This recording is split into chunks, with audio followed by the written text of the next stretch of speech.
What's up, guys? Wednesday night. Come one, come all. Come see JoJo. Neither eat, snore, sleep, snore, crawls, nor creeps. He's 15 inches across the eyes and smells like a wolf. He's JoJo. What's up, ladies, gentlemen? Come in, come in. Looks like I have one viewer. Guess one is better than none. Anybody? Is anybody out there? Come in, come in. There we go. 3 people. Come on in. Chat something. Type something. Anybody?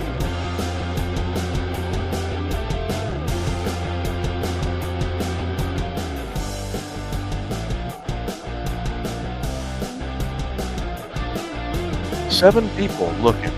Come on, guys. Welcome to the live stream. Wednesday Night Live. Let's chat. The military, emergency medicine, the Word of God. Seems like one of those 3 is discussed every live stream, or whatever you want to talk about.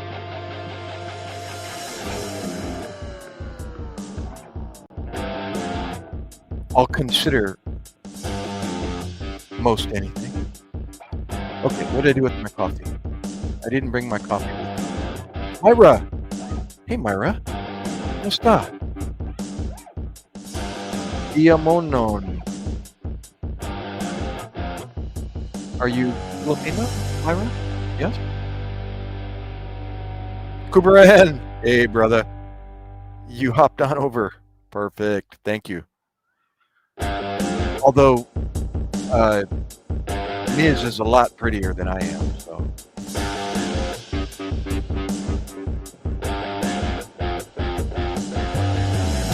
Good to see you over here as well. Don't forget the light. The least I can ask.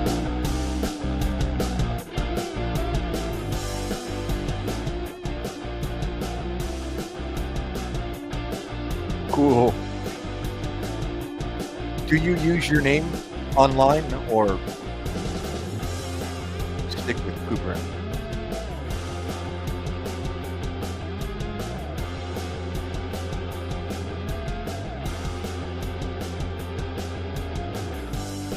Now, correct me if I'm wrong, you're the one up in Ontario or Toronto, correct?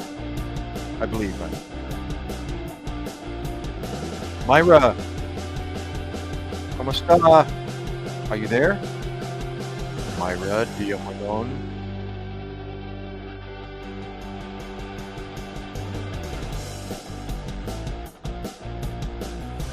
Anybody else? Yeah, okay, I got it. I recalled correctly.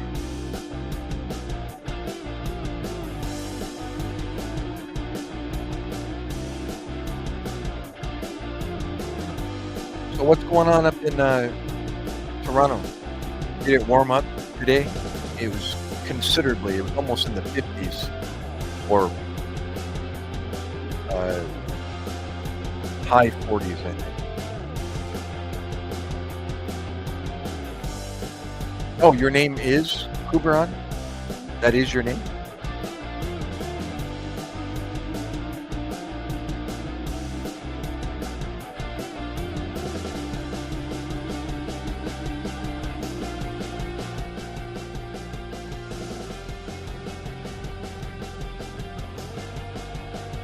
Got it. Is that what culture, what heritage is that? What country is your heritage? Myra, where'd you go? Kian, team admin, you must be Filipina. ¿Cómo está, Tian? How are you?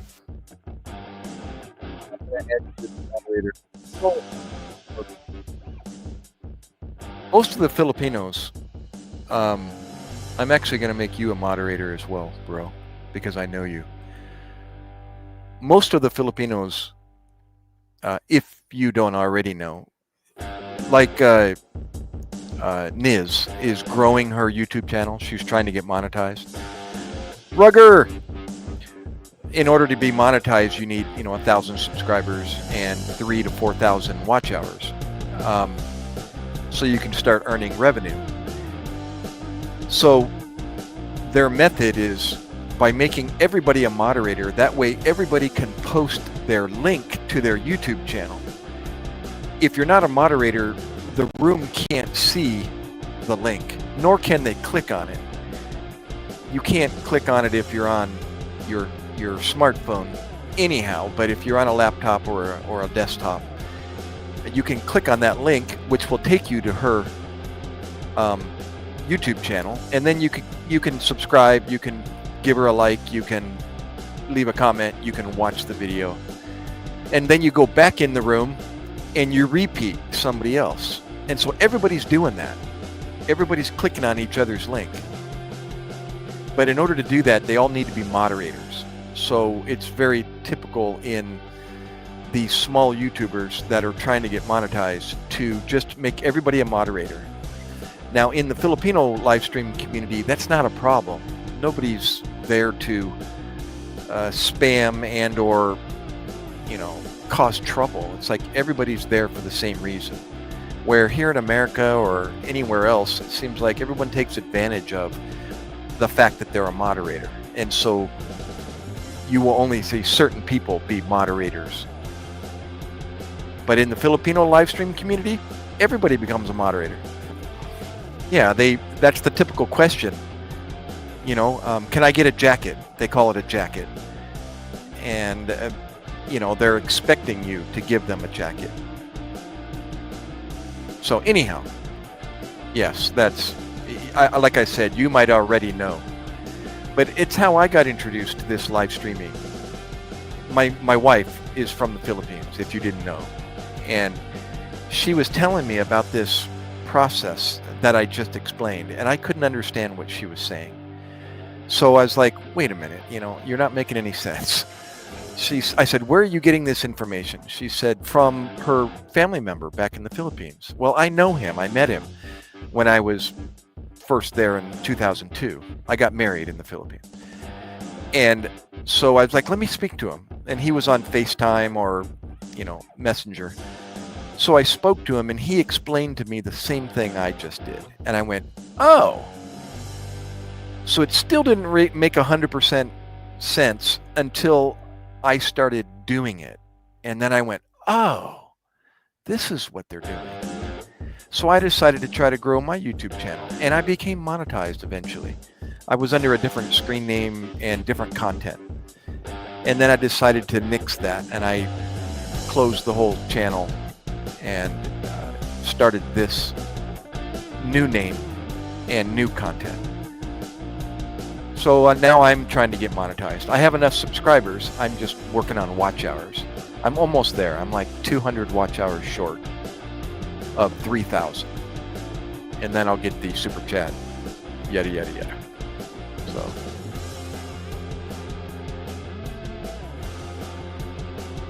That's right. Yeah, like I said, in the Filipino circles, you don't have to worry about that. It's very rare that you have a Americano, in the live stream. And, only the reason why I'm there is because I'm married to a Filipina. And the rest is history. But if you go into an American live stream, it's like everybody's there to just cause issues. And it's horrible. So, yeah, it isn't, it's not the spoon that fed me. The Filipino live stream community taught me everything. They taught me the language, or at least I started learning a little bit of Tagalog and the dialect that Niz speaks. She speaks Bisaya. She's actually where is she? In Cebu? No, no, no. She's. Where is Niz from? Is it Cebu? She's in Cebu, right? Jason! Kuya Storm. No. Have you seen Kuya Joey? Oh my gosh. If you want to see an impressive American kid, man, speak fluently the language and is a professional musician, music producer, both here in America and the Philippines. Look up Kuya Joey. He's an ex-Army musician in the Army band. Traveled the world, toured the world in the Army as a musician. And you should hear him. And he's rarely on, but he's got his own studio set up in his house. It's you know, you obviously when you see his setup, you're like, this guy obviously has done this before. You know. And then to hear him sing, OMG. The guy's a pro. He really is. He's a professional musician. It's wild to hear him. He sings both in Tagalog and English. It's wild. Jason. Right, that's right.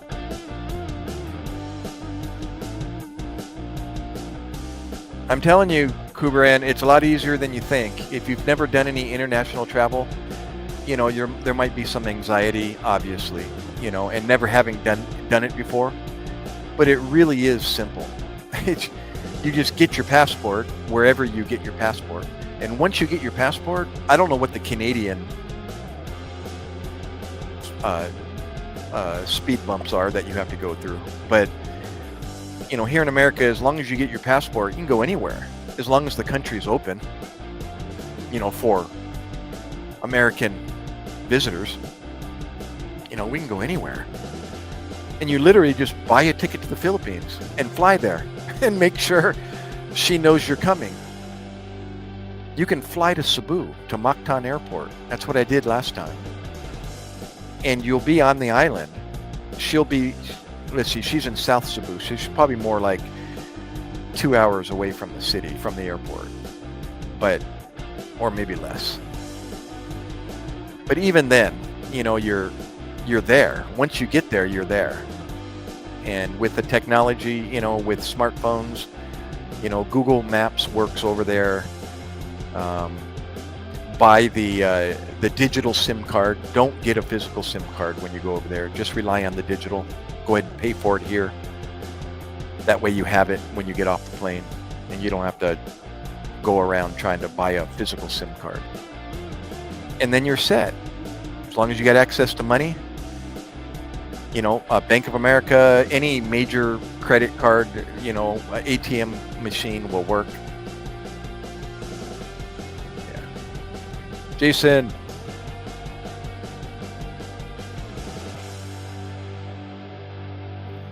And lives in Toronto. Oh, be dang. Well, Kuberan, right above you, is in Toronto.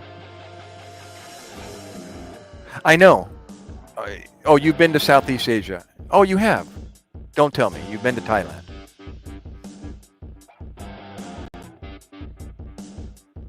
Correct, Kubran. United States Navy. This is a Navy insignia on a military desert cami hat or cover.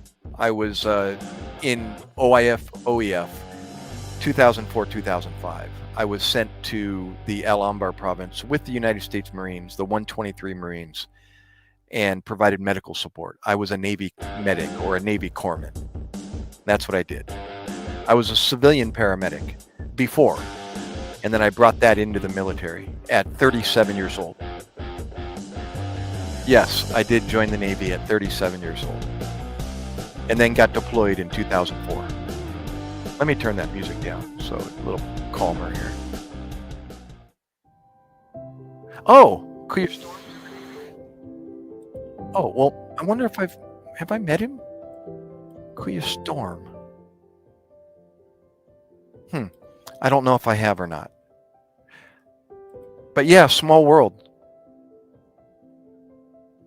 That's his channel. Kuya Storm is the channel name.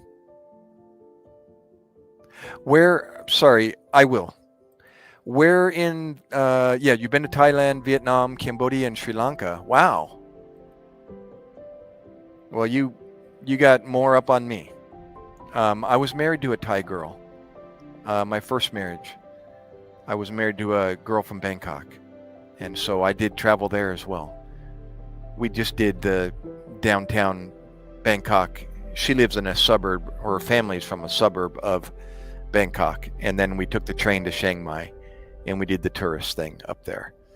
But then I went from there after 2 weeks. I went to Kathmandu, Nepal, and did some trekking, probably before you were born.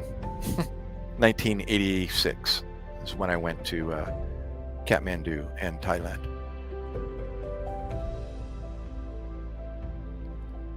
Oh, you're married to a Cuban woman now? That's cool.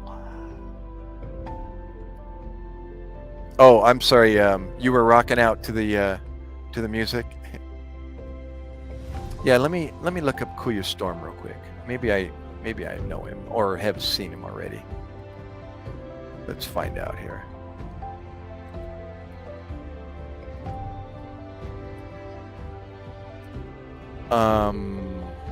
Oh my gosh! Of course I know Kuya Storm. Oh my gosh! What a small world, huh? I actually ran into him. He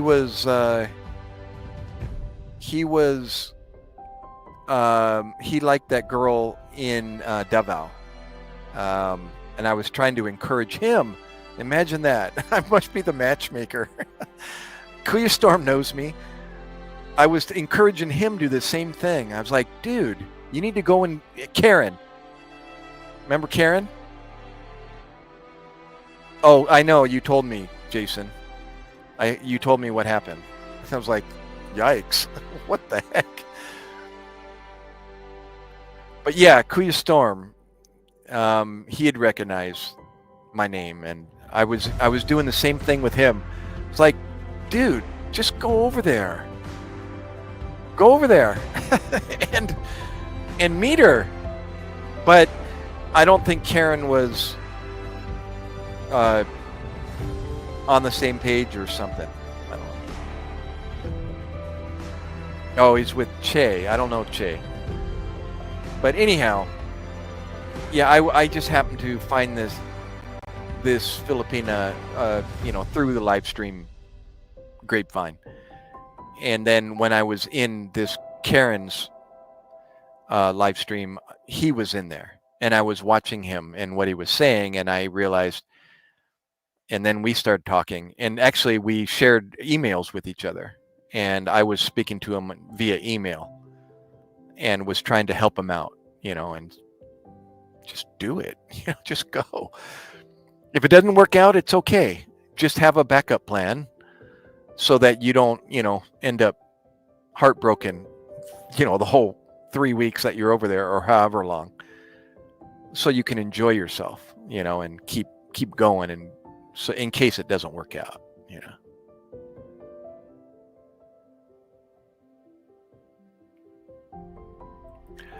Sorry about that, Jason. I just met Kuberon a couple days ago on another live stream, and so imagine that. I need to stop. Every time I see somebody expressing an interest in a Filipina, I'm like, dude, do it. Put a ring on her finger. It's really that simple. I know do your homework first, but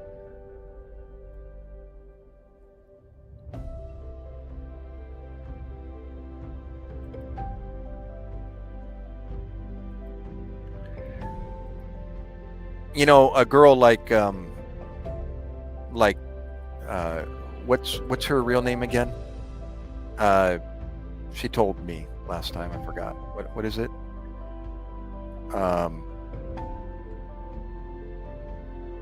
I forgot. Anyways, a girl like her, seems like a pretty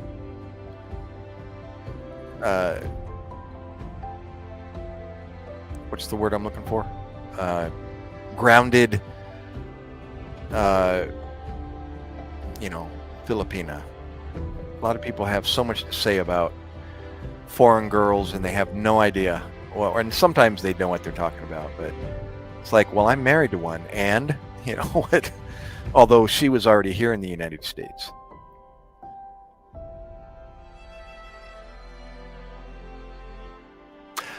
You know what? I think she, when I first met her, she had a little girl, or a little whatever the child was.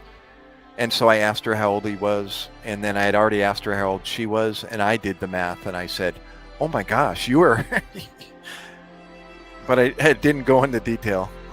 Didn't elaborate any further, but yeah, it happens. My mom was 15, 1-5, when she had my brother. Well, she was 2 months from... Sorry, let's see. He was born in June. She turned 16 in November. Or maybe she was 16 and she turned 17 in November. But anyways, it happens to the best of us. Oh, well, yeah, I don't know what happened. Casey! What's up? Welcome back, Casey. I think you've been here before, right, Casey? Right? Maybe not, but... Oh, everybody, don't forget the like. The least I can ask is hit the like button. That'll help put my channel out in front of more people. Yeah, I thought I recognized your profile.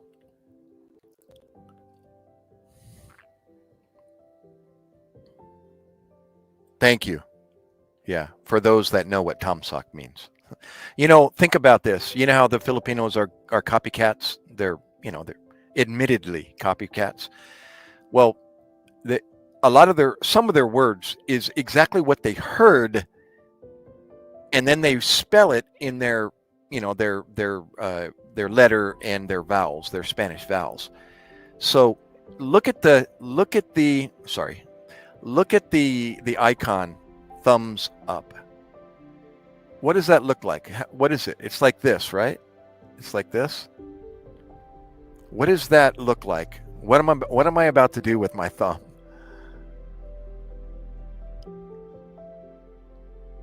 It looks like I'm about to suck my thumb, right? Well, think about that word, Tomsock. What does that sound like? It sounds like thumb suck. And I don't know if that's true, but yeah, no, I'm not going to. But think about it. Tomsuck.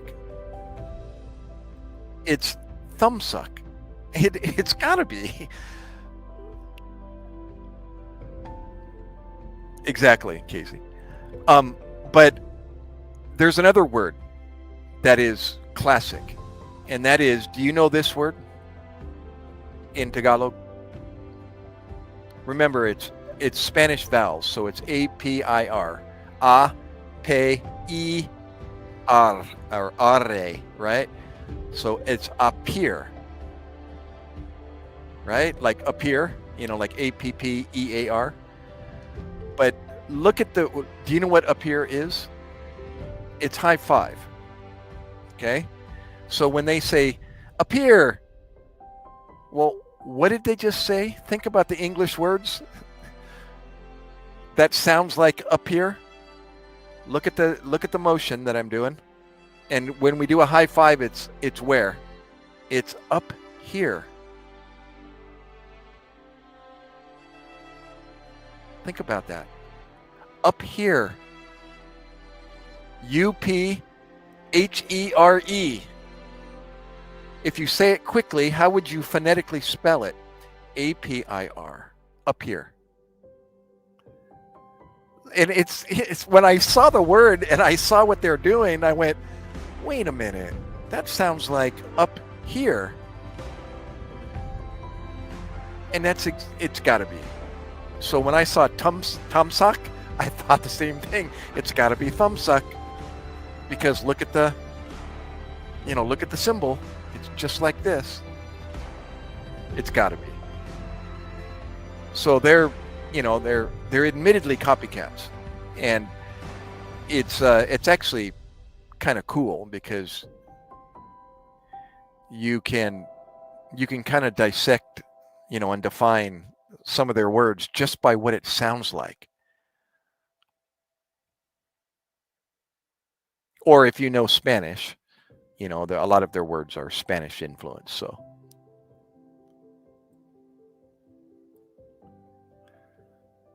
if you ever see that word in live stream, now you know. It's high five up here. Or you can, if you're in a conversation with somebody or somebody says something and you agree with what they're saying, you can say to them, "Hey Doc, up here," and so I know I'll send a emoji back with my hand, going up or something like that. So.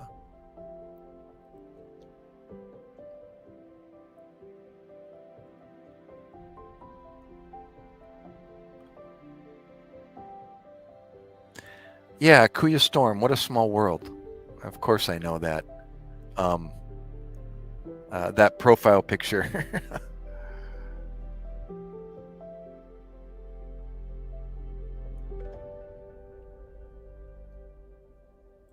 Now, wait a minute. Here's a video of him over in the Philippines, in Valencia. When did he go there? That was a month ago. Oh, so is he over there now? Yeah, oh my gosh. Spanish is, well, as you know, there's, many, well, their numbering system, is Spanish.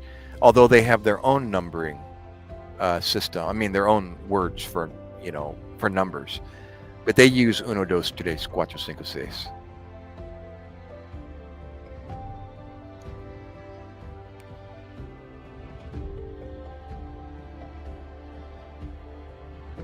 All right, Jason. So he's actually over there now. I'm actually watching the live stream of him over there in the Philippines, in Valencia. So he did go. So he's did he get married to this girl or? Well, good for him. Cool.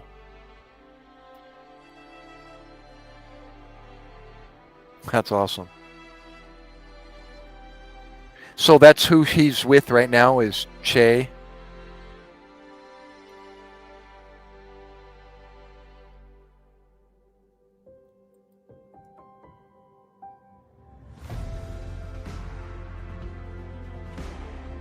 Oh, I see the name now. Che de la Torres.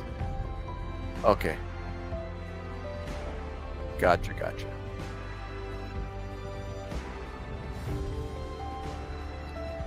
I just copied and pasted that. Yeah.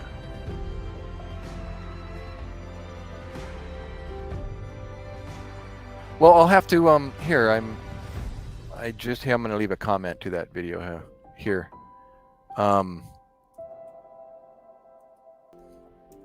Sorry, I'm leaving him a message here.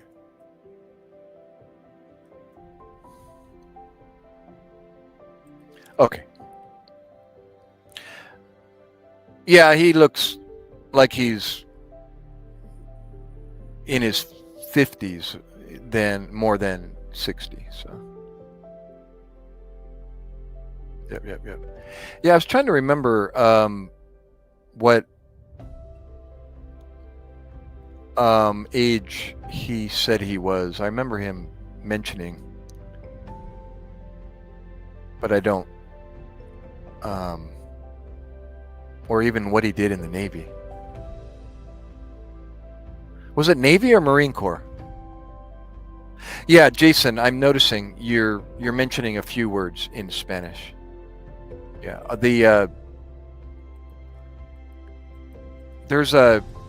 he's in the Navy. There's a city in the Philippines, they speak primarily Spanish, although it's a mixture of Visaya and Spanish, but it's called Chavacano. And it's in Zamboanga City, which is Mindanao, the what would that be? West part of the archipelago down there in the south in Mindanao, Zamboanga City.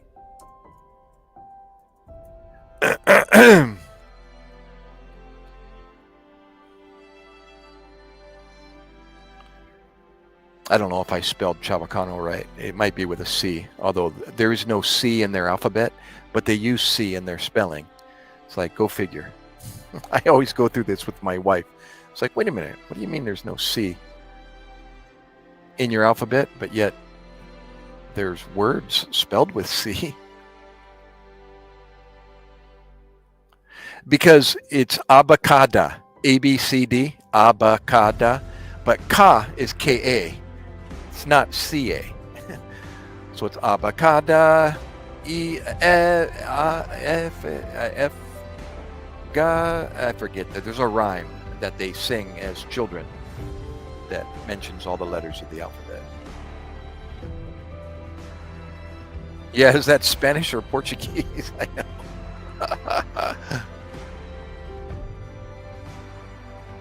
Like that doesn't look Spanish. That looks almost French or Portuguese.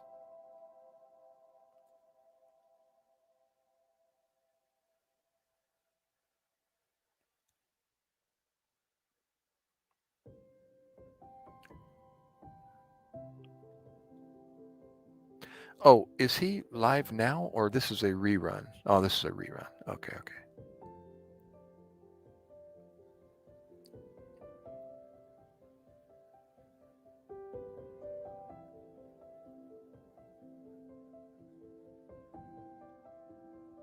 Well, cool. I left him a comment.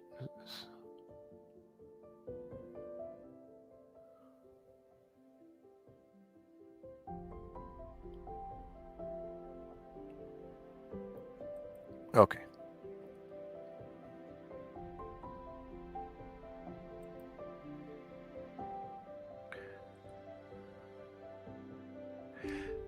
Jason, mention again what you do for a living. Why am I so low in my photo? I mean, in my live stream. I thought I fixed that already. There we go. It's like I'm sinking.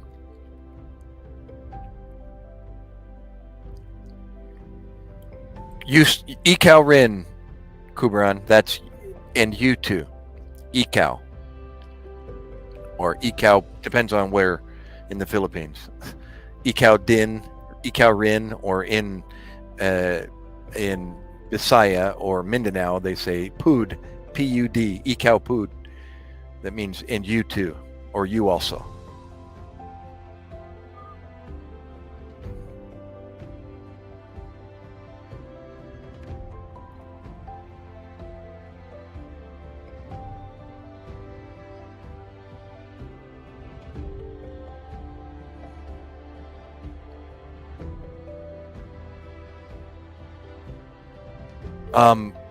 I think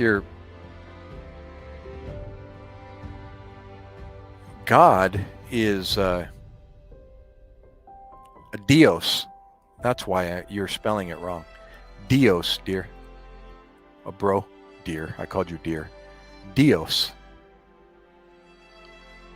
I actually can sing a gospel hymn in Tagalog. How great thou art.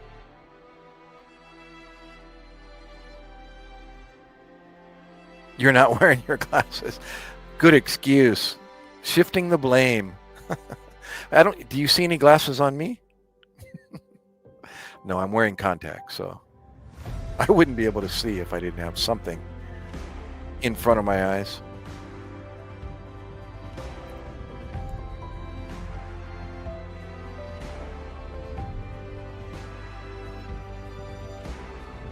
So your words are messed up. Why is that music loud again? I keep turning it down. It's gracious. No, bro. If you're old, what am I? Gosh. I'm ancient. I'm a cadaver.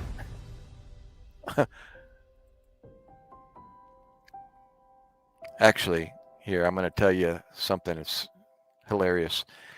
There's a beach sport in Southern California. It was actually started with the Old Mission Beach Athletic Club, or OMBAC, and the beaches down in Southern California, San Diego area, Imperial Beach, Ocean Beach,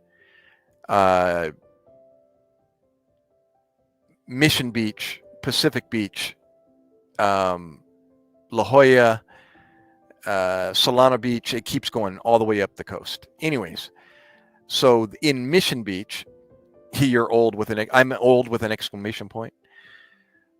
So anyways, in Mission Beach, they developed a athletic club, mostly to represent the beach volleyball, and it was called OMBAC, or Old Mission Beach Athletic Club.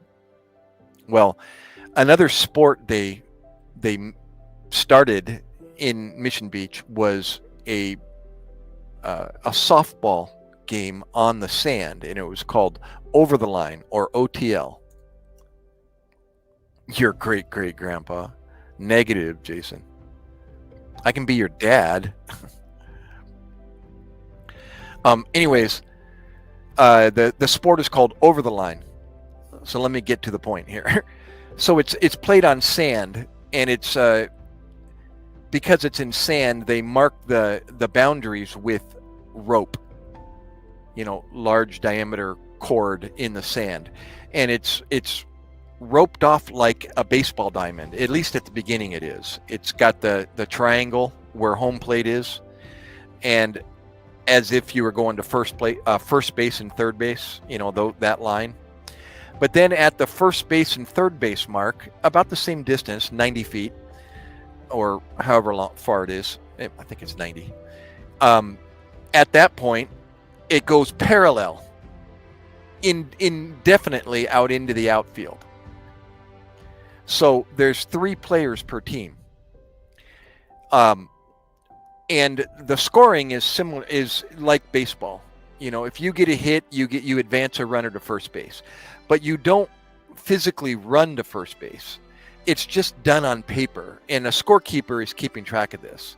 So if you get a hit, you get somebody on first base. And they just, they do it they just draw it, and they mark that there's a runner on first. And then if the next batter gets a hit, and you're going to wonder, well, what is a hit? And I'll explain that. That advances the person from first to second, and now you got 2 people on, first and second, and so on. If somebody gets a home run, that cleans the bases. So if you got 2 people on and you get a home run, you get 3 runs. So it's, the same scoring. Well, so where's the pitcher? And who pitches? Well, you pitch to each other. Your own teammate, one of your teammates is your pitcher. Where does the pitcher stand? He can pretty much stand anywhere.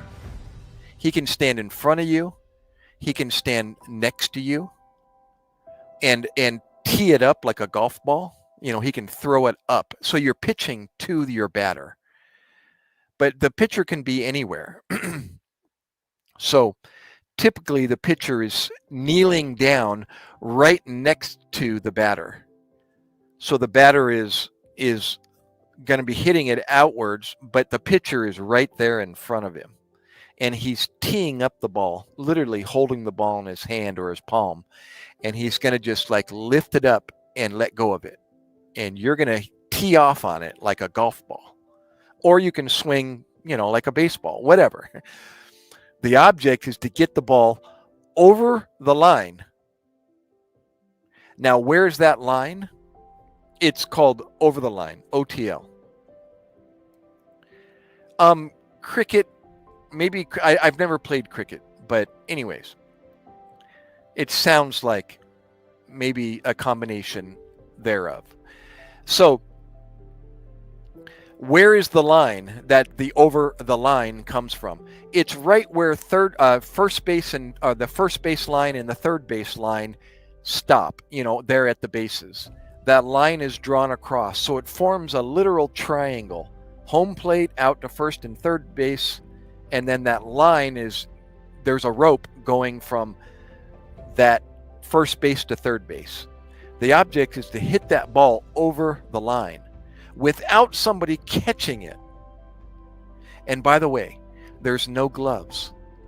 It's bare hands. And the ball is a softball. You know, the large softball. So dislocated fingers, broken fingers, knuckles is not uncommon. So that's all part of it though, because if you get injured, you know, you literally will see guys with taped up fingers even before they start, because it can be pretty brutal. For the women, they allow gloves for the women. But for the guys, no gloves. So it's not a hard ball, you know, it's a softball, the larger. And so if you hit the ball over the line, that's a base hit. If the person catches it before it hits the ground, it's an out, just like in baseball. So there's 3 outs to an inning.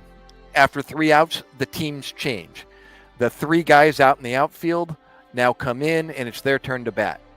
Same as baseball.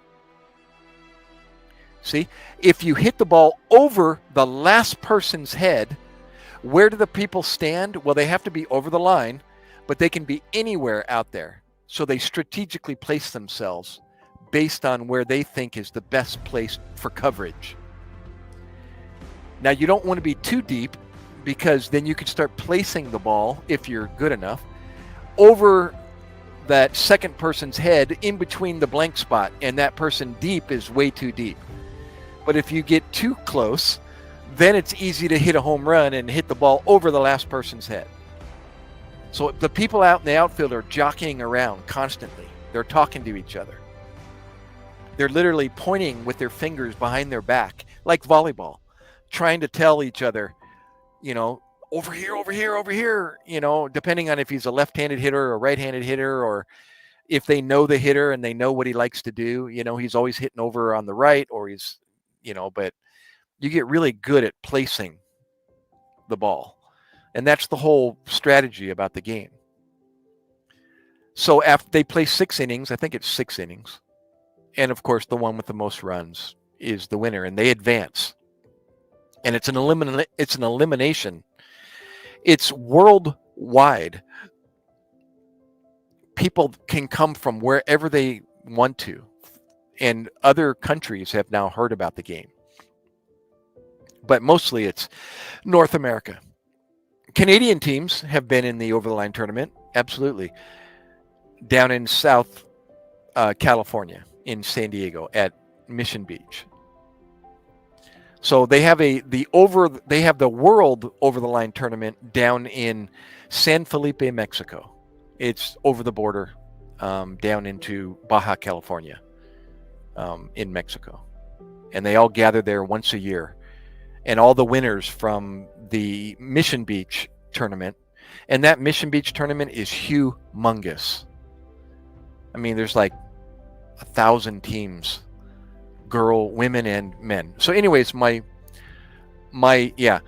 point for that, or the reason why I brought that up, was you were calling me old, and I said, well, if you're old, what am I? Well, the team names for this over-the-line tournament are off the, what's the expression?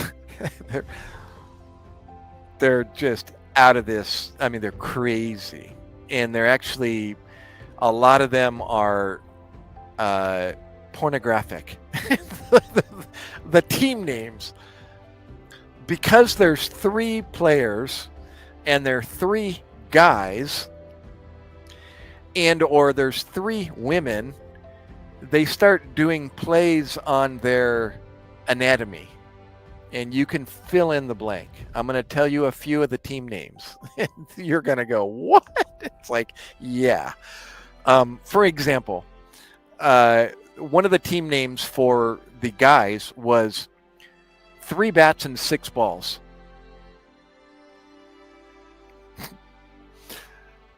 That was their team name. 3 bats and 6 balls. Girl in the mirror. Welcome back. Good to see you. Always. Yeah. The girl team names, I can't even say it. It's horrible. But these team names are actual, and it just went like wildfire. It went viral with these team names, and they were coming up with just crazy. Um, I won't even I can't even remember all of them, but those are some of the two that just stand out the most. Three. Oh, so anyhow, what I was saying was they have certain divisions to make it fair. So the very first division for the men's is uh, the open division. So it can be any age except you got to be 18. I think that's you got to be 18 years old. You can be any age, 3 players of any age. Okay, so that's the open division. The next division is the century division. And that is all 3 ages have to add up to 100 years. So you got to be at least 33 years old, or somebody's got to be 34. Get it? All the ages have to add up to 100. That's the century division. After the century division, see if I can get it right, is the Canardly division. And I'm going to spell it here. All right? The Canardly division is can hardly get it up. So those teams have to be, I think it's above 100 years old, or maybe you got to be 40. I forget the age bracket. After the Canardly division is the Canever division. Canever is you can't ever get it up. After the Canever division is the let's see, Canardly, Canever, the Cadaver. The Cadaver division. After the Cadaver division is the Kamummy. Oh my gosh. I added an H, sorry. It's Kamummy. Kamummy. So you're getting older and older, and there's age brackets for each one of these. After you reach I believe the Cadaver division, they start allowing the Cadaver division to wear gloves because you're getting pretty brittle. You have to be. My dad was part of the Kamummy, I think. That's at 80 years and plus. Yes, some of these guys are in some pretty incredible shape still at 80 years old. My dad entered the 70. He was in the Cadaver division. I don't know if he didn't live until he was 80. He died when he was 79. But so they do allow gloves after a certain age for the men. All women are able to wear gloves. It's their choice, actually. They can choose not to, or they can wear gloves. Oh my gosh, I've seen bad lip reading. All right, Kubren. Tell Niz I said hello and that I actually do have a live stream.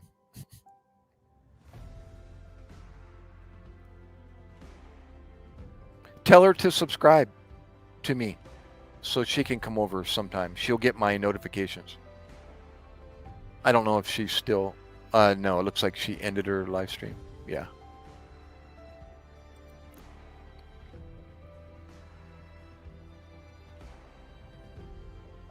With Yoda? I don't know if I've read or seen the one with Yoda yet. I love the bad lip reading. They do that so well. See you, Kubran. Rugger, what's new? Hey guys, I gotta get my coffee. I had my coffee. It's brand new. It's upstairs and it's hot. So stand by a second. Hold on. Let's see, Rugger. It's about 6 hours ahead of me. What are you at? Gosh, you're early.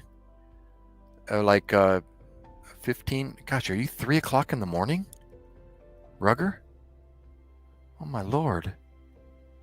What are you doing awake? It's 5 hours ahead. It's only 13. 1 in the morning? No, 14. So 2 o'clock in the morning?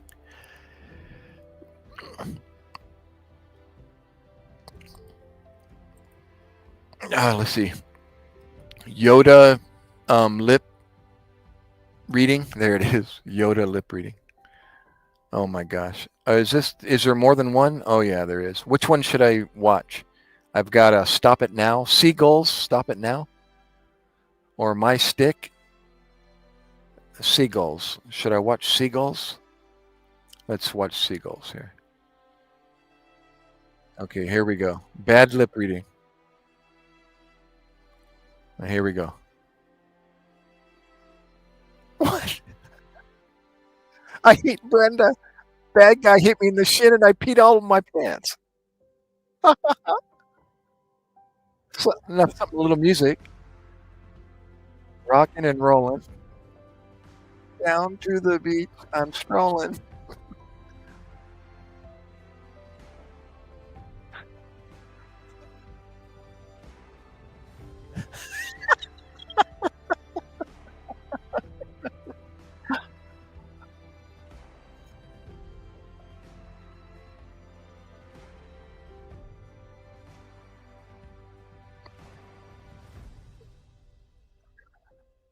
Poke me in the coconut.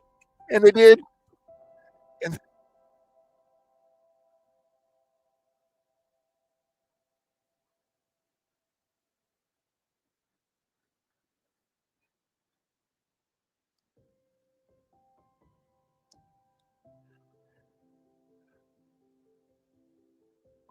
I got hit in the neck with a hacky sack. Hey, let me pause that. Have you guys do you guys know what a hacky sack is? Gosh, I grew up with a hacky sack. In the rock climbing community, hacky sack was a every day, every morning, every time you had free time after dinner, everybody would gather around and play hacky sack. I love it. I'll watch more later. What a nut! Whoever came up with this was brilliant. Bad lip reading.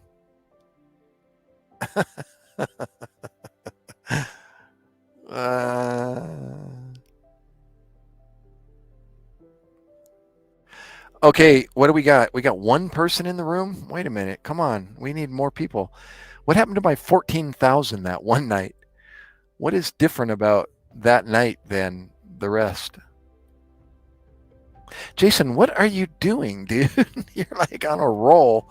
You're doing all these little one-liner. Are you singing or what?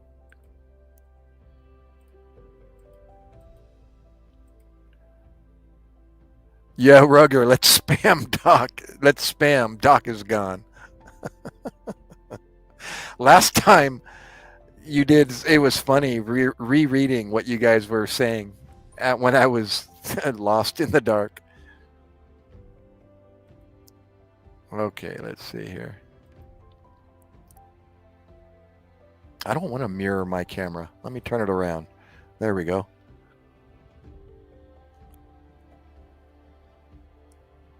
Oh no. Stop it. Stop it, Jason. Stop it now.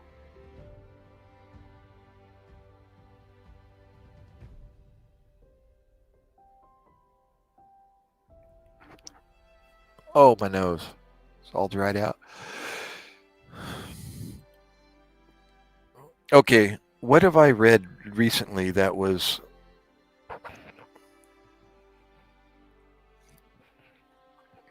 interesting? I was actually on earlier today, and it was just random. I came on in the morning when I got home from taking my wife to work. Uh, So I was on at 9:30 in the morning or something. I forget, but and then my whole Xbox, speaking of, went on the blink. It just shut down, and I decided I'm not even going to try to come back. So I just let it end.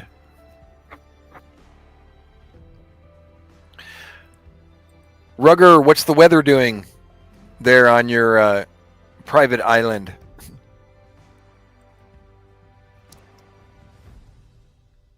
Hey, what's the name of your island? Oh, of course I know the name of your island. Jersey. There it is. UK.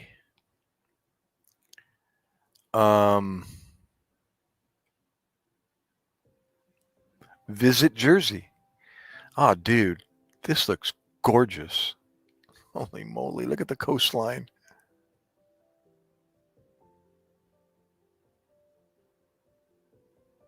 OMG. Can you imagine fishing that rocky coast? Holy moly. That's wild.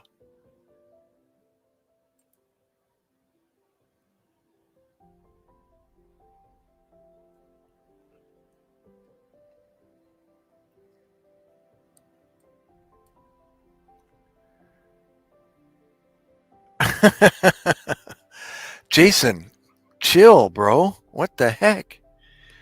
Give that guy a Valium. It's pouring down with rain and been drying my stupid dog who keeps going outside. I love it. Rugger, I want to hear your voice. You must have the greatest accent.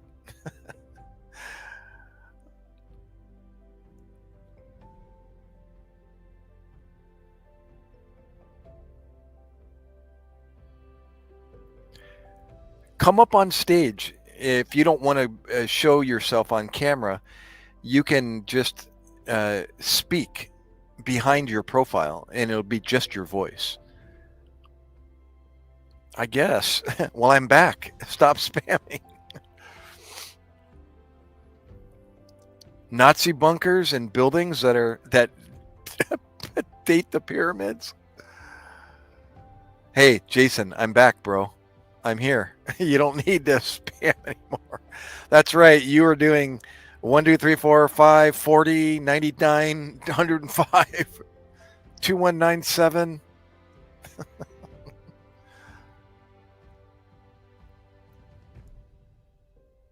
Yeah, that predates. Right.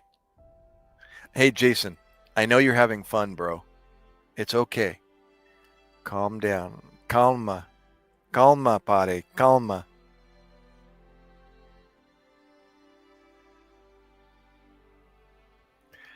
Rugger, do you want to chat with me up on stage?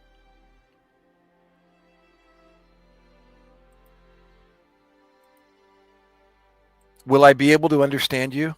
Is your accent pretty... I'm curious. It's like, is it going to be a Scottish brogue or Irish, or what are you going to sound like? Jason, stop, bro. Come on. Hey, Jason, I'm going to put you on timeout. Don't make me do it. Bro. Come on. Sound English? Well, let me tell you how to do it. Just click on the link. If I post this link, click on it and just follow the directions. All right? And next thing you know, I will see you come up on stage. You won't appear up on next to me. You won't appear live, on camera. But your camera will come on. But you'll find a stop cam at the bottom of your screen, and you just click on that, and that will close your camera, and your profile will remain. Your rugby football will be your face instead of your video. You want to try it just to see what it's like? You don't have to come up on stage. I'll keep you backstage is what they call it. And then if you don't want to come up on stage, I'll make you disappear and you'll go back in the chat room. Jason, stop, bro. Gosh. Here, I'm going to put you on timeout just for a short time. Bro, come on. Don't make me do it. Jason? Oh, Jason. Here, I'm going to do it for 1 minute, okay? 1 minute. Watch.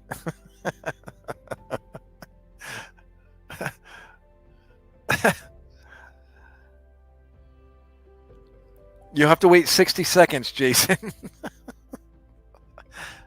I've never done this to Jason. But it's like he wasn't listening.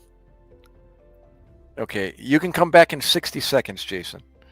It's just 1 minute. Here, try it. Try it, Rugger. Oh my gula. Watch. I'm going to put this is called the Hagdan in Tagalog. It's the ladder. It's the word for ladder. There's the ladder to come up on stage. So, Rugger. Oh, wait. Are you on your phone or are you on a computer? Rugger. I just made you a moderator. Okay, now you can click on this link. Let me paste it again here. There you go. Okay, see it? Try it. Just click on that. I did, Jason. I didn't block you. I put you on timeout for 60 seconds. I kept telling you, I'm going to put you on timeout, Jason. I said, I'm going to do it. You better stop. So I did. I timed you out for 60 seconds. That was the least I could put you on timeout, was 60 seconds.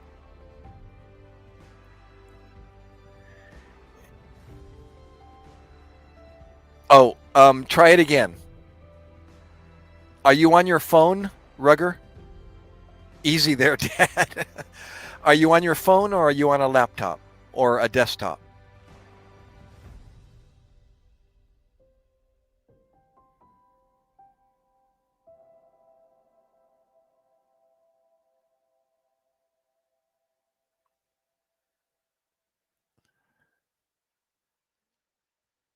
Thank you.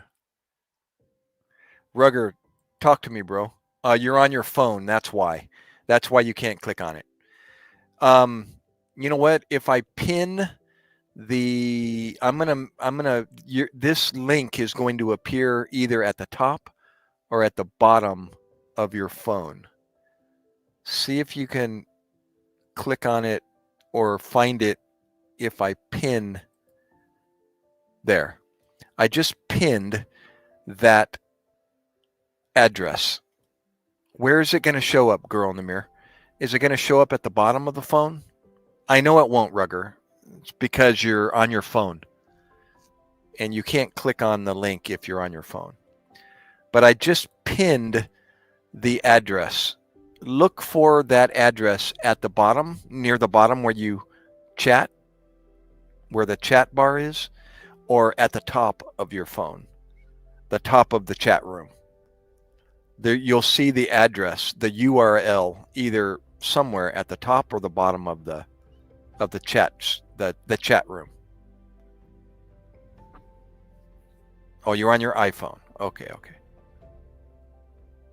No, I know. There's just hold on, Rugger. Calm down. I know you can't click on it, but I just pinned. When I pin the message, that means I'm going to make it permanent in the chat room, and it's either at the bottom of your phone, the chat room, or at the top of your chat room. Look for it. I just pinned it in the chat room. That means it's like I dedicated it in the chat room.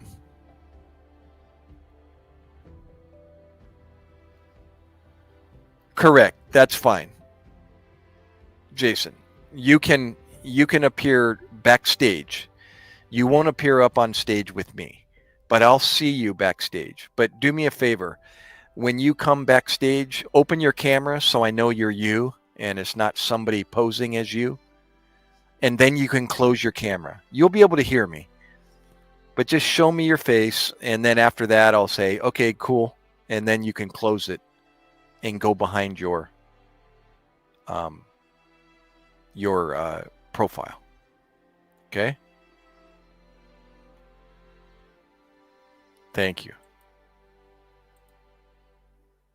Now, here, I have to ask you. You said your dad's a celebrity, and we went through this. I looked up his name, but I didn't see your name mentioned in his children. And the age there was a discrepancy in the age. And I'm like, wait a minute.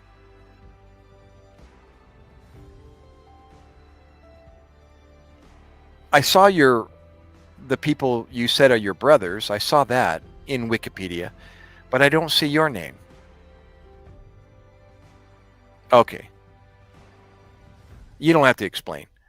But anyways, I was just telling you that is I noticed that discrepancy and I thought, well, I'm not gonna ask.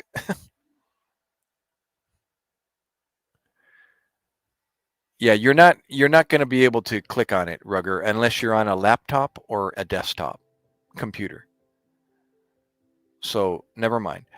Jason, I think, is going to get on that's okay. He's going to get on a laptop or a computer, and he's going to come up on stage.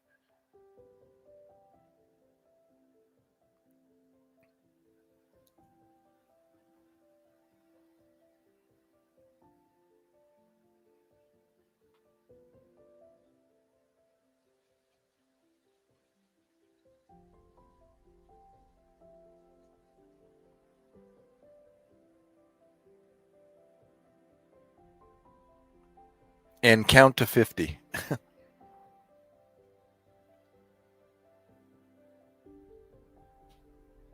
Oh, yeah, you can do that. But you won't be able to copy it either.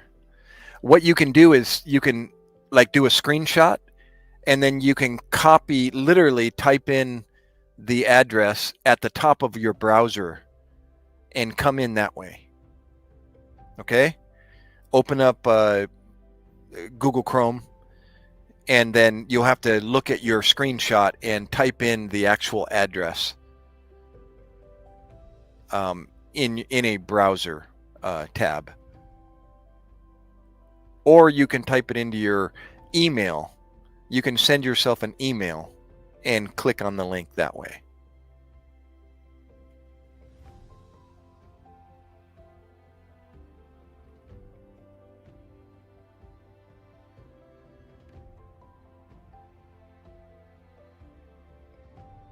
Here, Rugger, did you understand what Jason is going to do?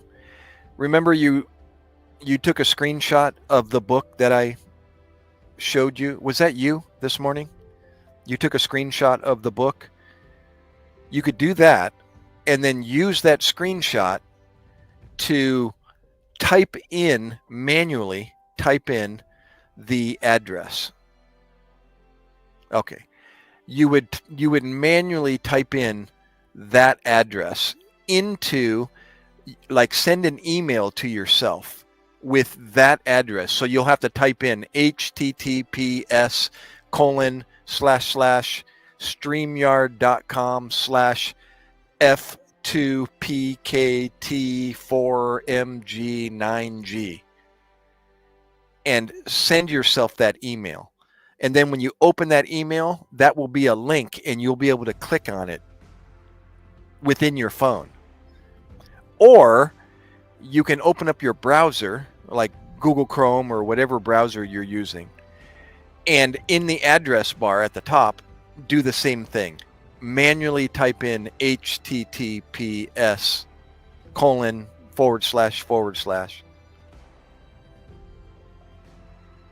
Yeah, it'll work, Jason, as long as you get the address correct. And again, remember, show me your face when you're backstage, and then you can close it. Okay?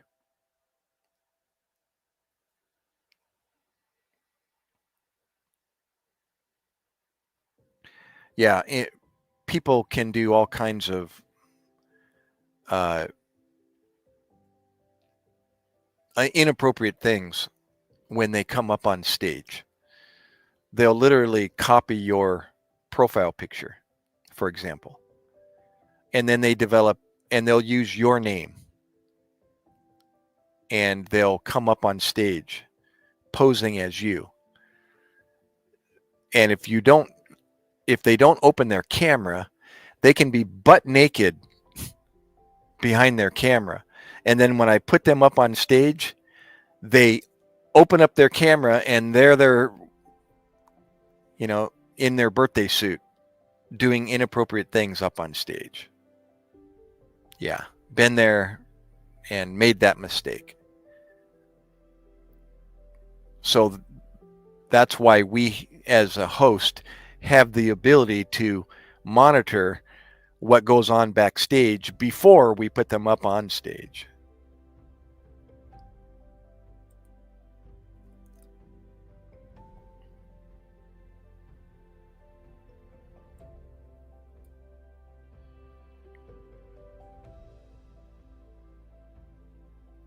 So who's out there? It looks like there's 6 people in the house. Come in.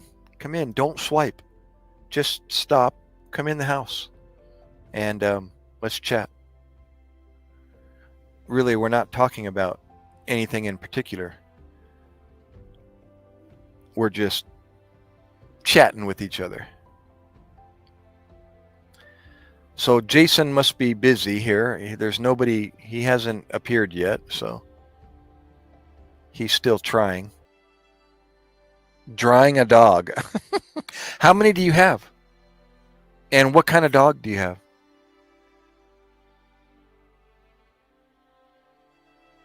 Are you wiping his paws also? Girl in the mirror. How's your coffee and your breakfast, your pandesal?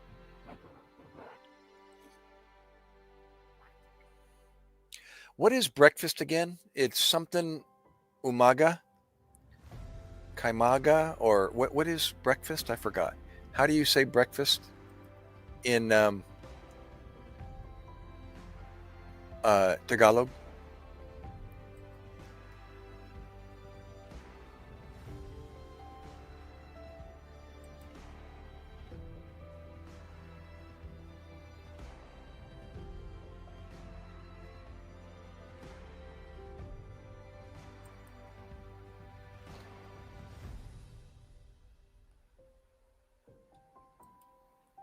Ooh, fried rice, paksiw, fish. What do you mean, nope? It didn't work? It should work. Why didn't it work? What did it do? Are you sure you typed it correctly? Here, let me try.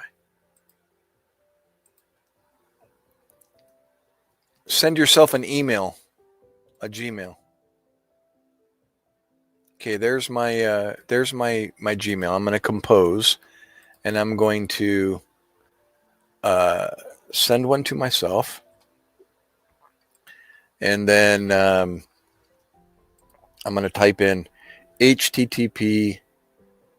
Where is it? There it is. S://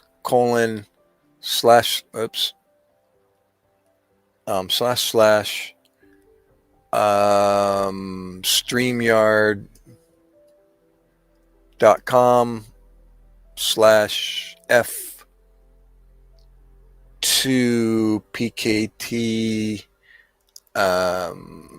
4MG9G 4MG9G. I get it? Yeah. Okay. Send it. There it is. It works. What do you mean it doesn't work? I just sent myself an email. Did you say, are you asking a question? You have a question mark at the end. Or are you telling me it works? I just sent myself an email, and it works in your email. In the email. Did you send yourself an email, Jason? Oh, you're asking how. You can type the address manually, girl in the mirror. https:// send yourself an email on your phone, and you can click on the link, the Hagdan, in your email. Send yourself an email. I just did, and it worked. Okay?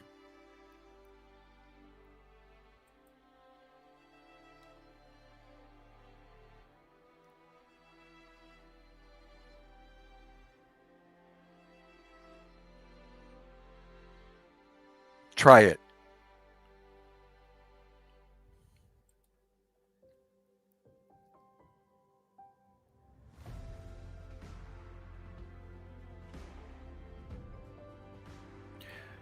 Or you can type it into your browser. Your email, not email, your window, Google Chrome browser on your phone. You can open up your browser, and then in the address bar at the top, type in https:// StreamYard, whatever it says, StreamYard, etc., etc.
Correct. Yes. Type all that and send it to your Gmail, correct? And then click it, correct. You can try and see if it works.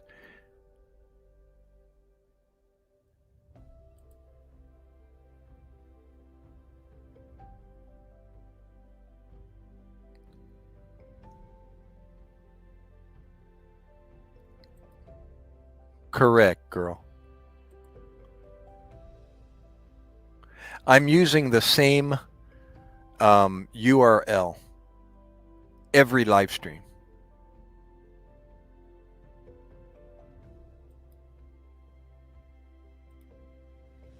Let me change this here. Touch up, not too strong. There we go.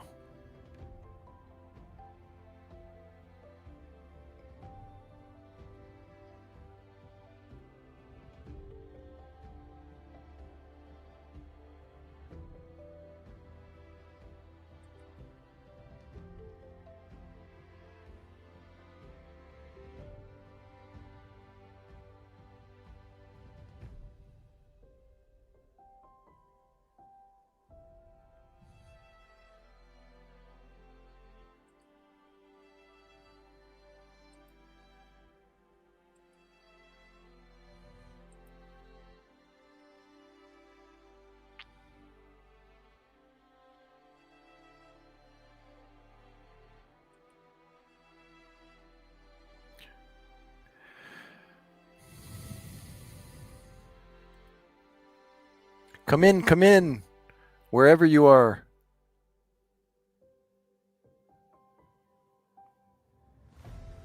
Okay, what did they do? Did they refund me? Oh. Never mind.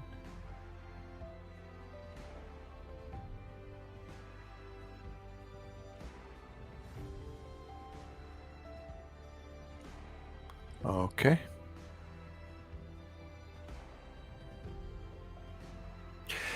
It does work, Jason. Yeah, well, my son has a Google Pixel. Send yourself an email. When you say I did that, what did you do? What is that?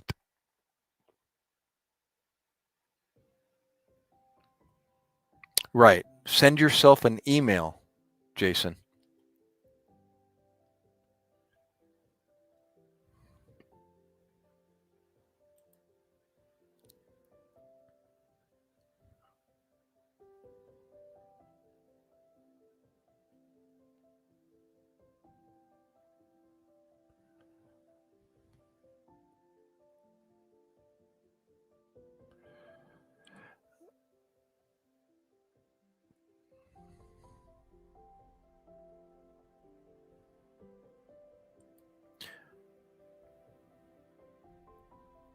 Where is my, give me one moment here. Let me look.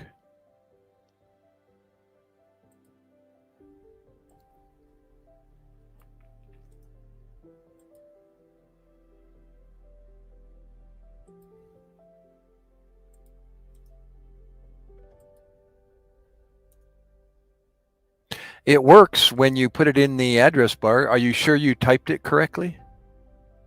It's working on my computer. That doesn't mean it's going to work on your phone, but I don't see why it shouldn't work. If it's the correct address, it will work. You know what? There's only one. Let's see. Oh, there's 7 likes. Anybody else? Aha. Jason, open up your camera. I can see you now. It worked.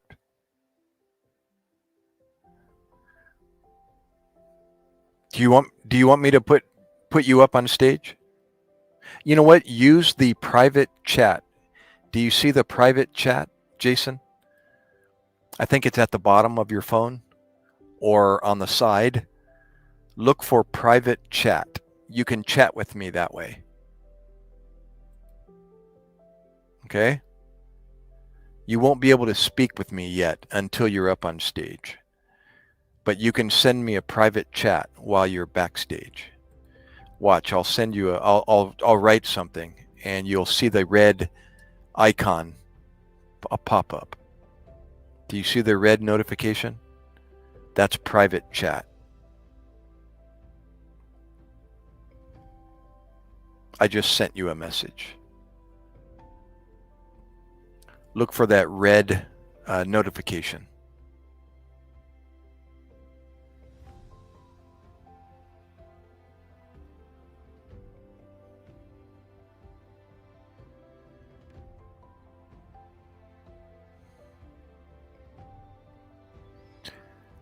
Hey, open your camera, Jason, before.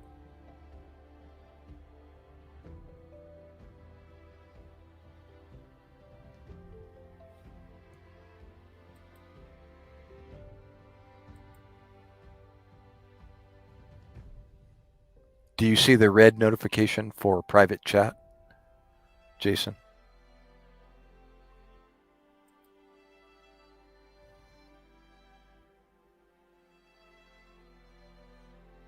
There you go. Finally. That's okay. Well, I think you tried to open your camera, but I just saw it kind of blip. It went blip.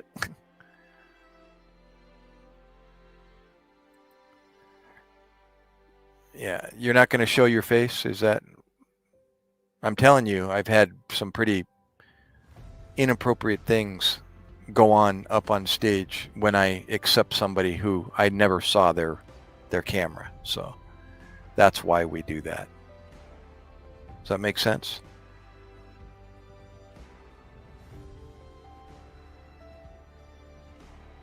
Anyhow, so now you know.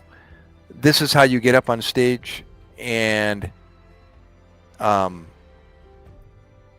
you can private chat while you're backstage.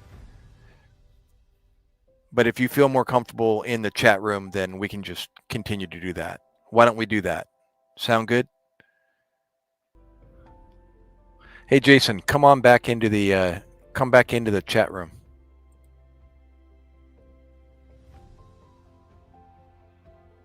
That's okay.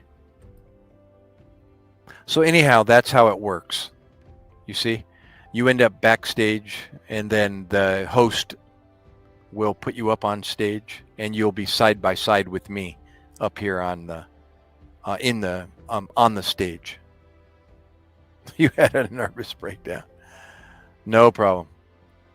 So now you know. So what worked for you by typing in to send yourself an email? Is that what worked the best? No problem.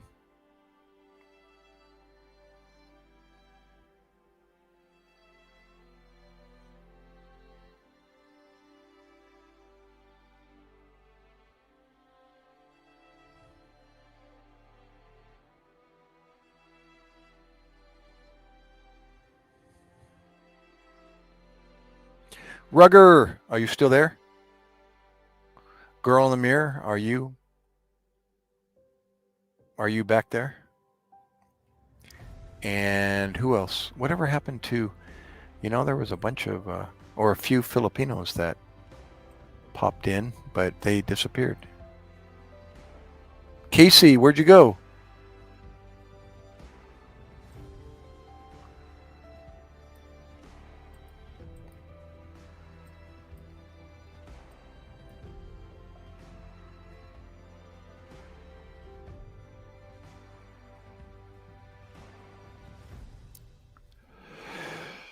Woo!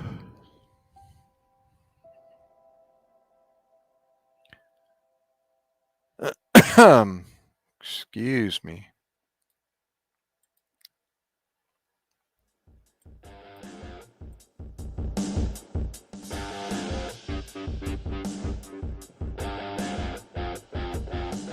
Here you can rock out, Jason.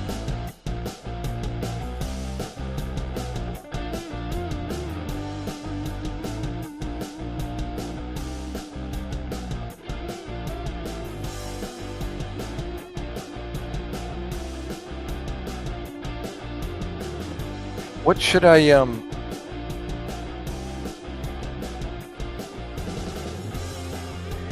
You guys want to hear me sing a Tagalog song?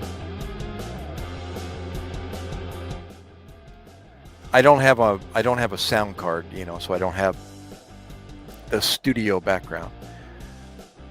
But I can sing to I can share screen a karaoke song, and I can sing on this microphone. But it won't be any studio quality. It'll just be my voice to a Tagalog song.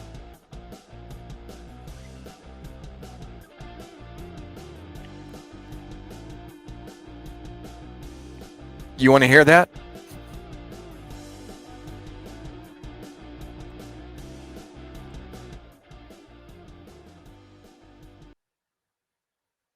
What the heck? Let's find out what's going on here at the border. It's probably clickbait, but we'll find out what's going on here. This is live. I already saw this. Didn't turn into a war zone. What the heck? I already saw this. Ashlyn!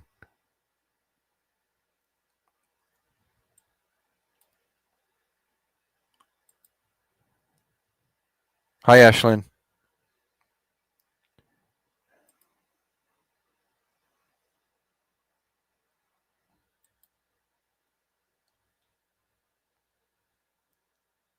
Give me a second here.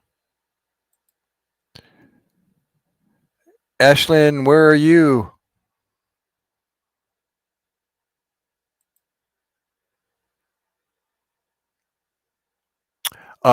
Wait, I found you.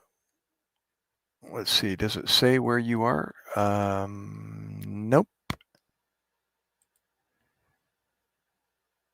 You're in Poland? Is that where you're from, Ashlyn? I'm doing well.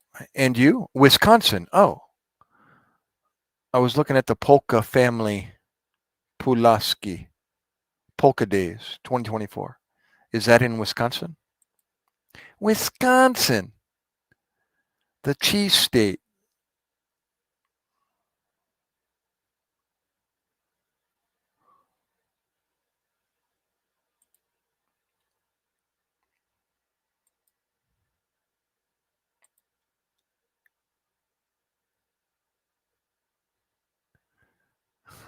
I'm watching.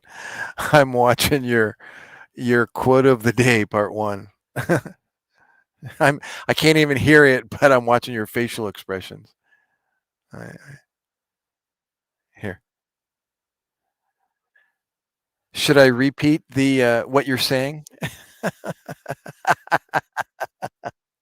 Well, you have it on YouTube, so I'm watching it. Wait, be kind to everyone, even if you're having a rough day, even if they're having a rough day, or if it's just or what?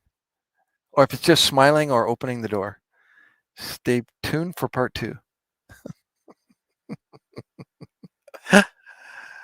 No, please don't. It's bad. No, it's actually kind of cute. Ladies and gentlemen, wait, I got to turn it up. Be kind to everyone, even if you're having a rough day, even if they're having a rough day, or if they're just smiling at them, or wait, stay tuned. Ladies and gentlemen, I have an announcement to make.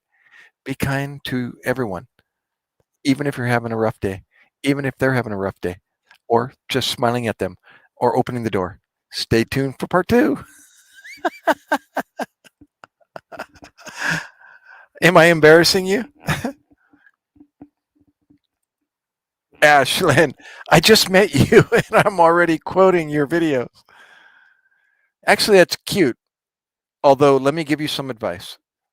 Okay? Listen.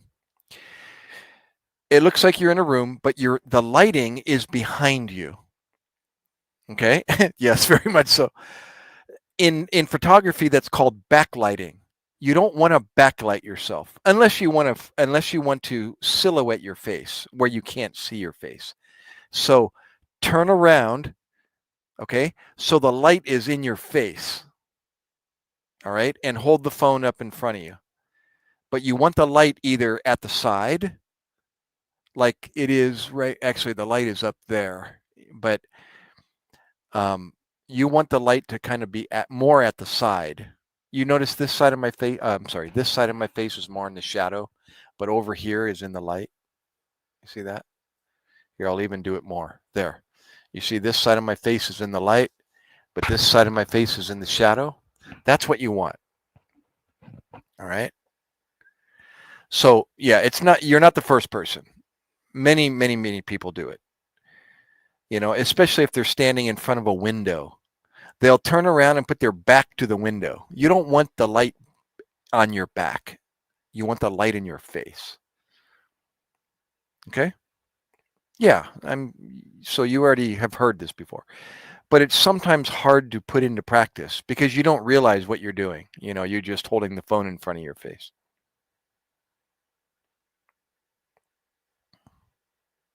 Yeah. But actually the narrative, is good. It's not broken. You didn't have to edit it at all. At all, which is my problem. I have a hard time just rambling, although I can do it live streaming. But when I'm by myself and I got a phone in front of me, it's like I become too robotic. I'm not natural.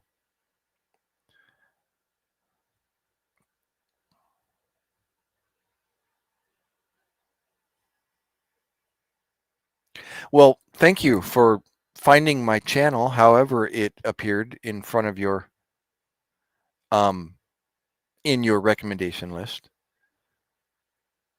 But don't forget the thumbs up if you didn't already. Hit the like. The least you can do is hit the like. If you want to subscribe, great, but hit the like button.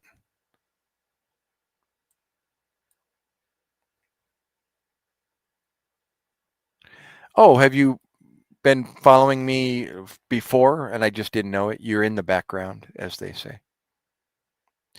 Thank you. Thank you very much. Now you have 87 after your name, but you're not you're not 37 years old or 38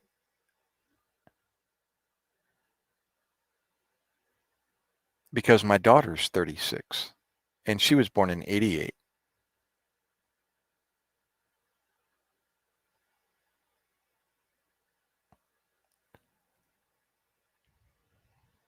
Oh, you did. Well, thank you. Well, cool. Well, then you already know what I've talked about in the past.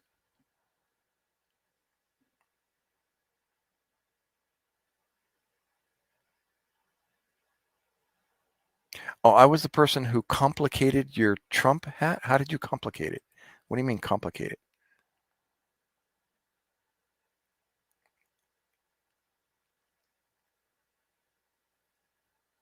Oh, I see. That's just your Google account. Okay, okay. So it probably put 87 after it. Oh, complimented. Okay, okay, okay. Okay. It spell check changed it. Go ahead, blame it on, shift the blame. Oh, okay. So I got you. Okay, okay.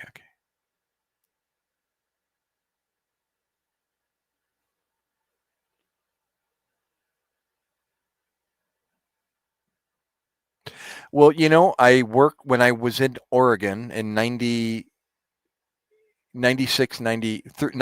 through 98. I worked as a paramedic up in Washington County, Oregon. And one of the paramedics, one of the veteran paramedics, a female, was named Jan, and she was from Wisconsin. And I don't know what brought her to Oregon, but she was kind of like yourself, her tow blonde hair, white, almost white hair, real pale skin. And what is the origin? Dutch? Is that who? Is that the Dutch? Um, or was it what country does Wisconsin have a heritage? Is it Dutch or Swedish? German. Okay, okay. Is that more of a historic German population up in Wisconsin, or is it a little bit of everything? All right, Jason. I think Jan, the lady that I worked with, her background was it Swedish or Dutch or something? I don't think it was German. What was Jan's last name? Jan was Jan. No, I can't remember.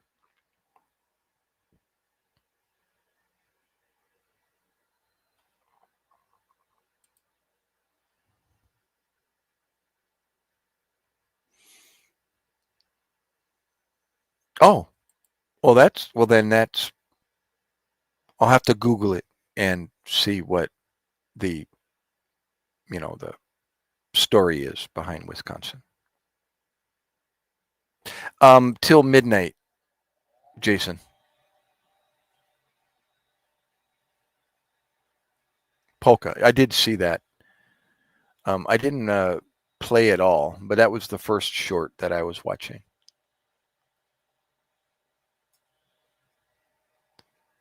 I'm Your eyes are staring at me in your short, when it's just not playing, your eyeballs are wide open. Don't you love don't you love online videos? It captures you in your favorite moments. Like when my camera dies or it goes on the blink, it'll freeze my face in some crazy facial expression. Momshi, Bing. Thank you, dear. Oh, wait. You're the guy. No, you're the lady. Sorry. ¿Cómo está, Momshi?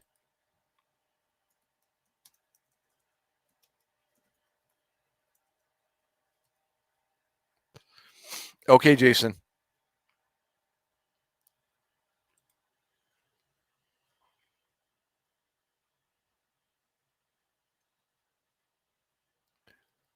Momshi, how are you?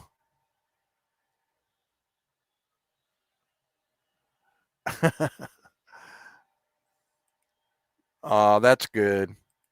Magaling-galing.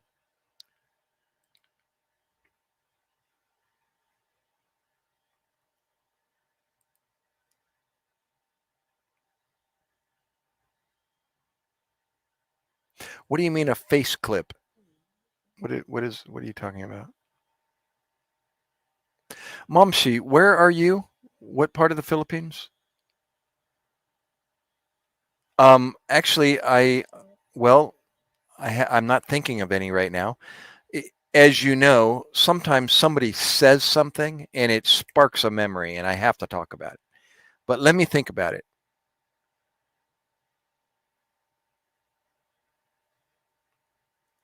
Tell me about you growing up, Ashlyn. Maybe it will remind me of a story. Um, oh, you're in Davao. Okay, okay, okay. Ayo, maayong, let's see, it's morning? Yeah, well, yeah, it's buntag. Maayong buntag, diha guapa.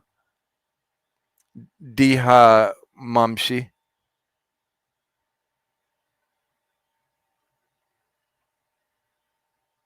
So I can ask now in Tagalog. I can say, taga asaka sa Davao.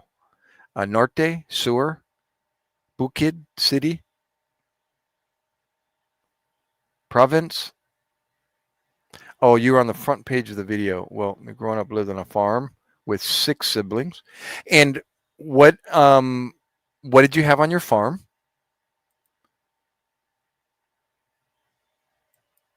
Ikaw pud, Mamsi. Oh, in the city. Okay. Um, yeah, what did you have on your farm?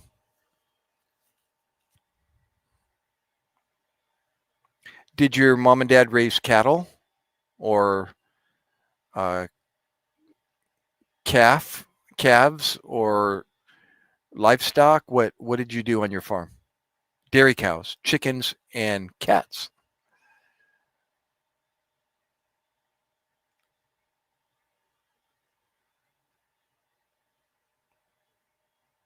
Did you grow any of your own?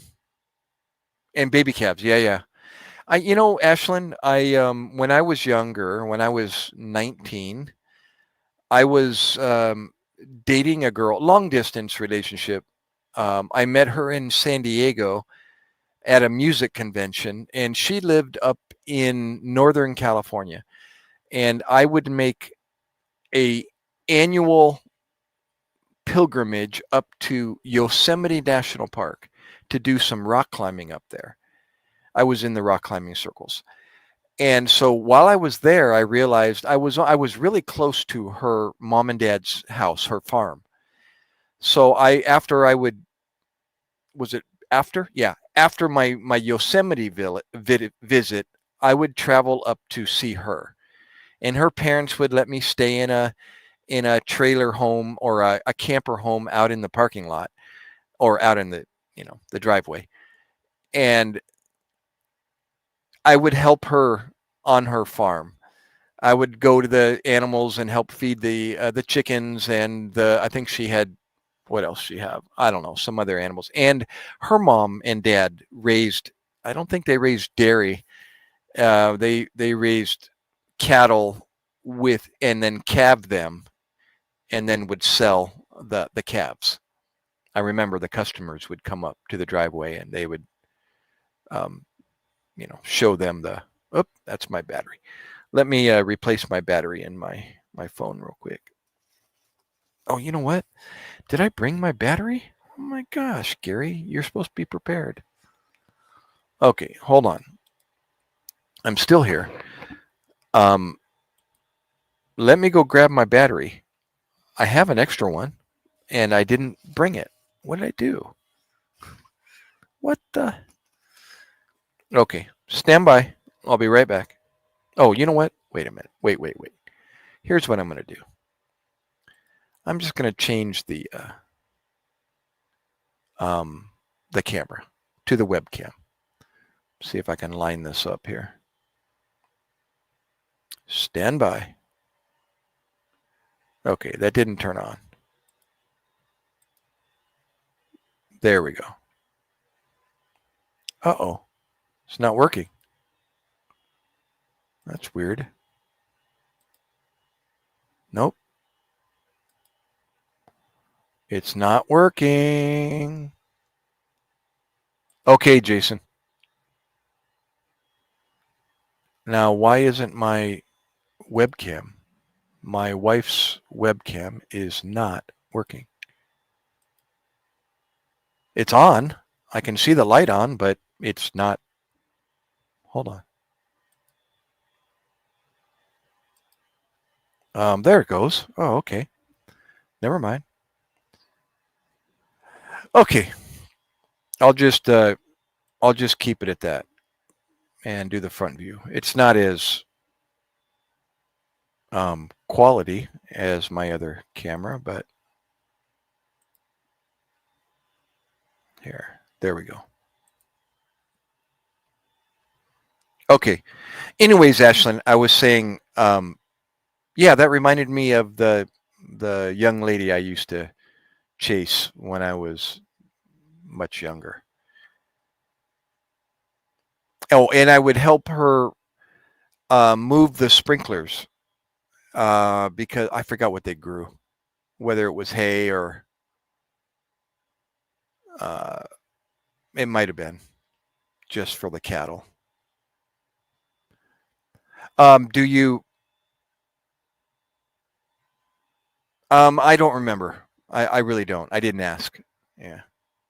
And actually, as you know, uh, that question is not a question that you ask a farmer who's raising cattle, because cattle is their income, and that's that's asking so how much money do you make?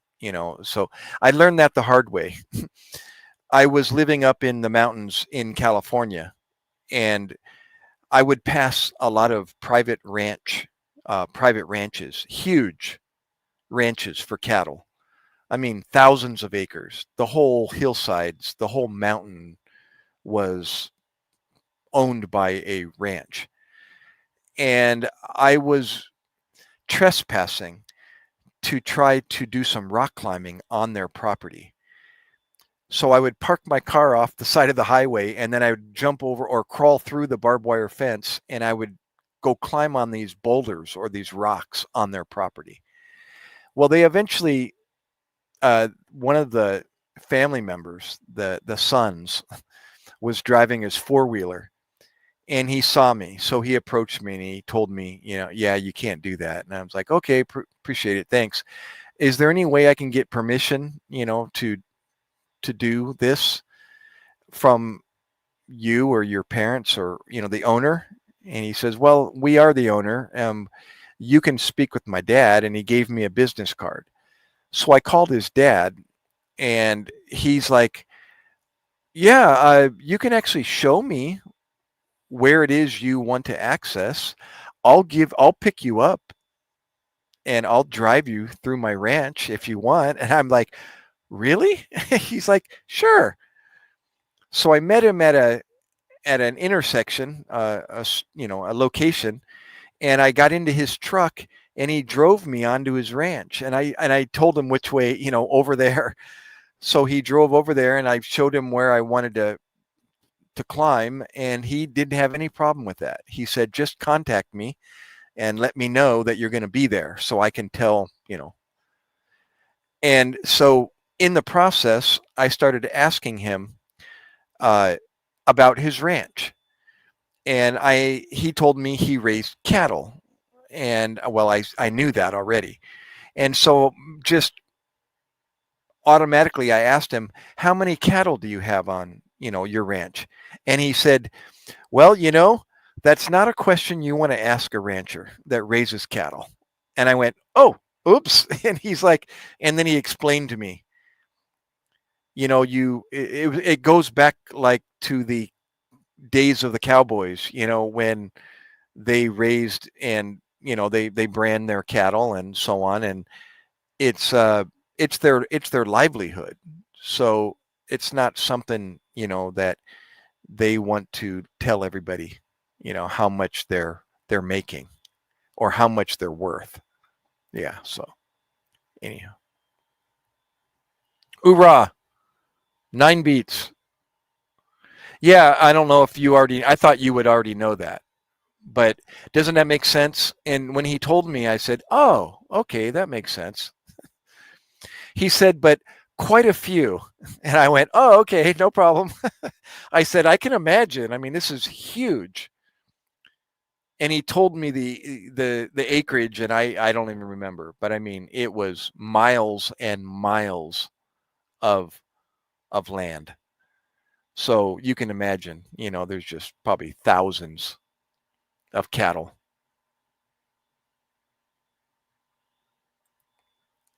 9. Um, I'm a Navy corpsman. I was a Navy corpsman with the 123 Marines. Hoorah, 9.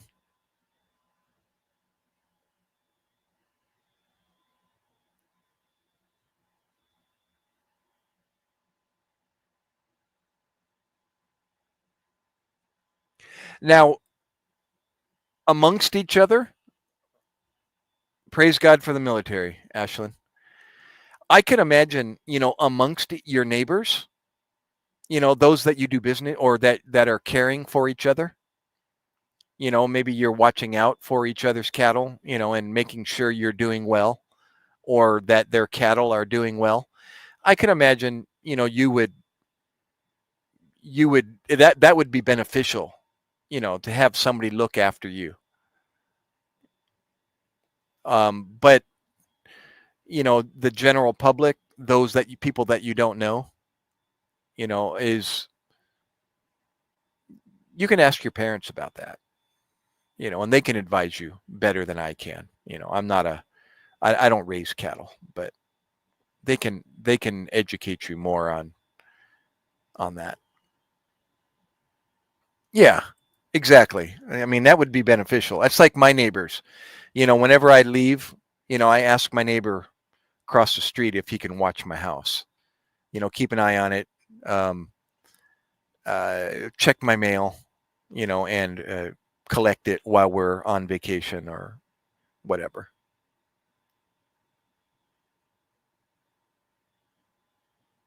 Yeah, yeah, yeah. Okay, absolutely.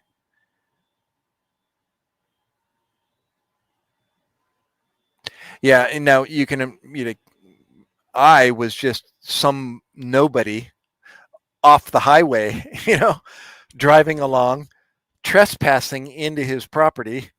Now he was gracious enough to give me literally a personal tour. I even asked him about a job. I said, I'm not, I know nothing about working on a ranch, but, would, is there anything on your ranch that I could do? And he told me, well, I'm sure you could do something. He said, but generally we hire people that, have some type of experience that know what, they're doing. Actually, I wasn't looking for a job, but I was just curious about, job opportunities because his ranch was so big. And I was just asking a question about something I never knew, anything about.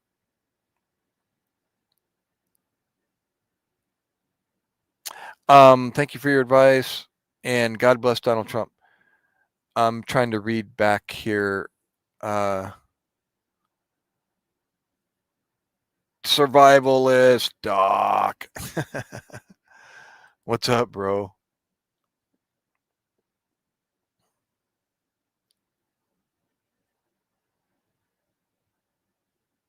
Long story short, I worked at Walmart. Yep. Did you stock? Were you stocking things in the warehouse or? What's up with me? Not much. I actually did some fishing today, shore fishing on private property. Been there, done that for many years, and it's always a Either you get away with it or you don't, and when you don't get away with it, they're usually pretty, at least polite about, saying, I'm sorry, you can't, this is private property, da, da, da, da, da. And it's a, it's like a condo complex, and it's got a 3 or 4 bodies of water that just surround these condos.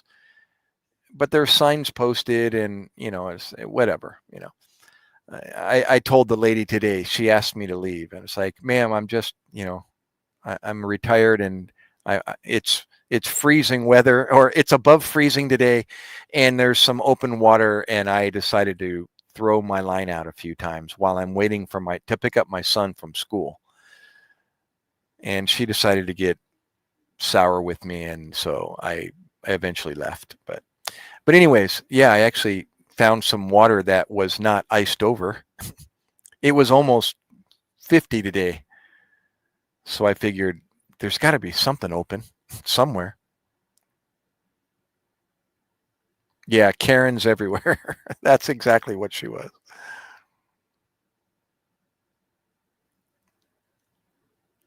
Where are you again? No, nothing. You know what though? It's kind of a bizarre site.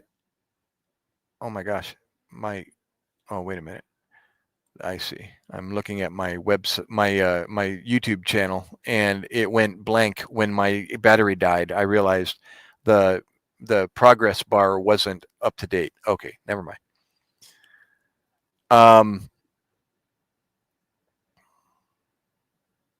Are you really gonna join the armed forces? Have you been following me, 9 Beats, and hearing my story, joining the military at 37 years old? Maybe that's where I remember you.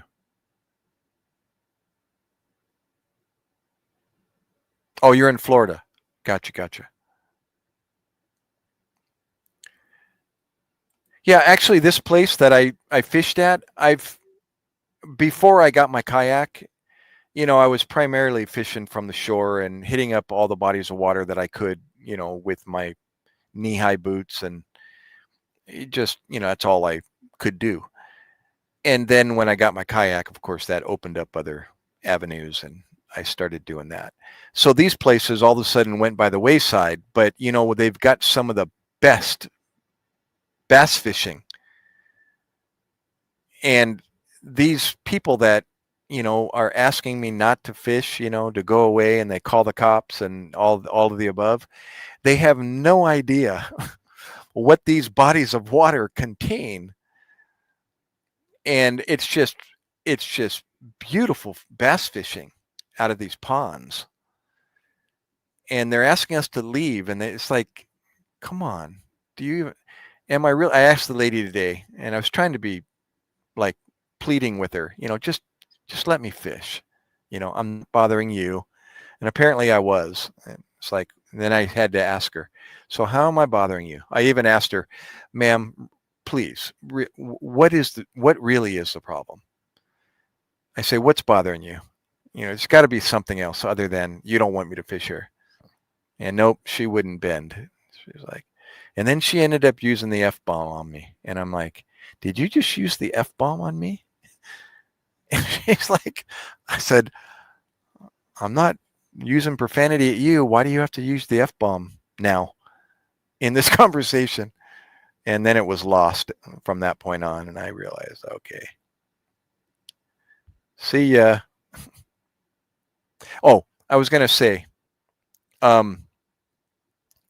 when I got there were dead geese everywhere. It almost looked like the apocalypse. And I'm standing there, and there's one at my foot, and there's one over there to my right, and there's 5 of them floating in the water. And there's some up on the ice, dead. There must have been 12 dead geese, Canadian geese. Some of them in a group of 3, like they all crawled up to each other. And then I watched another one that was sick and freaking out. he had some neurological something going on, and he was twisting. He's twisting his head around and around. He was making himself go in circles in the water. And then all of a sudden he started beelining towards me. And I was like, Ruh-roh, what's he doing? And he's coming right at me. And I'm thinking, okay, that's not geese behavior. They usually head away from you. And he's coming right at me. And all of a sudden he stopped and he started doing circles again. And all of a sudden he gets freaked out and he starts launching and he flies and he goes, whoa, and he crashes into the water. One wing dips into the water and it makes him wipe out into the water. And I realized something's going on with these geese. They're being poisoned. And you know what?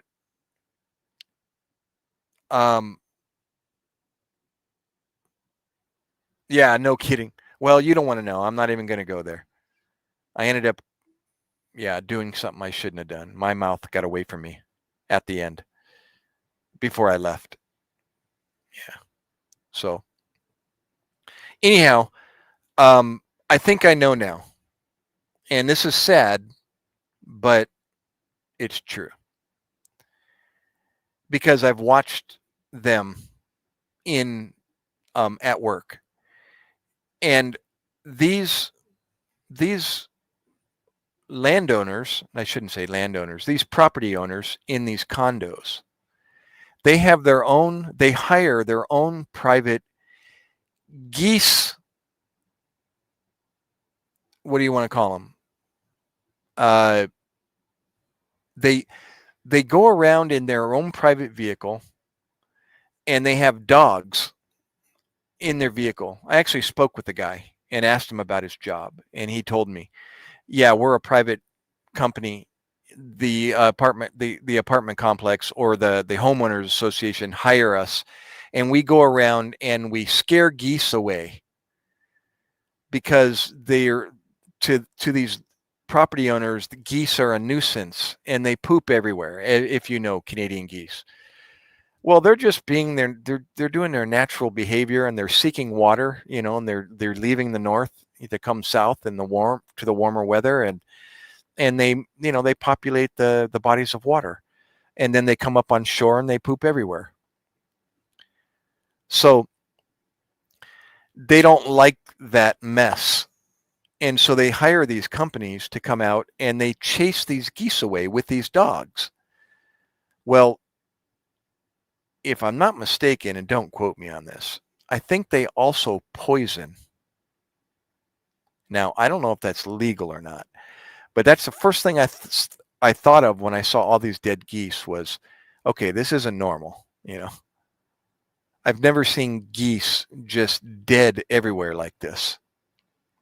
And the first thing I thought of was poisoning.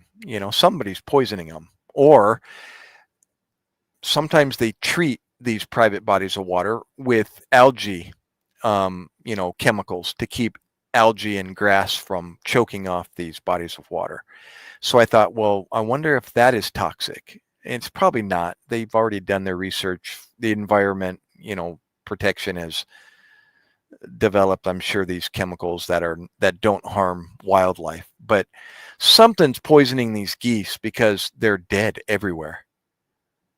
And this one was freaking out, had some neurological thing going on. And I was like, oh my gosh. So anyways, maybe it was you, 9 Beats, before you were telling me you were wanting to be a mechanic for the Army. Are you the 16-year-old 9 Beats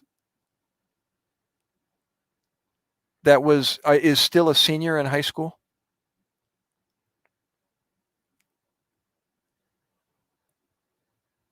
Oh, okay. No. You just told me how old you were. You're 29. Okay. Never mind. Okay, you're not the 16-year-old. Gotcha. Yeah, with geeses? Go ahead. Yes, I just got that. There's a delay. There's like a 6 to 10 second delay in your post and me talking, so we're going to overlap each other.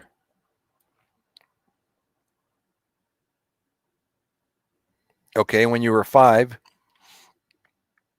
Oh, okay. Oh, you can just call me Doc. Hey, Nine Beats. You'll find out. That the unofficial, um, what do you want to call it? Practice in the military is, well, it's official. Well, it's unofficial. Is you actually? I'm sorry. The commissioned officers, with the O before their rank, O1, O2, O3, um, the officers is who you salute and refer to as sir or ma'am. But enlisted, like myself, the enlisted officers in the Navy, the petty officers, um, and in the Army, it's E4 and above, I believe, and the other branches of the military. You call the enlisted, your fellow enlisted officers, by their name and their rank, or petty officer MacKay, or um, their rank, HM2, whatever their last name is. Their last name is on their nameplate on their above their pocket, and or on their hat, or on their collar device. And so the ongoing joke is enlisted people are the ones that run the military. The officers are in charge of the military. But as far as the actual work that is being done, that's the enlisted folks. So the enlisted folk work for a living. And this isn't the truth, but it's what they say. The officers sit behind the desk and give commands. But that's not always true. But you get the differentiation. So when you're calling, when you're referring to an enlisted person such as myself as sir, my response would be, I work for a living.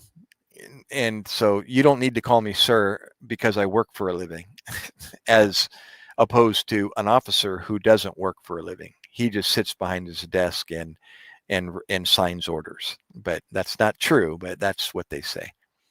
So you can call me Doc. Understood. I like it.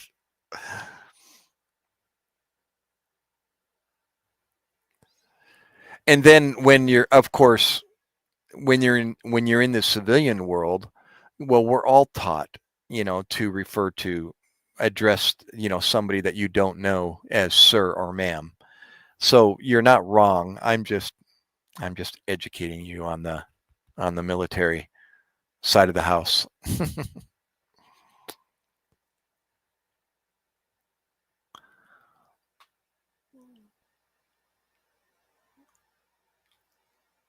um,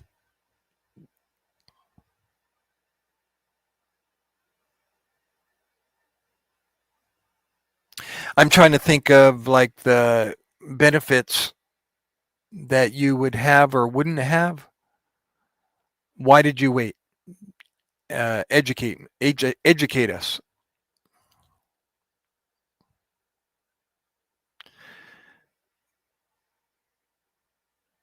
Because you didn't, and this is being politically, but I mean, just being the truth, I'm going to guess you didn't want a woman to be in charge of your nation. There you go. Wow, I just answered it. Of course, that's going to raise everybody's dander, and they'll end up calling us, every name in the book for saying that. But I couldn't agree anymore. I mean, any more or any less, is that, yeah. Yeah, and again, everyone's going to have their say and argument about it, but it's okay. Yeah. Yeah, sexist or a chauvinist or whatever, so be it. You can call me whatever you want. It's ungodly. And it's like If God said it, that should settle it. It's nothing about being sexist or chauvinist or nothing to do with that. It's because God said it, so that should settle it. And he has his reason, and we don't necessarily need to understand why he created Adam first and then created a woman from Adam and named her woman because she came from man. Did you ever read that in Genesis? Here, I knew the conversation would go biblical. It always does. But I'm going to read the word of God. So you can, anybody else watching out there, you can say what you want about it. But I'm just, if you got a problem, then as the preacher used to tell me, get that man a Bible or get that woman a Bible, that wants to question, what the word of God says. It's what it says. So, I mean, it's just an example. I mean, we all know the story. Well, not all, but many of us have heard the story. Why was she named woman? This is Genesis 2, verse 22 and 23. And the rib which the Lord God had taken from man, made he a woman and brought her unto the man. And Adam said, this is now bone of my bones and flesh of my flesh. She shall be called woman because she was taken out of man. So what does that have to do with the price of tea in China? Probably nothing, but it's that way because that's the way God did it. And so the reason why, everything from that point on is based on the male, all the lineage from Adam to Jesus Christ was in the line of David. It wasn't in the line of, I'm going to just throw a female name out there. It's always after the man. Even genetically, it makes sense that God chose to make a woman from a man because he has the XY chromosome. All he has to do is add another X and make the woman. You see? It makes sense that she came from man. You can look at it genetically.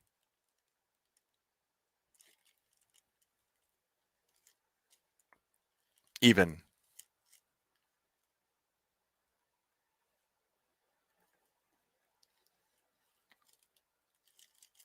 Yeah, so anyways, I mean, I'm going off on a tangent, but therefore, because of that, woman wasn't designed, men are designed as men. Women are designed as women. We're not the same. Physically, mentally, genetically, we're not the same. Doesn't mean they can't lead, but I agree that, there shouldn't be a female in charge of the United States or any country. Sorry. It's not being chauvinistic. It's just the way I feel. So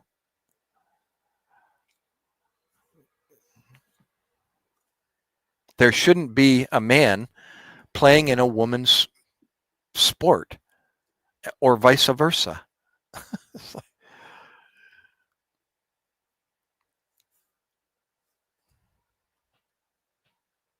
Do you? Awesome. Beautiful.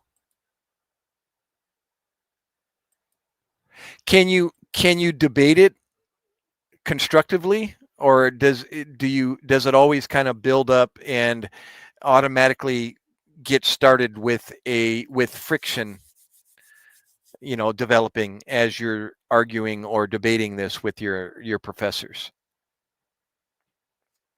I would probably think it's the opposite, that it eventually goes to a point of friction, but maybe not. All right, bro. Later. Be careful.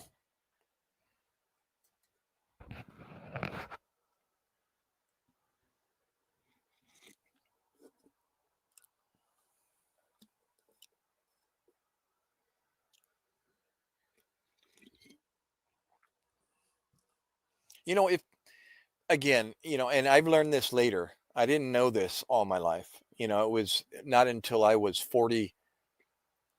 17 years ago, 47 years old, did all of this start to unfold before me, the Word of God, when I first started studying it.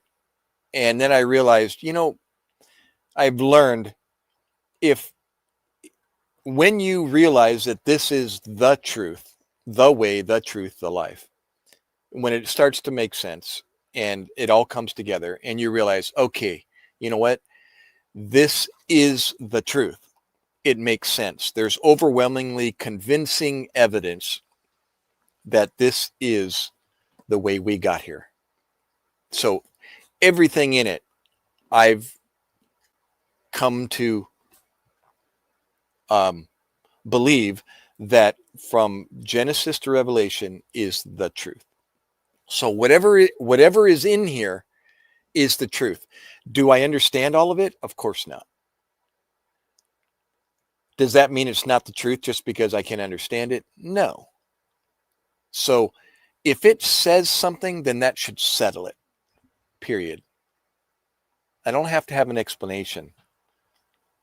I've just chosen to believe it based on overwhelmingly convincing evidence.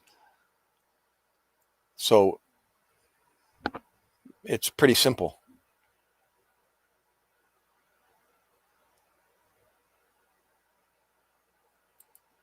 We can go on and on, about, giving examples of when a woman can do this, then I'll do this, and that's beyond the point. It's just there's a method to his madness, and we don't have to understand his, how he did it. As a matter of fact, good luck with that. The scripture already says that, I'm going to paraphrase the verse. What you see on this world and in this universe was not made by things which you can see. So in other words, good luck trying to replicate what I've already done. The God speaking. We won't succeed. We'll never succeed. Why? Because what we see was not made with things which you can see. And that just nips it in the bud right there. So the same thing with why he says or he puts certain things in an order that we should follow. We might not understand it, but he said it, so that should settle it. He created you, who else would know better? And that makes so much sense to me. It's like, yeah. That's like the question, I've said this before. Is there a possibility you could be wrong about anything you know? And the answer is yes, of course. I could be wrong about all kinds of things. But that is called a self-refuting logical fallacy. You're refuting yourself. You're literally putting a zipper on your mouth and throwing the key away the minute you say yes. Because everything thereafter that you say could be wrong. Because you just said, yes, it's possible. So it's a self-refuting logical fallacy. And so what is the right answer? What is the only correct answer for that question is no. there's no possibility I could be wrong about anything I know. But I can't answer that way. But there is only one person that can answer. No, there's no possibility I could be wrong about anything I know. And that's the person that knows everything. And who is that? God. So why do I know anything? Because somebody gave me the ability to know. The fear of the Lord is the beginning of wisdom. You see that? Imagine that. God's word said it all along. The only reason we began to know something is because we had a fear of the Lord from the beginning. Therefore, we're without excuse. We know there's a God, but we choose to deny him. The only way we can know anything is if somebody that knows everything, who can't be wrong about anything they know, gave us knowledge.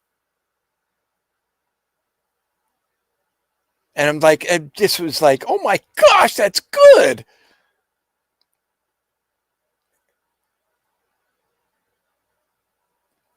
So again, are we going to be able to explain everything that's in this? No, we're not. Why? Because it wasn't made with things that which we can see. It came from a supernatural source. In the beginning, God created. How much more supernatural do you need to be? Oh my gosh. We're not going to be able to create life. Gosh, it's so good. It's so good. Here we are trying to create life, right? Scientists are trying to create life in a laboratory. How long have they been trying to do that, right? Well, good old Dr. Robert Carter, I've already read this in my new book, Biblical Biology 101. He says it the best. How did life begin? In the chapter, how did life begin? Right? He talks about the polymerization problem. Polymerization problem. Life must also overcome the polymerization problem. You are not made of simple free-floating chemicals. Instead, many of the things that make up the human body are composed of long chains of sugars called polysaccharides, amino acids, also known as proteins, or nucleotides, which are DNA and RNA. Okay? These molecules can be extremely long. Human chromosome number 1 is about 1 foot in length. Yet these long chains of simpler chemicals are easy to break down. Tactical Fox Navy. Not a Marine, nor am I. Navy Corpsman. Navy Corpsman, bro. Doc. You should know that, right?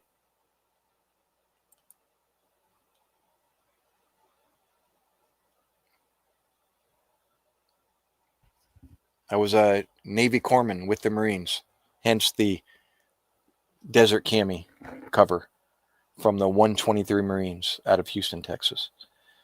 So anyways, these long chains of simpler chemicals are easy to break down. To form them, the body removes an OH from one end of one chemical and an H from the other chemical.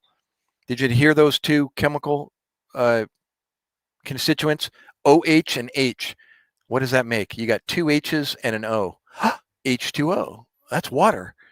So they remove water to form these simpler chemicals. Okay? So how are these simpler chemicals made? Without water. They remove an OH from one end and an H from the other end. Okay, let me continue. And then joins the molecules together. In other words, every bond between the sugars, amino acids, and nucleotides in the molecules that make up living things was made by creating a water molecule. This is why this reaction is called condensation.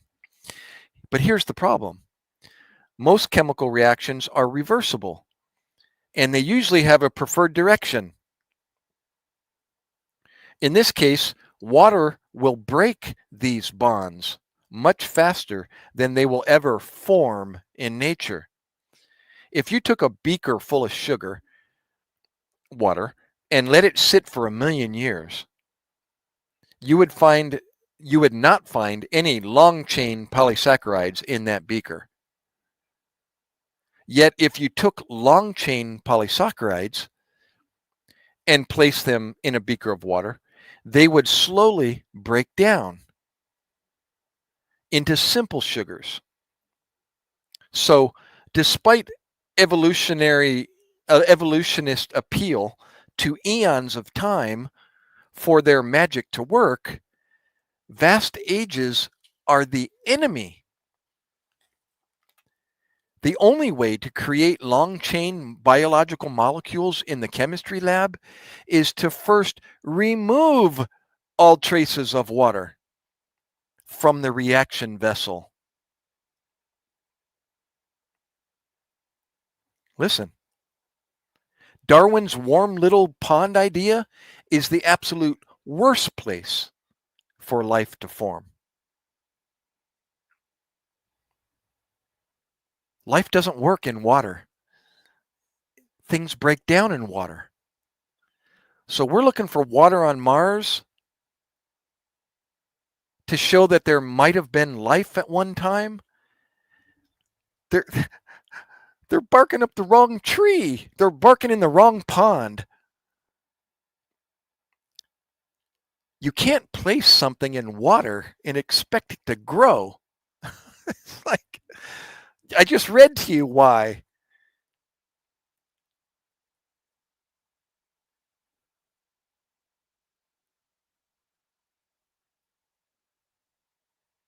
You see there? This is coming from a DNA and genetics expert.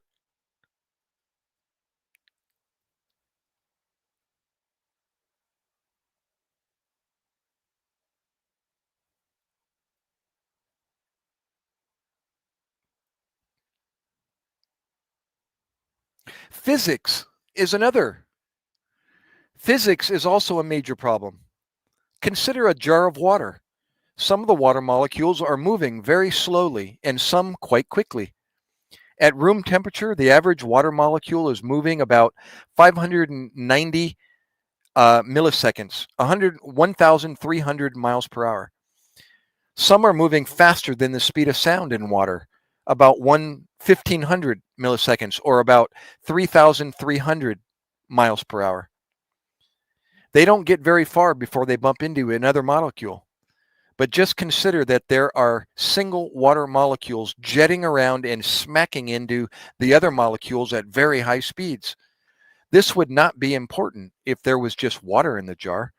Add long-chain, fragile, or highly reactive molecules to the mix, and the problem is obvious. Okay? You're missing the point there, 9 beats.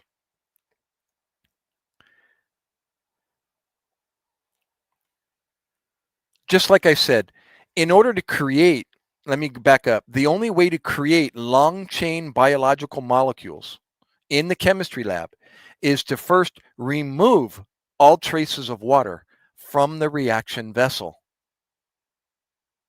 Okay? And then to keep them alive, of course, you need to give them water. At least I didn't quote that right. I didn't read that. That was something I thought of in my head, but that didn't make sense. Okay? It didn't happen the other way around. You didn't have water and then create life. Things break down in water. And here's the yeah. So anyways, so back to the extreme physical forces in small scales. Um, Add long chain fragile or highly reactive molecules to the mix, and the problem is obvious. Water is a highly destructive molecule.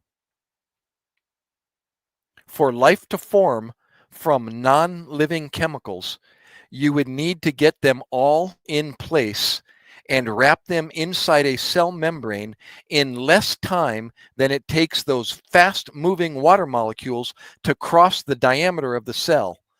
Good luck! Exclamation point. You know what? And my page just pulled out of my book. Brand new book. Brand new. And a page just fell out. Did you hear that? I told you the speed in which water molecules are traveling at. You put something in the mix, such as a long chain polysaccharide, and the problem is obvious. The water molecules moving at that speed are going to destroy it. For life to form from non-living chemicals, you would need, that's evolution. Everything came from pond scum or rock, non-living. And then you drop them in water somehow into that, as he said, the warm little pond idea is the worst place for life to form. Okay? And keeps going. Mechanical problems associated with long molecules. The chicken and the egg problem. Extreme chemistry. The information challenge. Overlapping claims. What is evolution? Let's go jump to that at the very end here. We have already used the term evolution several times, so let's take a minute to explain what it means. The basic definition is simply unfolding. In a biological sense, evolution is a gradual unfolding or change in living things over time. Yet, this is not a proper definition because it leaves a critical part of the theory out. Evolution is not just change over time. In fact, although that is the definition found in most textbooks, change over time is a lame definition. Why? Because creationists believe in change over time. You see? So we believe in the same thing evolutionists do. Change over time is nothing new. All right? God created that within its kind. Okay, let me continue. It goes into that a little more in detail here. Instead, any definition of evolution must include the phrase common ancestry. Evolution is the belief that enough change over enough time can lead to the common ancestry of all species. Consider also this definition of the general theory of evolution by British zoologist Gerald Kirkut. There is the theory that all the living forms in the world have arisen from a single source, which itself came from an inorganic form. This theory can be called the general theory of evolution, and the evidence that supports it is not sufficiently strong to allow us to consider it as anything more than a working hypothesis. Being that this is a working hypothesis, we are right to ask a question. Can small changes over vast ages explain all living creatures? We just identified an area of non-overlap. This is a very, very important thing to understand. Darwin and nearly all evolutionists since him used small-scale changes to infer tremendous changes over deep time. He did not have a way of accounting for the source of the instructions for the amazing new abilities found in living organisms, and he ignored the fact that anything created by an intelligent being can be tinkered with after it is created. Essentially, once life exists, it can be changed, but such changes do not explain the complexity of life. Life can change because it is robust, complex, and over-designed. It was made to withstand abuse and keep on rolling. Yet, there are limits to the amount of change it can withstand before living systems collapse. Like any good engineer, God built life according to a set of specifications. Life will survive only as long as those specifications are not exceeded. Evolution requires a lot of new structures and a tremendous amount of new information. But the changes required to go from the first simple living things to modern complex life are not what we see in real time. Random mutations are not producing better organisms. Here, and I can understand that, even though a lot of that went over my head, and that is, we are dying. Everything is dying. Everything is coming to an end. The laws of thermodynamics, it's obvious. We are not getting better. Nothing has ever gotten better. Nothing. Nothing. We are dying. We're coming to an end. We're not going this way. No, we're going this way. So everything that he just said, is just a complicated way of showing that we can't, evolution requires new information, especially DNA. And DNA doesn't form, it breaks down. It doesn't come from nothing. It had to have been there already. And then everything has been going downhill since.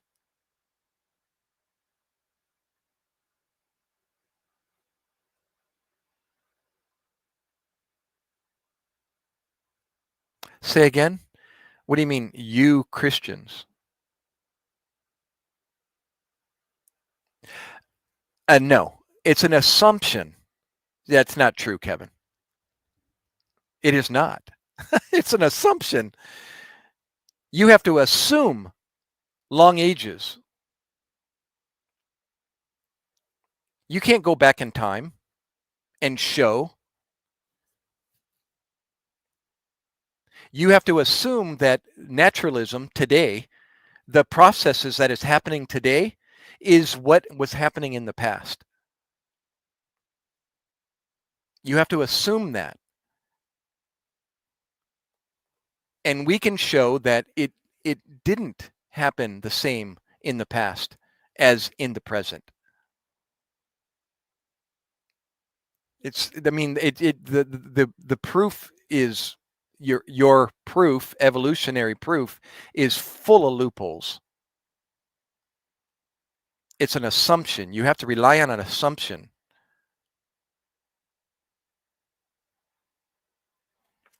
Okay? And if you know better, write a book, Kevin. Spend the time to write a book to explain, your your knowledge. I can't. I don't have enough, knowledge to write this. But I'm relying on someone that does it for a living. And they came up with these conclusions, and it makes total sense to me. In this feeble mind of mine.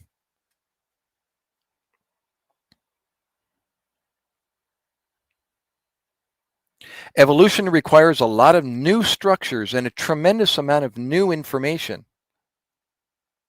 But the changes required to go from the first simple living things to modern complex life are not what we see in real time. Random mutations are not producing better organisms. Is the only path to understanding reality writing a book? No, but I'm saying though, yeah, exactly. How do we know that the writer isn't wrong? Is to do your study, right? To study it.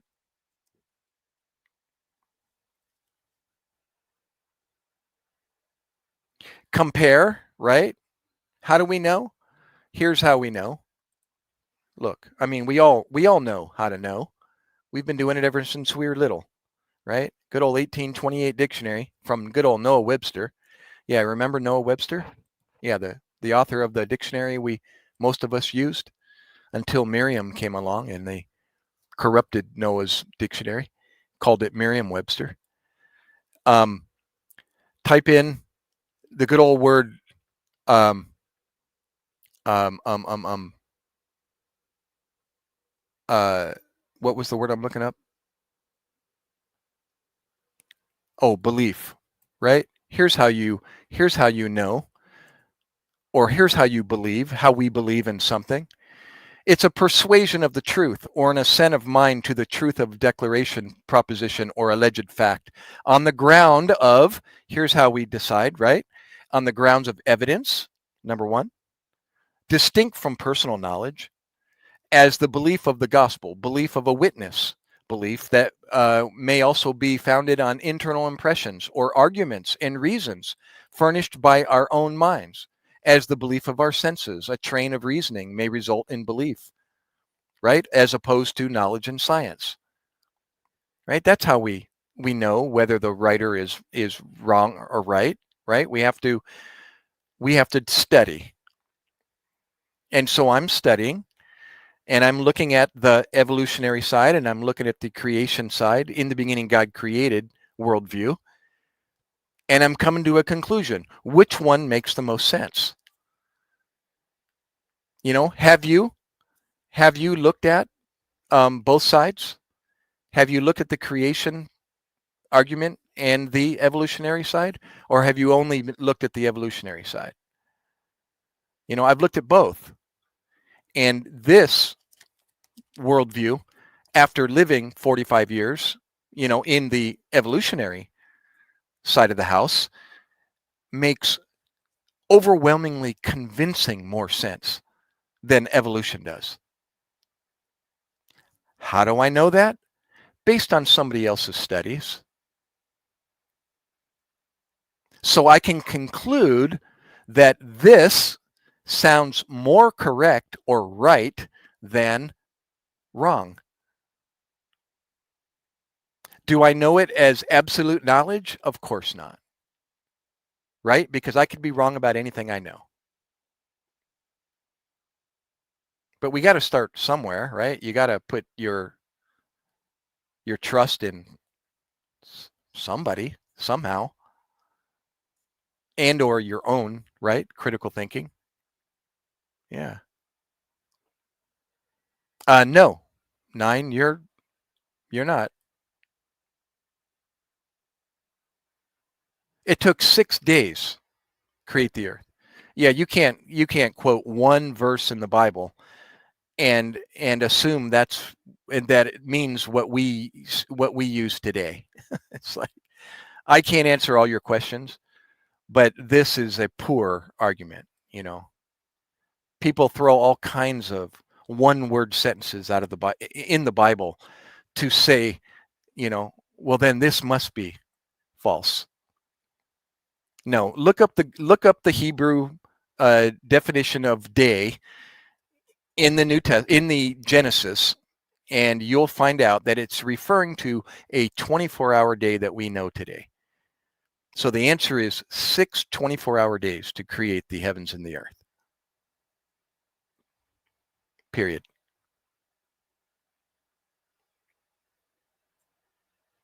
You're not blocked, 9. Why do you keep saying that? Everybody can see you. I got my head in a book and I'm not seeing everybody's comments because I can't follow everyone.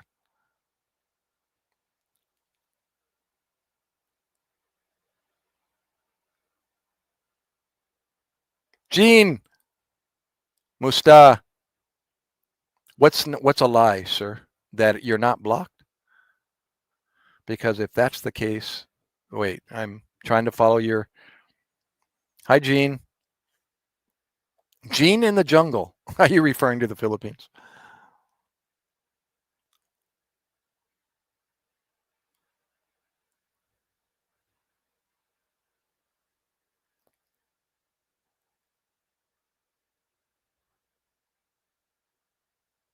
Because of sin, Kevin. Read Genesis. I'll read it for you. All right. Let me just paraphrase the whole book of Genesis. The book of Genesis, the first few chapters of Genesis. Okay. In the beginning, God created the heaven and the earth. Okay. And I'm going to just kind of scan over this here. Everything he does, he created and called it good or very good. All right. He keeps creating things, calling it good or very good. He created mankind in the image of God and called him good or very good. All right. Everything, verse 31 in chapter 1 of Genesis. And God saw everything that he had made, and behold, it was very good. And the evening and the morning were the sixth day. Okay. Does that infer that anything was bad in what God made was bad? If everything he did in those first 6 creation days was good and or very good, does anything infer that anything was bad? No, right? You can infer that with that. All right. And thus the heavens and the earth were finished, and all the host of them. So up until that point, everything was good or very good, right? And then a lot of us know what happened. And he rested on the 7th day, blessed it, sanctified it, etc., etc. He rested from all his work which God created and made. All right. These are the generations of the heavens and the earth. All right. So, and then it goes on to, and the Lord God took man and put him in the Garden of Eden to dress it and to keep it. I'm going to just scan over this. Of every tree of the garden that thou may freely eat. But here's the first rule he gave mankind. But of the tree of the knowledge of good and evil thou shalt not eat of it. For in the day that thou eatest thereof, thou shalt surely die. Okay? And he said, and the Lord God said, it's not good that the man should be alone. I will make him a helpmeet for him. And out of the ground the Lord God formed every beast of the field, every fowl of the air, brought them unto Adam to see what he would call them. And whatever Adam called every living creature, that was the name thereof. And we keep going. And then he says, and the Lord God and Adam gave names to all the cattle and to the fowl of the air and to every beast of the field. But for Adam there was not found a helpmeet for him. And the Lord God caused a deep sleep to fall upon Adam, and he slept. And he took one of his ribs and closed up the flesh instead thereof. And the rib which the Lord God had taken from man made he a woman, and brought her unto the man. And Adam said, this is now the bone of my bones, flesh of my flesh. She shall be called woman. And I'm going to insert here. Why? ? Because she was taken out of man. All right. Therefore shall a man leave his father and his mother, and shall cleave unto his wife, and they shall be one flesh. And they were both naked, the man and his wife, and they were not ashamed. All right. So here we got 2 people standing nude in front of each other. They weren't even embarrassed. They didn't even know each other were naked. They weren't ashamed. Okay. So that's the beginning. So we got everything's good and very good. 2 people naked standing in front of each other who weren't even ashamed. All right. So we can infer that the word ashamed is not good or very good. Would you agree? I'm getting to a point here. All right. Everything's good, very good. All right. So, and you can infer also, he says, if you eat of that tree, you shall surely die. Right. So if they did not eat of that tree, what would happen to their life? They would never die. So you can infer that they were eternal before, right? Or during this time. He said, but don't go over there and eat of that tree, because of the day you eat of that, you shall surely die. Right? So far, so good? I mean, this is common sense. To me, it is. Sorry. So, and then, like I said, a lot of us know what happened. Satan comes into the picture. He deceives Eve. She takes the bait, believes him. As a matter of fact, the devil lies to her and says, "Didn't God say?" And I should be reading the verse, but trust me. Again, how do I know that this person is telling the truth? Again, how do you know I'm telling the truth? Just let me know and I'll read the word of God. And that way you're not taking my word for it, right? Who was it that said, how do I know that he's not telling the truth? Right? So, um, anyways, so they did sin. And because they sinned, they, plural, God gave them what they deserved. He gave them the death sentence. So why are we dying? Why are we dying? Back to your question.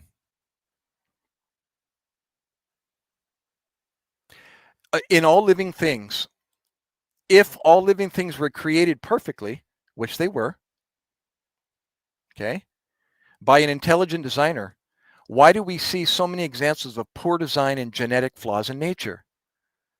You see, I'm answering your question. Why? I just answered it. Before it was good, very good. Before it was created perfectly by an intelligent designer. And then what happened that caused the first and second law of thermodynamics? What was it that caused the decline, the poor design and genetic flaws or genetic decline? What was it? I just answered it. Sin caused the demise of everything. Before sin, it was genetically perfect. It was not susceptible to disease, death, dying, seizure, coma, death, as we say in the medical field. There was none of that before sin. For the wages of sin is what? Death. That's God's word. For the wages of sin is death. Death is because of what? Sin. We, I, me, you, those around you, we caused the demise.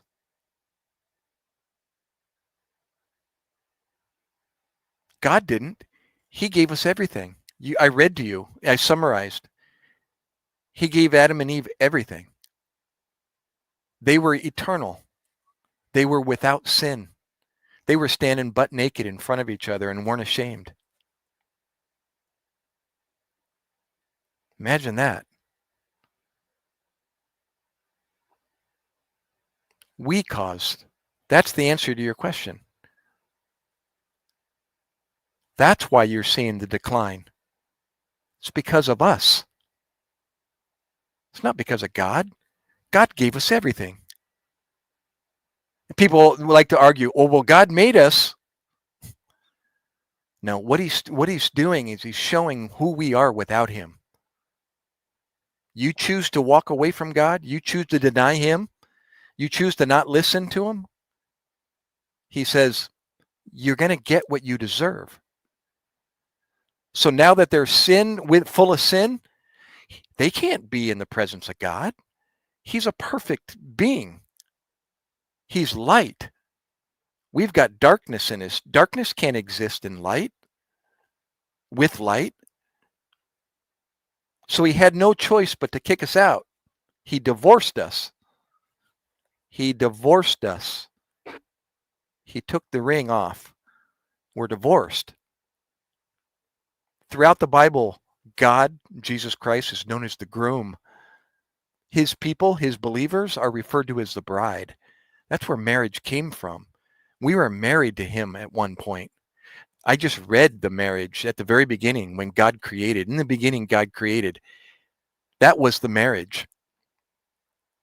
We were one with him. We were with him. We had everything. We were eternal. There was no death or dying. There was no end. Everything was perfect. And he gave us one rule to follow, and we couldn't do it. So how, pray tell, is anybody going to be able to reverse what just happened? We're full of sin now. We're born with it. We inherited it. You want me to prove you're a sinner? Are you going to die? For the wages of sin is death, right? We are dying because of what? Because of sin. So how am I going to be able to get rid of this inherent disease that I have? And how am I going to overcome the ultimate sentence of that disease, the ultimate outcome of that disease, which is death? How, pray tell, am I going to be able to overcome death? I can think of one way. If I could resurrect from my grave, I'd be able to say I overcame death. But guess what? I'd be an alive sinner again. I'd have sin still in me. I'd just be a sinner that overcame death.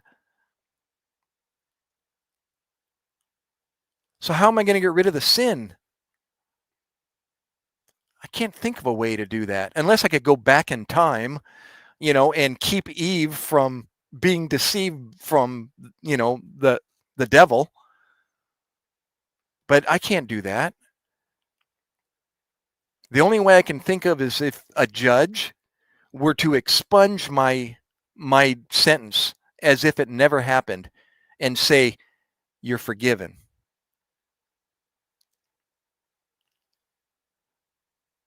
Right? But that wouldn't be a just judge to do that, because you're the wrongdoer.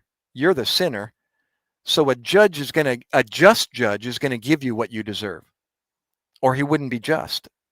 If he just said, well, you know what? I love you so much, but it's okay. You make mistakes, and I'm just going to, just like Biden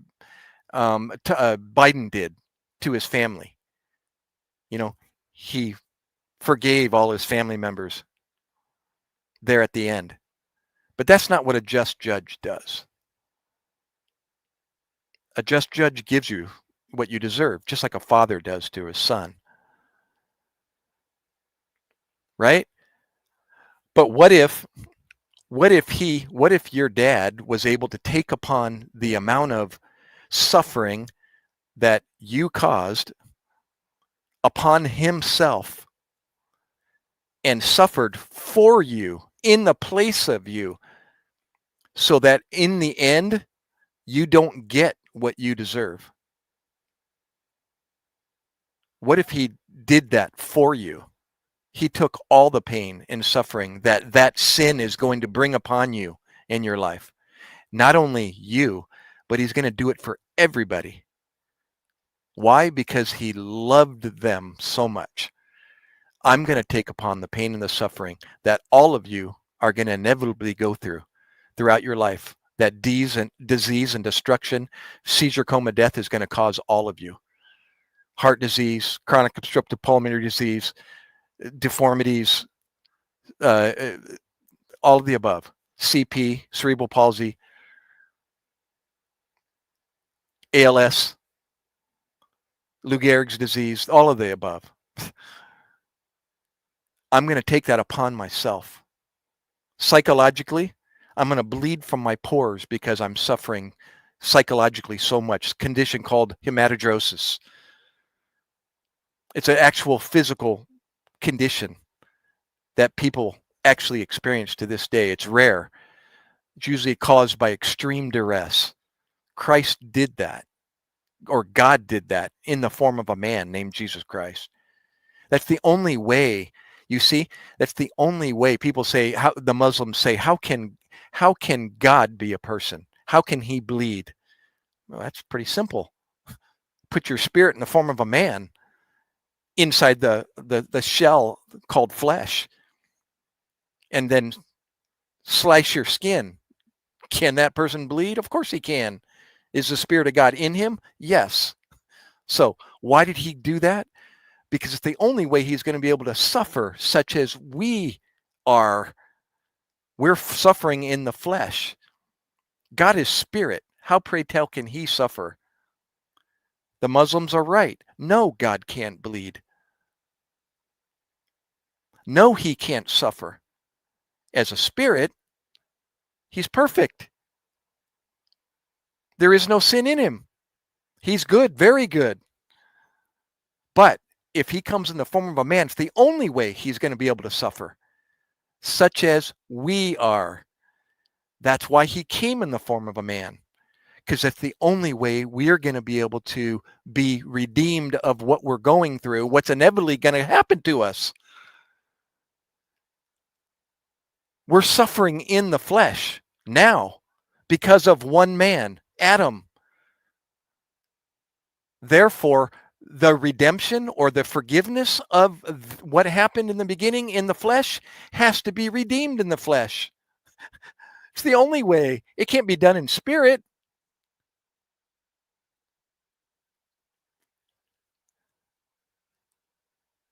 So that's why Christ came, because what was required to forgive us and to redeem us of death, it has to be done in the flesh. It was committed in the flesh. Therefore, it has to be forgiven in the flesh. It has to be suffered in the flesh. He knew that if he didn't do what he did, we're all going to hell. We're going to get what we deserve. Where else does a sinner deserve to spend an eternity? In a sinful place forever, right? Where else could we reside as a sinner? We can't occupy a place that has no sin. So God so loved the world that he gave his only begotten son. He suffered his only begotten son. That, here's the kicker, here's the condition, that whosoever believeth in him, that he actually was, and he actually walked the earth, and he actually suffered and died for you in the place of you. That's the last part of that verse. For whosoever believeth in him should not perish in the lake of fire, but have everlasting life. So we're going to get another, if we believe, you're going to get another opportunity to live again. But this time, forever. There is no end. There is no death. Look what's happening to me. I'm getting old.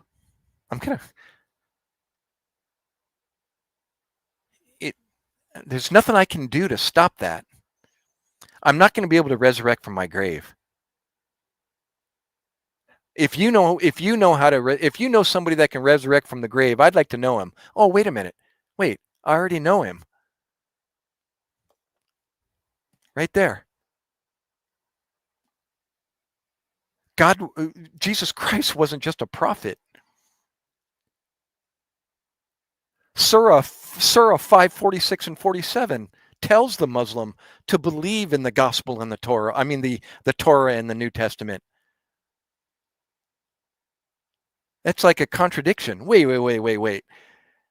What? Allah says to believe in the Torah and the gospel? Well, the Torah and the gospel is very clear. Isaiah 53 and John 3:16. I mean, but it's corrupt.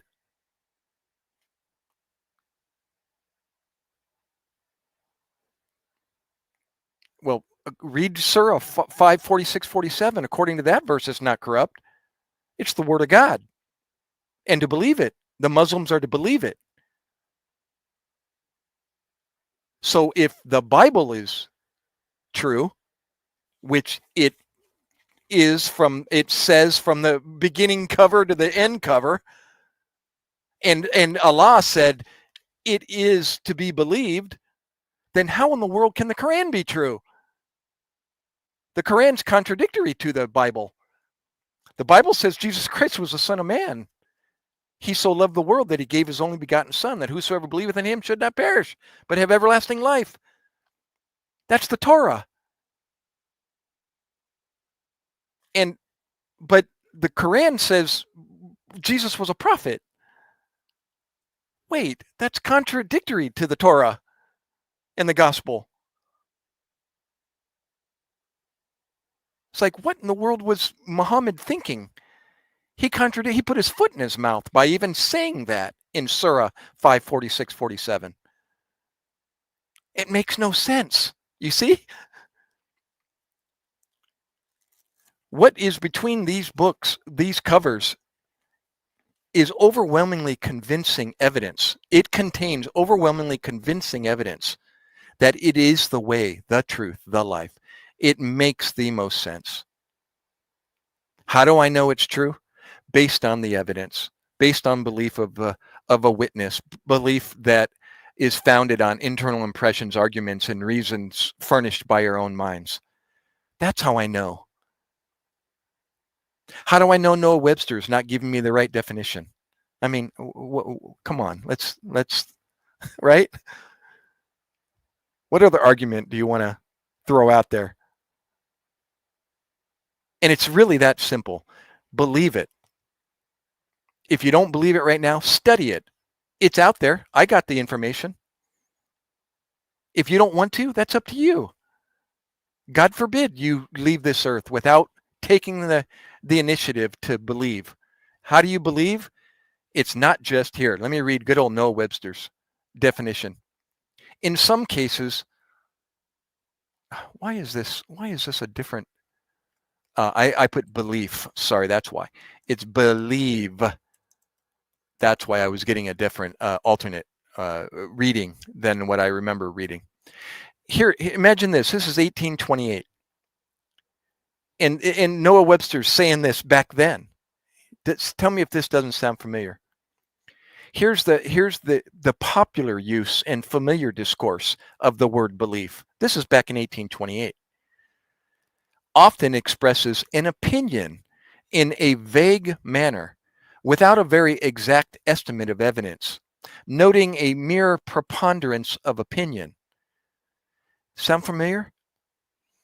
You listen to somebody, but I mean, that's all you hear. You might hear it on Facebook, or you might hear it on, YouTube, or you might hear it on somewhere, word of mouth. And you're like, God, wow, that sounds good. I can believe that. And then let me read the last part of Noah Webster's definition. And is nearly equivalent to I think or I suppose. That's really what the person should be saying once they hear, just some like a fleeting, opinion of somebody, is to say, you know what, I think or I suppose that sounds true, not I believe or I can believe that. The actual definition of believe is what I said. You need to actually, let me sum it up. You need to study, take in all the information, all the evidence, and then come to a conclusion and say, okay, that sounds like pretty firm, sound evidence. I believe that. Now you can believe it. That's the definition of believe. So study it before throwing out, opinions or suppositions. I think or I suppose.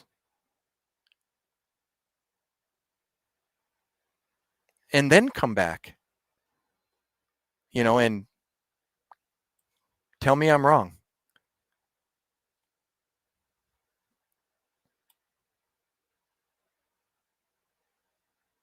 That's it, Kevin. Do the study. It's exactly what I'm doing right now. I've done it multiple times, and it is overwhelming. It's jaw-dropping. Just to study the word believe, it took me down a path that I never knew before. It took me to the cross. You believe that? It took me to the word understanding. The word under, the compound word understanding, study that one. It'll take you to the cross. You'll be under the person that's standing. You'll be at his feet. That's understanding. It's overwhelming. It's so deep that, I mean, I could go on and on and on, but, you know, two words that is like baffling to me at first, and then I realized how powerful two words can be right there. And I'm not referring to me.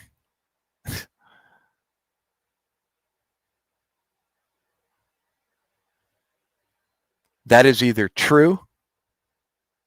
No, I'm sorry, I wasn't. Beats. Sorry about that. I was obviously head deep in my delivery, and I'm gonna leave it at that. Sorry.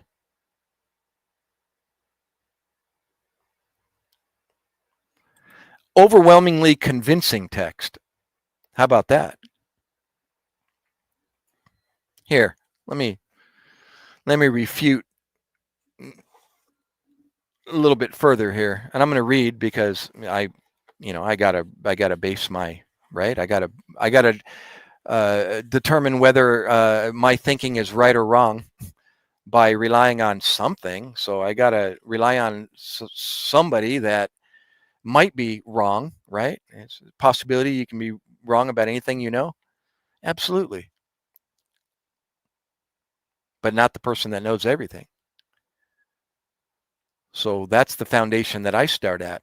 I base everything that I study on somebody that knows everything, that can't be wrong about anything they know. And then I do my studies based on that person.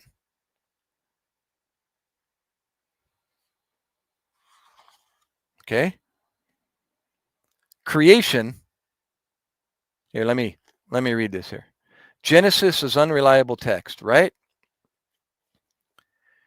Creation is described in the book of Genesis, i.e. Genesis here, the unreliable text, is perfectly consistent with all known scientific laws and evidence. And the scientific evidence in Genesis is overwhelming. I challenge any skeptical person to give this book, Evolution, the Greatest Deception in Modern History. I challenge anybody, any skeptical person, i.e. Kevin Hemian, to give this book an impartial reading before dismissing the creationist viewpoint.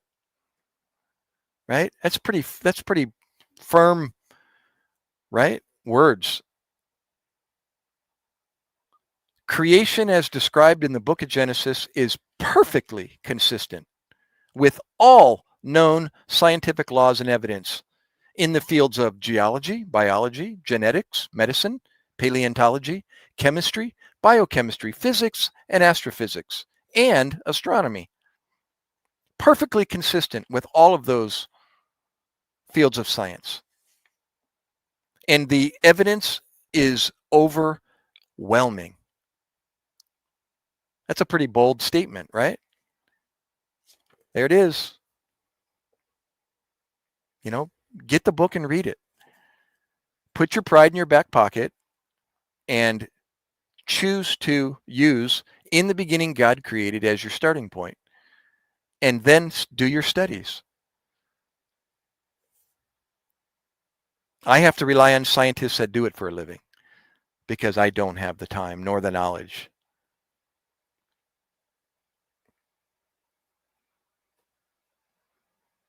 Yeah. So,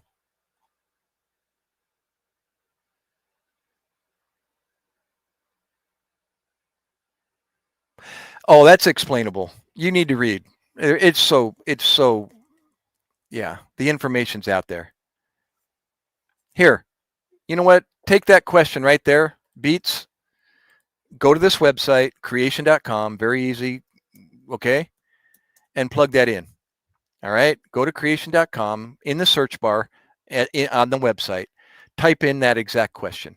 Then explain how Cain and Abel were able to take wives if they weren't practicing incest. Okay? As a matter of fact, you can go to YouTube. I've got a video saved, and Dr. Robert Carter, the scientist that I'm pointing the wrong. There it is. I'm sorry, I got it wrong. Um, the scientist right here that wrote this book, Robert Carter, PhD, he puts out a good video, and he'll answer that question for you about intermarriage within families early on, before mutations were rampant uh, today. Remember, in the beginning, everything was good, very good, right? And then when sin was committed, everything took a fall. That's why they call that the fall. But intermarriage within families was common and was doable without any complications. And it wasn't until relatively recently in history where incest was put into law as can't do it because it became physically harmful. But before, it was quite common for cousins to marry cousins without any repercussions. Explain which one, sorry. Um, so you keep referring to me as a Christian. So can I ask you, as a what? You as a what? Not negative, Kevin. In the beginning, God created, and then everything follows after that. You believe in Jesus as a what, sir? Right? It's only fair, right? Introduce yourself. And where are your beliefs? Or what are your beliefs? Jesus was a prophet and the Messiah? Explain that to me. Okay, what about Messiah?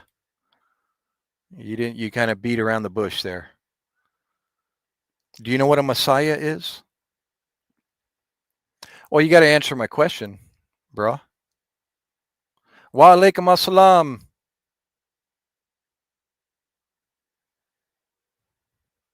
Well, explain it. And where did he come from? Where did this Savior of the world come from? Where did this Messiah come from? 9 beats. You still haven't answered my question. What is a Messiah? Oh, so the Messiah is the creator? I'm sorry, I'm having a hard time kind of following your...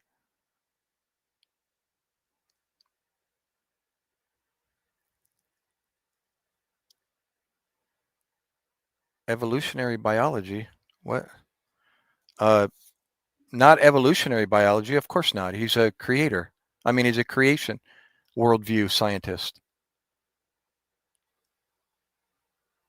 He refutes evolutionary biology very well.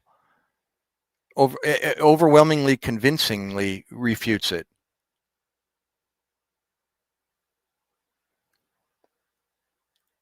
Now, where did Jesus Christ come from?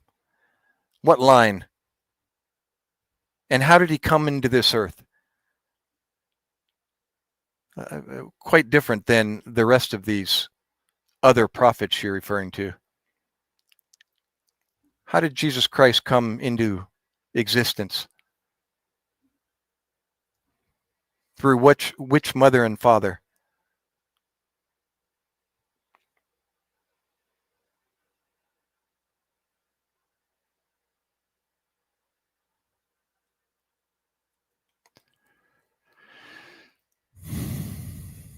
And here, the big question, instead of going into a dialogue about this, how are you going to be able to do anything about the two problems that you and I have? Number one, I'm a sinner. Number two, I'm dying because of it. How are you going to overcome those two problems?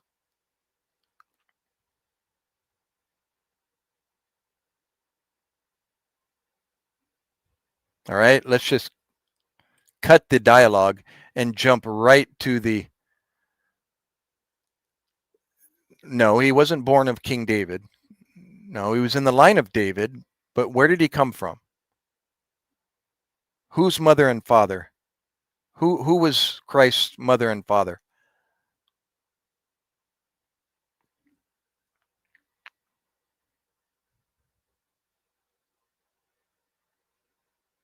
Yes. Okay, you've told me that already. We are in agreement of that.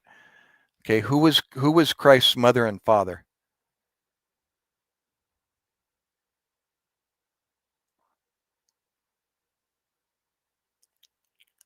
Yeah, show me your sources, Kevin.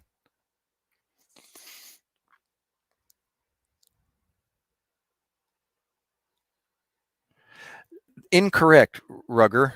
I'm surprised you said that. No, Mary and Joseph. Joseph wasn't his paternal father.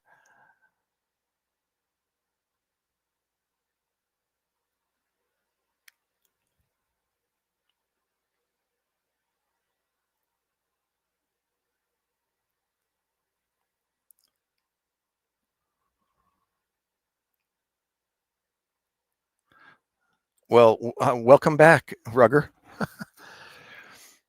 No, I'm not being facetious at all. I'm asking who was Jesus Christ's mother and father? Where did the seed, where did the sperm of what man did Jesus Christ come from?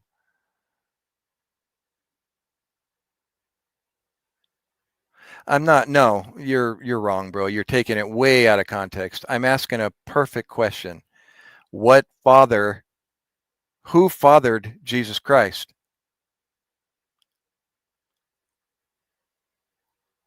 JP. I think you're the same one that said that last time. You're claiming stolen valor because you're convicting somebody else of being stolen valor. So you just walked on yourself.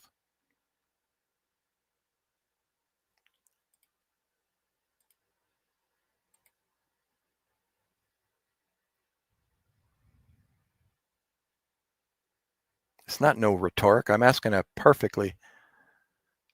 There you go. I think Rugger, but I'm not asking you. I'm asking Nine Beats. He's a Muslim, and I'm asking. He wanted to have a a conversation.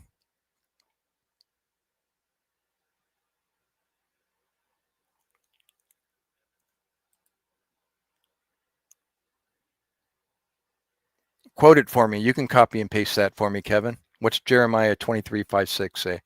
I'm in the middle of trying to.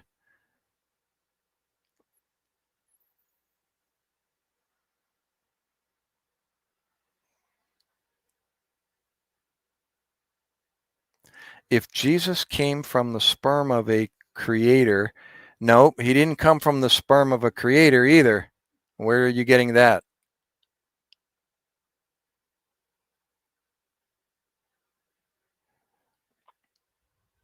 Well, maybe I'm misunderstanding what you said, Kevin.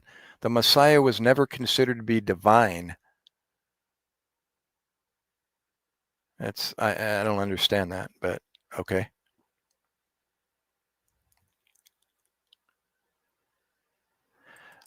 Well, you just said you thought Jewish. Why would you be afraid to say that? I'm a believer in Jesus Christ as being the way, the truth, and the life. And no man comes unto the Father except through him. So why are you avoiding something simple? Just introduce yourself. Tell me what your belief is, right? Why would you have a bad, does being Muslim put a bad taste in somebody's mouth, or what?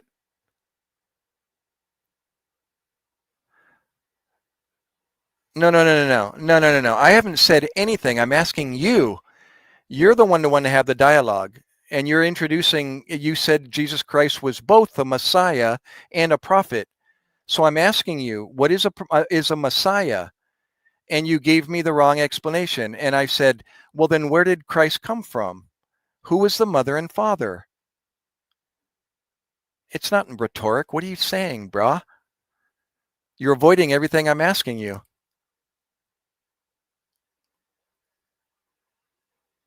Who said I was Muslim? I said I'm Christian, or you said I'm Christian, right? Speaking of assumptions, it's like, what? Let's turn it around. I never said I was Christian, at least not to you, and in this live stream, I don't think. And you said you Christians. That's an assumption right there. I could be a Mormon, right?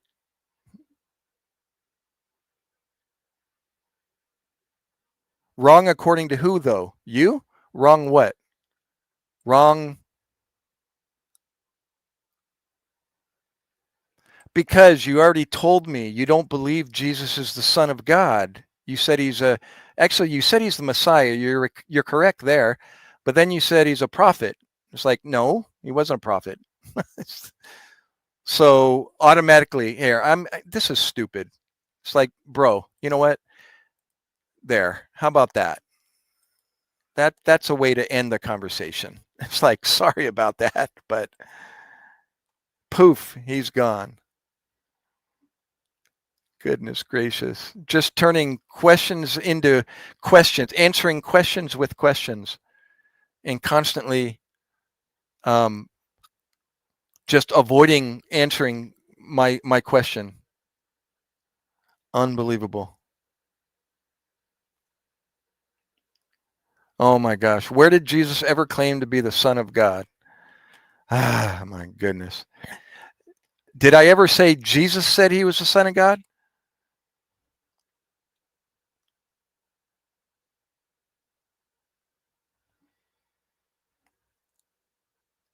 No, you answer my question. I think you're misquoting what I said.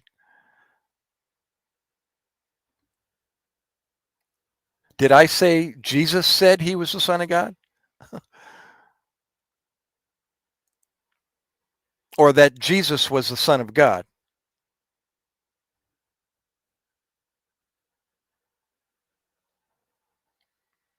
Oh my goodness gracious.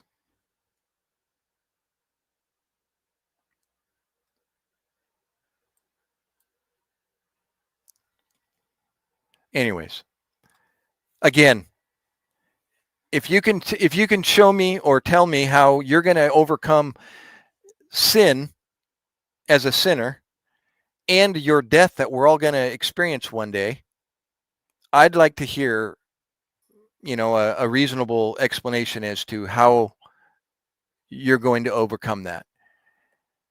I know the answer. Overwhelmingly convinced that I have the correct answer based on the evidence. And God forbid somebody leaves this earth without believing, because they don't want to be where they're going to end up if they don't believe. It really is that simple. 1 + 1 does equal 2. And it's okay. You don't have to believe it. But I put out 17 years of studying this, and so if I can do it, with this feeble mind of mine than you guys who appear to be much more educated than I am can do it. It's just the ability of wanting to do it. If you don't want to, that's your prerogative. So it's up to you.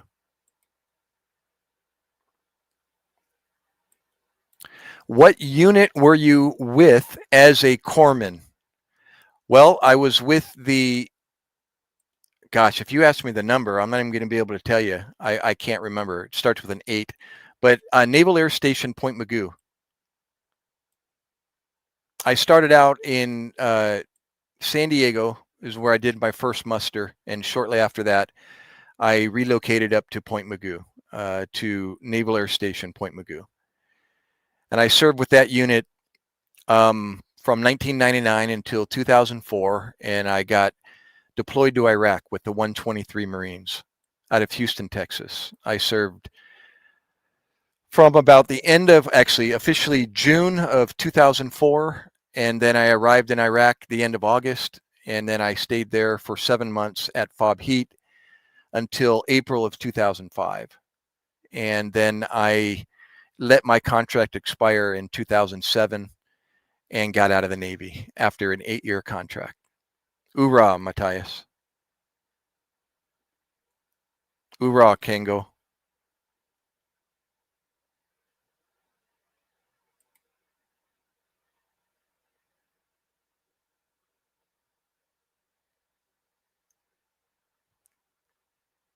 Oh, it's just a question.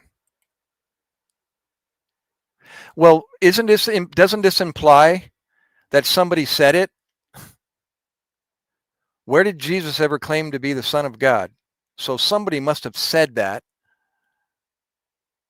right? Otherwise, you wouldn't have phrased it that way. If it was just a question, you would say, where did Jesus claim to be the Son of God?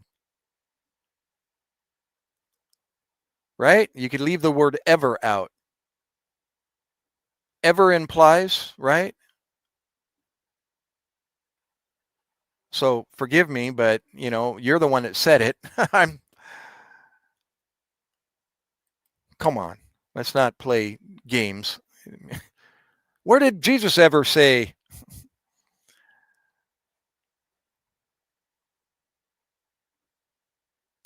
Correct, Kevin? If it was just a question, you would say, where did Jesus claim to be the Son of God? Or where in the Bible did Jesus say he was the Son of God?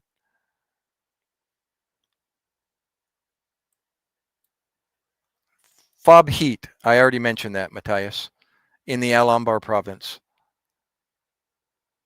It's spelled HIT, H-I-T, pronounced heat.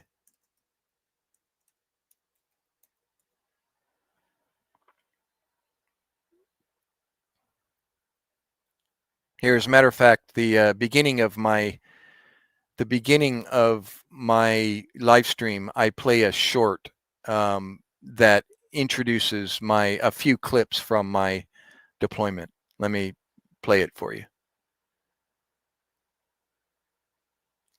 Here.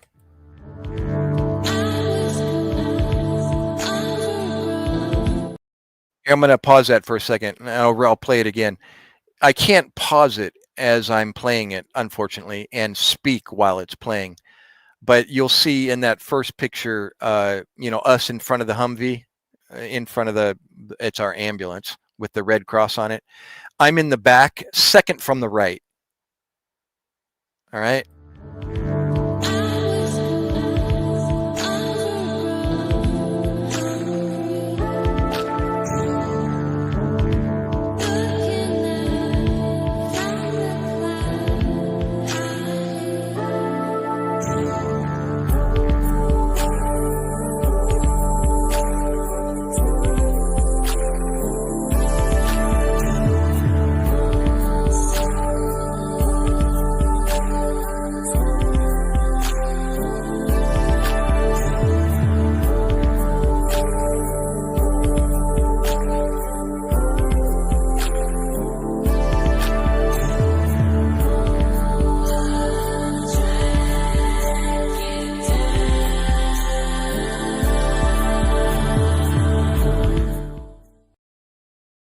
Okay. So that was just a little blurb of some photos that were taken by me and other photos that were circulating at the time and put together. Ooh, Riverfront.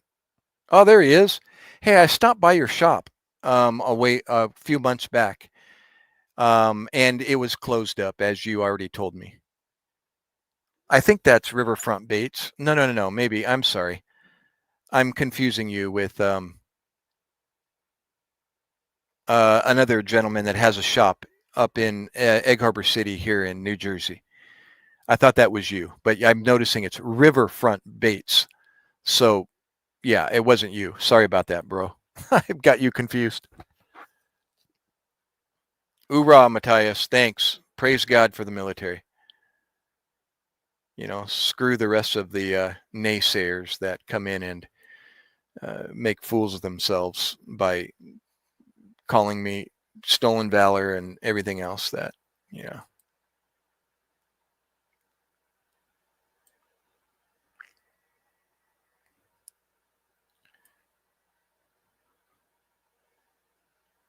You know, that is so cool. I take it you're not in the United States. When you say you guys are such an inspiration to the world, that leads me to believe that you're from another country. Is that correct?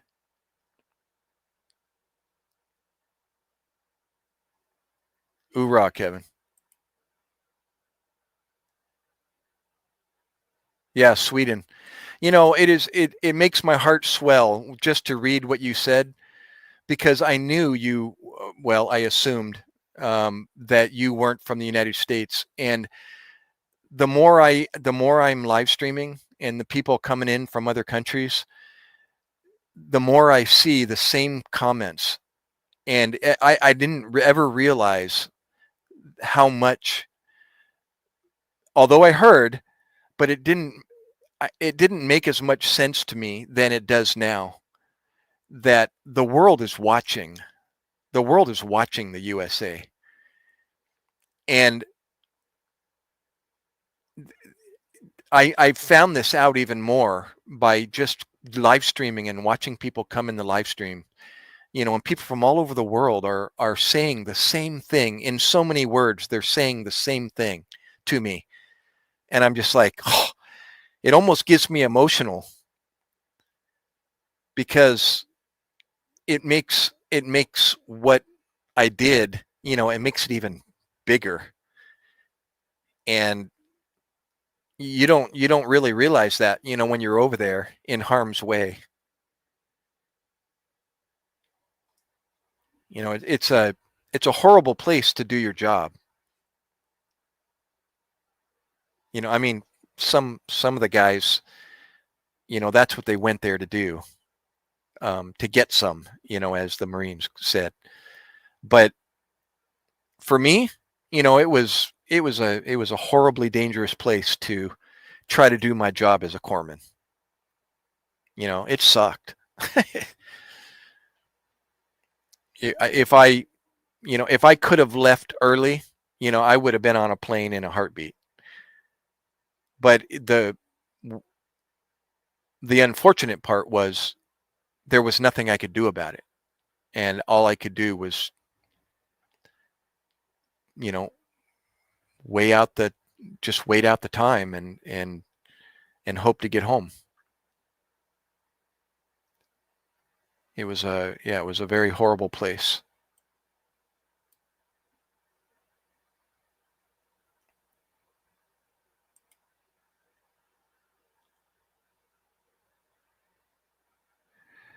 Yeah, Sweden, the UK, Romania. I worked with guys from Yugoslavia, Albania, two Iraqi interpreters, and we used to have coffee as much as we could every night around 8:30 p.m. when I had time, you know, to leave the BAS, the battle aid station. That was the emergency room, the primitive emergency room. And I would go over to their hooch upstairs on the second deck, and we would all get together and just have coffee and tea and eat munchies and crackers and cheese and dates and and yogurt. and we would talk.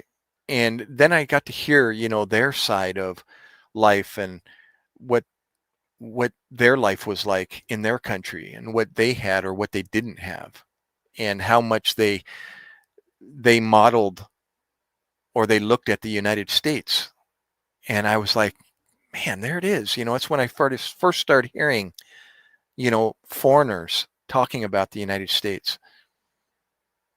The one Iraqi interpreter, Safwan, he was Iraqi pilot, was an interpreter for us. And he used to tell me, even though he was Muslim, he would erect a Christmas tree during Christmas time and adorn it with lights. It's just a little one he'd have in his room on his dresser, and he would play Christmas carols, or some American songs he used to look up to, American artists like John Denver and the song Country Road. And to hear this from an Iraqi Muslim, I'm like, oh my gosh, man, he is, hearing and got that wonder, of America. It was just heartwarming, it's like, man, who are we, in the world's eyes? What do we really have, that everybody wants?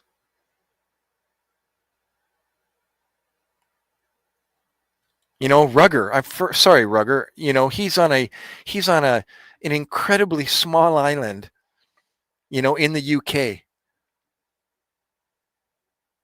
And I just looked at the website of his island, and it's like an incredibly gorgeous rock that sits out in the middle of the whatever body of water that is. Is that the Atlantic, or is that considered the another sea or something? But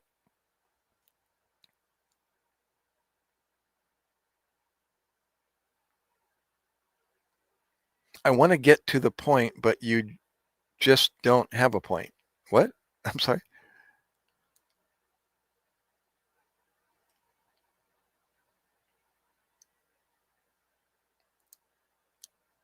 Wow. Look at this. U.S. military has saved the world and continues to do it every day. The whole world depends. Wow.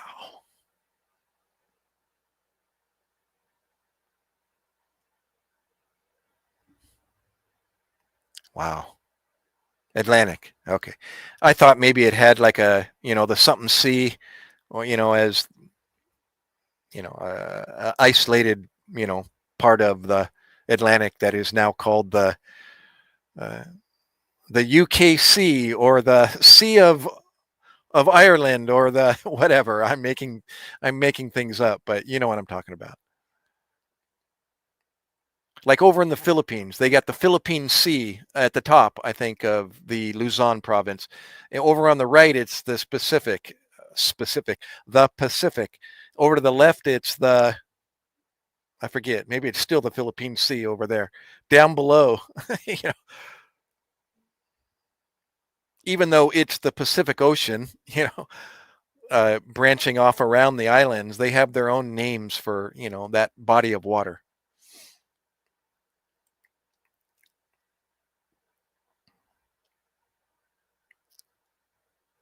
Yeah, what a wow.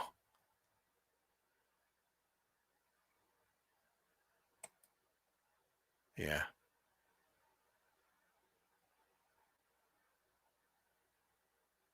Hoorah. Just to clarify something for everybody, I've said this before, but I understand it now. Imagine that. Remember I said understand? I believe it now, based on my research, based on the evidence, right? Is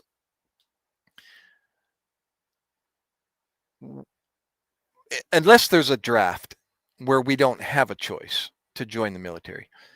I joined the military. It was my choice to go into a recruiter's office and then listen to their spiel and then make a decision shortly thereafter. And I put my name on the dotted line. It was my decision. I volunteered to join the military. Okay? So that includes now that if my government sends me somewhere, whether it's right or wrong, who put their name on the dotted line? I did. So I signed up to put my hands, my life in the hands of my government, who might just be sending me somewhere where not everybody agrees with. But I joined it. I signed my name on the dotted line. So it was my decision. So when you hear people say, oh, they're sending our boys over to war and getting them killed. No, I volunteered for that. So who's to blame if you're going to blame anybody? Me. I volunteered. Now a draft is something else.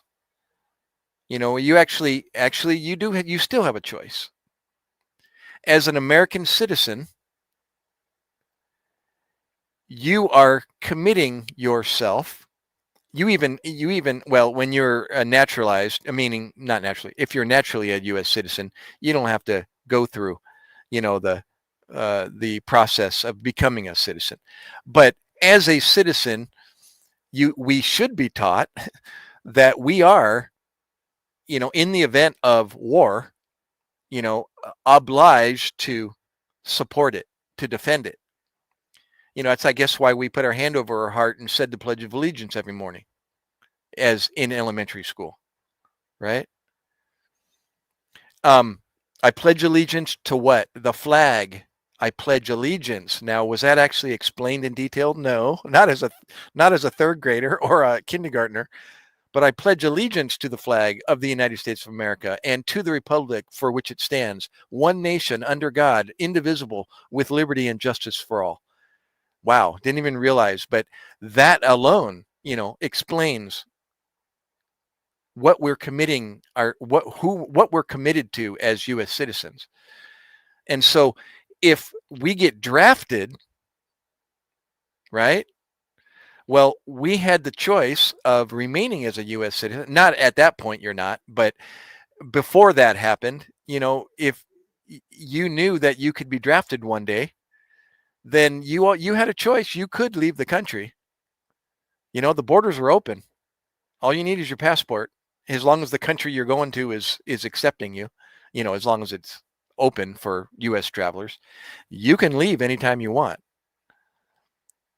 So, people always use that too. Well, what if you were drafted? You don't have a choice.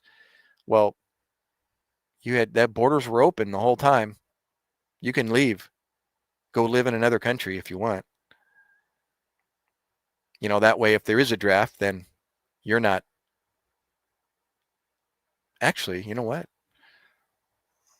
As a U.S. citizen, they're gonna find you no matter what country you're in. So in that case, yeah, that's what you obliged to commit to as a U.S. citizen, to defend the country in the event of a draft. But otherwise, it was, I volunteered for it. People always, say, well, our government's killing our boys. No. I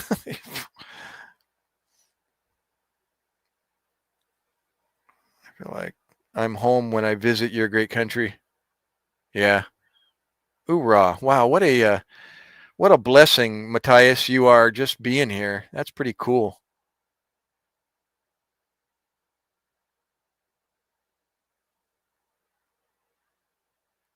Oh, gives you the point. I'm sorry, Riverfront. What was your question? Gives you the point. What's the answer? What was your question? Sorry. I'm reading back here at all I read was, let me go back. Yeah, your very first comment, I think, when you came in was much love, y'all and Doc. And then very cool, happy to be. And then Doc, you and me were peacefully as one. And then, sorry, I'm right back, sir. And then I want to get to the point, but you just don't have a point. And then my question was skipped. Gives you the point. What's the answer? Huh? And then juicy, blood, and touch blood.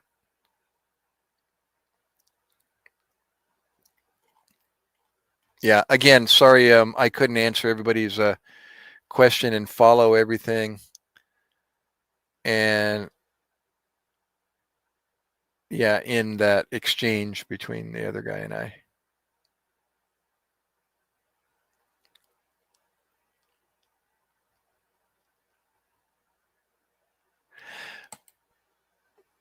Well, when I started traveling, I had the opportunity a few times to travel outside the country, and I started realizing the minute I stepped off the airplane, in the various places I've been, that I wasn't at home.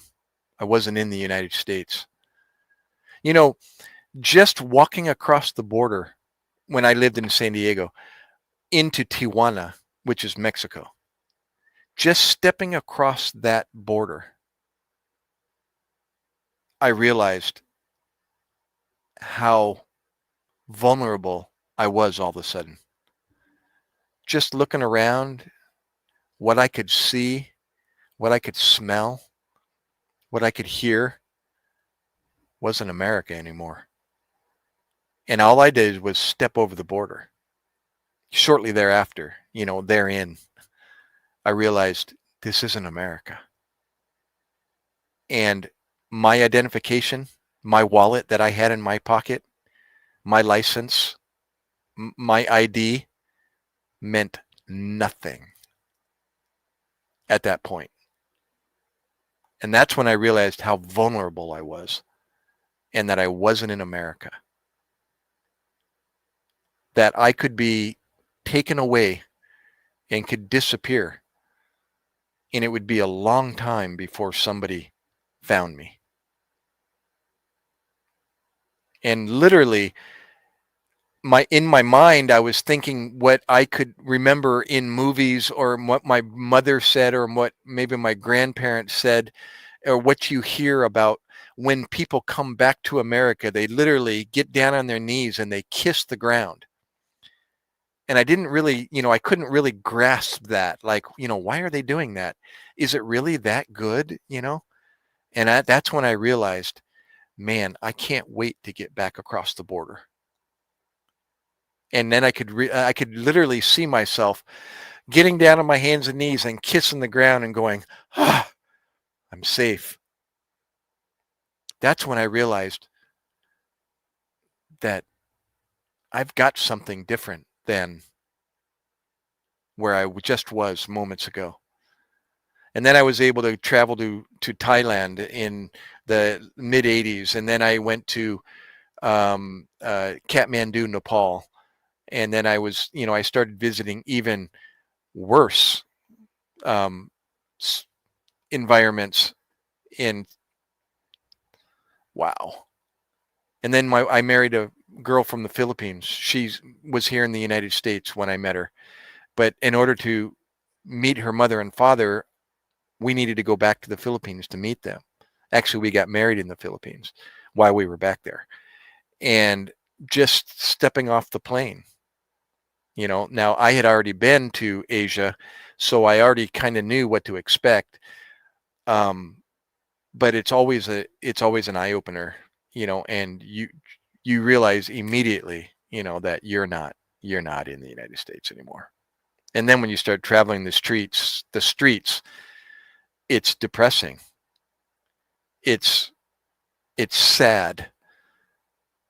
It's scary to walk, certain places and realize how much they don't have. And wow, it's like I want to go back.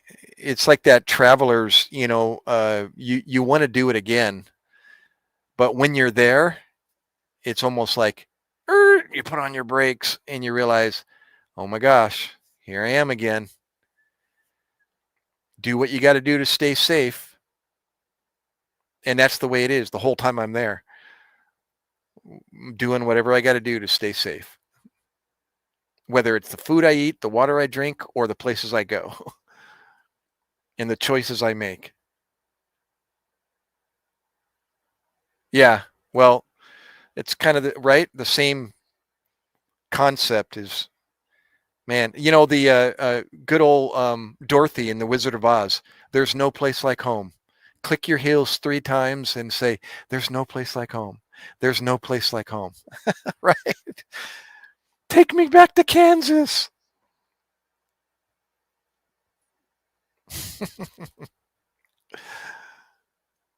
uh,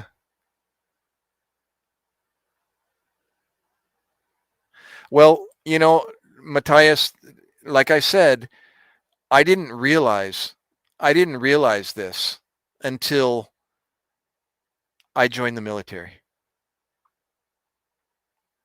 I didn't even understand. I really didn't understand the military. I wrote a after action. I'm going to bring it up here. When I came from home from Iraq, we were all encouraged to write an after action. I think it was all part of kind of like the therapy to incorporate back into society a little bit better by getting it off your chest and writing about it. So I did. And let me see if I can. I changed the name recently. I got to remember what I changed it to.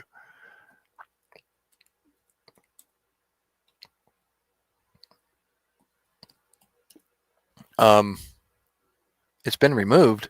What do you mean it's been removed? What? Oh. I think it went back to the original name. It wouldn't accept the change. So I think it's back to its original.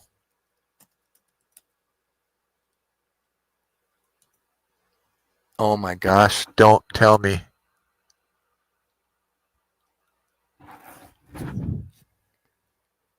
Oh my gosh. What have I done? Where did it go? Oh no. No. Please no.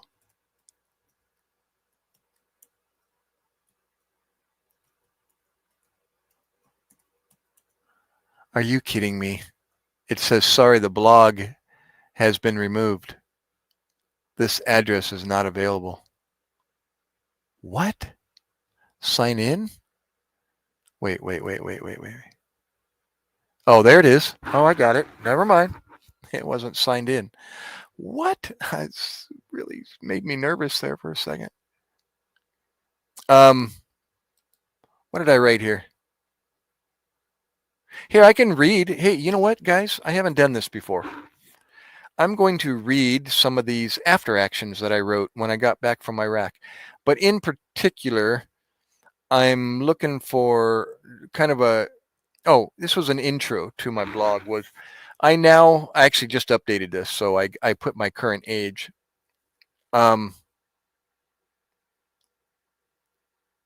Hoorah, bro. I mean, ma'am. I called you bro, Bernadette.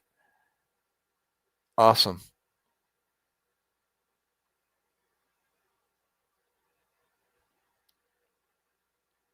Well, tell them you met Doc. I served with the 123 Marines back in 2004, 2005. I wrote, I now 62 years of age was raised in the civilian world until the age of 36, 2 months before my 37th birthday, the cutoff age for the military then. This is when I stepped into a Navy recruiter's office and offered my services as a civilian paramedic. Since the age of 17, when my high school football field was invaded by all the branches of the armed forces, each branch having set up their own recruitment tent in preparation to fill their quotas, my thought of becoming a Navy SEAL had surfaced. I never took the bait back then, but the desire to, quote, do my part, unquote, in the United States Armed Services followed me. I wanted to be able to say, I know where you're coming from when in conversation with another service member. I was in a bit of need for a job and support at that time in my life, and word had it that the service was incorporating civilian experience into the military. One morning, while having breakfast with a Navy recruiter who was nearly half my age, I was offered a part-time enlisted position as a Navy corpsman. Ugh, why did I just get emotional reading that? Okay, I was offered a part-time enlisted position as a Navy corpsman in the Ready Reserves, which I accepted with a signature on the dotted line. The next day, I was officially sworn in down at 32nd Street Naval Air Station, San Diego, California. Yes, it was a crash course into the Navy, but in the 8 years that I served, I learned a bit more about the services that protect my country. That was my first thing I wrote. Um, and that's the truth. It wasn't until then that I realized, like, what was the purpose of the United States military? You know, what would our United States be without a military? You know, what is it we actually do and why? What's the meaning behind the flag? You know, the staff, the actual ensign, the flag itself, not the stars and stripes. You know, we were taught that in school, but you know, the actual staff. You know, it's all biblical. It all comes from this. In the book of Genesis, speaking of, or Exodus. Wait. I think it's Exodus. Talks about a staff and a flag. Actually, the staff itself. Yeah. Anyways, so it's like it made me study. You know, it's like, well, where did this come from, and what was the meaning behind this? And that's when I started putting two and two together finally. I actually started getting involved in politics and listening and actually voting for the first time in my life. Embarrassed to say, you know, it wasn't until I was 40, you know, in my 50s. Isn't that sad? But anyways, um, let me read another here. This was an after action here. So when I first, one of the first patrols I went on when I was over there. This was at 0800 October 2004 in the morning in Heat, Iraq. The platoon left the JCC early in the morning, proceeding east along a well-traveled dirt road. Let me bring this over here so I can look at the camera, or my face can face the camera here. Proceeding east along a well-traveled dirt road outside the wire towards the Euphrates River. We were in a file formation, one on each side of the road in a standard tactical dispersion. I was on a familiarization patrol to learn the ropes and eventually replace their corpsman as he was being utilized elsewhere in the battalion. Let me share this here while I'm reading it, and you can see the photo. How can I do this? Yeah, I think that's going to be the best way.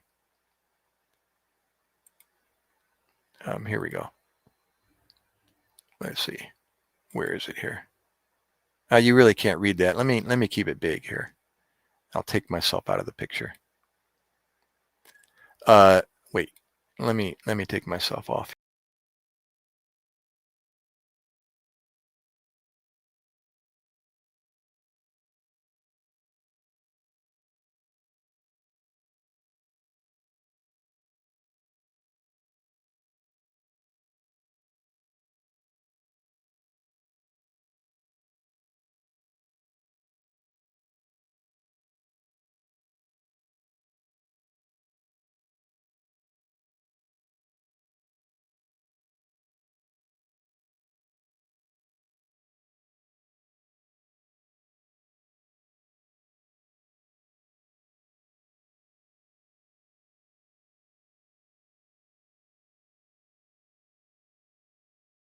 Okay, hold on a second. I don't have this prepared. That's why I'm doing it this way. I should just keep reading and don't worry about it. Do it later. But now that I'm in the middle of it, might as well finish it here. Where's it's under downloads. That's right. Under downloads? It's not there. All files. There we go. And it's not under my downloads. What the heck? Pictures? Yeah, it didn't save. Okay, I'm not going to worry about it. Do it later. Let me just read. All right. Yeah, where was I? I was sharing there we go. So I was on a familiarization patrol. I already read that, to replace their corpsman as he was being utilized elsewhere in the battalion. The morning was cool this time of the year and the wind was calm. It was a beautiful day with clear skies and an occasional turkey buzzard soaring high in the thermals above. Yeah, I'm going to have to go that route. The landscape was monotonous, looking towards the palm groves that blanketed the edge of the Euphrates River. Villagers could be seen stooped over in the distance, harvesting their last crops in preparation for the change of seasons. The Marines were habitually going through their motions, keeping about 10 meters between themselves while keeping alert and watching for hand signals. All I knew was that our destination was a firing range that the Iraqi National Guard, the ING, used for weapons practice. Hey, Sarge, what are we doing out here anyway? I quizzically ask us. I ask while continuing to walk backwards. Nobody told you, Doc? We're out here to look for mines. He replies with a maniacal look on his face and animated tone in his voice. My stomach about ends up in my throat. My face probably turning white, looking like I just saw a ghost. How the heck do you do that? I honestly question him back. You just look for anything out of the ordinary and stay in the steps of the guy in front of you, Doc. Sarge confidently answers as the other Marines echo almost in unison back to me with just as a fearless of a look on their faces. Now, I may be dumb, but I'm not stupid. But then again, I know nothing about finding landmines out in the monotonous deserts of Iraq. I've never even seen a landmine, except for what most of us picture one to look like from the books we've read and television programs we may have watched. Doesn't EOD, that's explosive ordnance disposal, take care of situations like these? Aren't they the ones that are trained in these things? And don't they have those high-speed detectors at their disposal? My level of anxiety jumped to another level after hearing this news. I later find out that this patrol was put together in response to an incident where a Humvee drove over a vehicle mine near the same firing range. A Marine officer who was walking behind the Humvee was injured after taking shrapnel from the explosion. The vehicle caught fire and burned to the ground, leaving the charred chassis laying in the dirt. The walk down to the range was uneventful, ending conveniently next to the burnt remains of that very Humvee. We turned right up and over a small dirt berm that separated the dirt road from the range. Looking down at the boot prints in front of me, about to place my left foot into the fresh print just stamped in the dirt, over what looked like one of those pop-up sprinkler heads, I stop and kneel down to verify my find. A half-moon portion of a tan plastic is uncovered by the wind-swept sand. I stood up, looked around for the nearest water source, paused for a second, and then remind myself that I'm in the middle of an Iraqi desert. A surge of adrenaline overwhelms my senses, the hair on my back of my neck standing straight up. Holding up a closed fist, I bring the patrol to a stop. What'd you find, Doc? The Marine behind me yelled out. I shrug my shoulders and continue to look at the ground below while two Marines merge in on my position. I think you found a mine, Doc, the Marine exclaims as he gently uncovers the rest of the sprinkler head, quote unquote sprinkler head, and probes the dirt with his K-bar while kneeling on one knee. Without a word and remaining in the boot prints ahead of me, I cautiously, yet hastily, egress away from the immediate area until I feel I'm safe. Okay, you guys can play with that thing as much as you want now, I shout to them from about 200 meters away.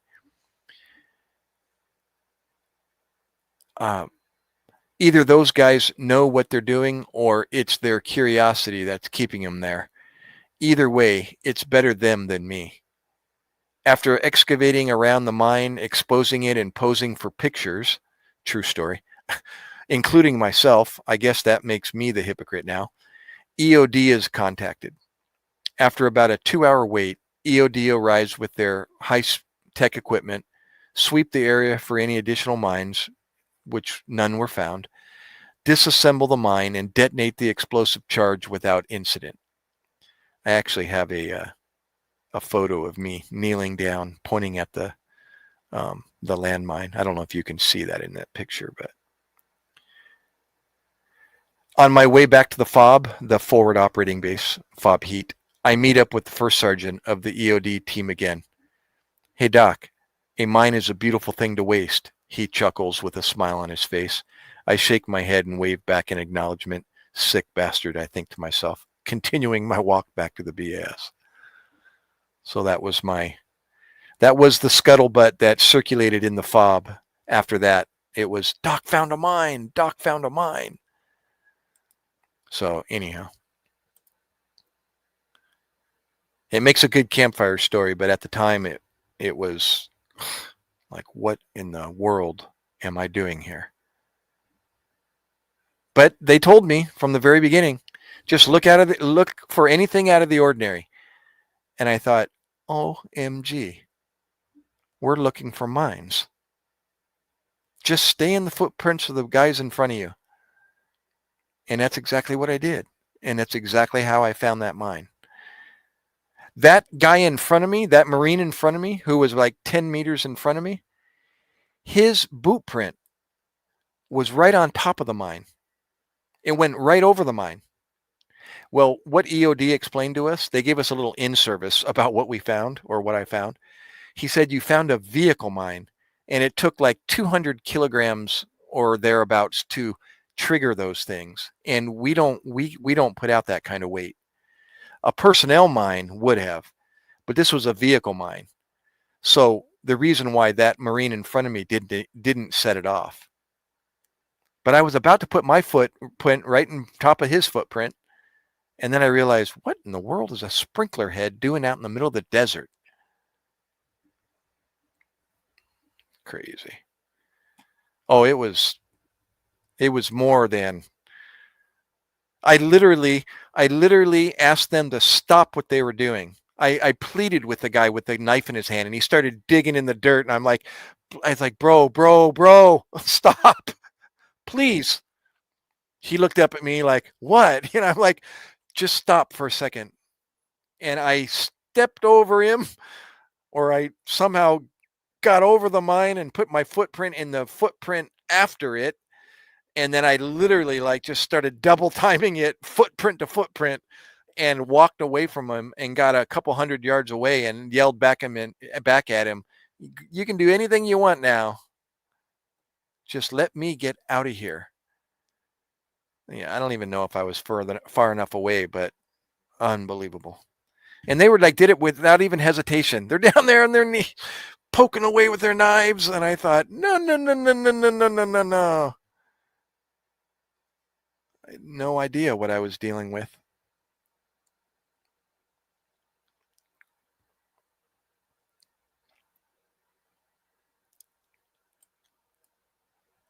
Yeah, it was bizarre. And then that comment from the EOD sergeant, he's like, Doc, a mine is a beautiful thing to waste instead of a mind, is a beautiful thing to waste. Oh my gosh. Badoom. Oh, and I didn't put or I didn't say that they took that disassembled mine. It was a plastic plate, literally made of plastic, and apparently it's got an aluminum firing mechanism in it. So the mine detectors don't pick up aluminum as much as it does steel, and it's buried up underneath the explosive material, and so mine detectors might miss it, and it's done that way on purpose. So after disassembling it, they had the plastic shell, the pressure plate, and they took that and put it on a plaque, on a wood, varnished plaque, and they put exactly that at the top. Mine is a beautiful thing to waste, and then the sergeant's name that got injured by the blast, Sergeant. I used to. What was his name? It was Major. Was it Major? He was an officer. What did I say in the story? Did I say first sergeant? No, that was the EOD guy. It was Ford was his last name. What was his rank? It was Captain Ford. Captain Ford was the officer that got injured, and they had his name at the bottom of the plaque. It's like he was home. Apparently, he got a free ticket home because of his injury, and that was the end of his deployment. I believe he survived. It was a leg injury, if I remember correctly. But they sent that plaque home to him. A mine is a beautiful thing to waste. Captain Ford at the bottom of it.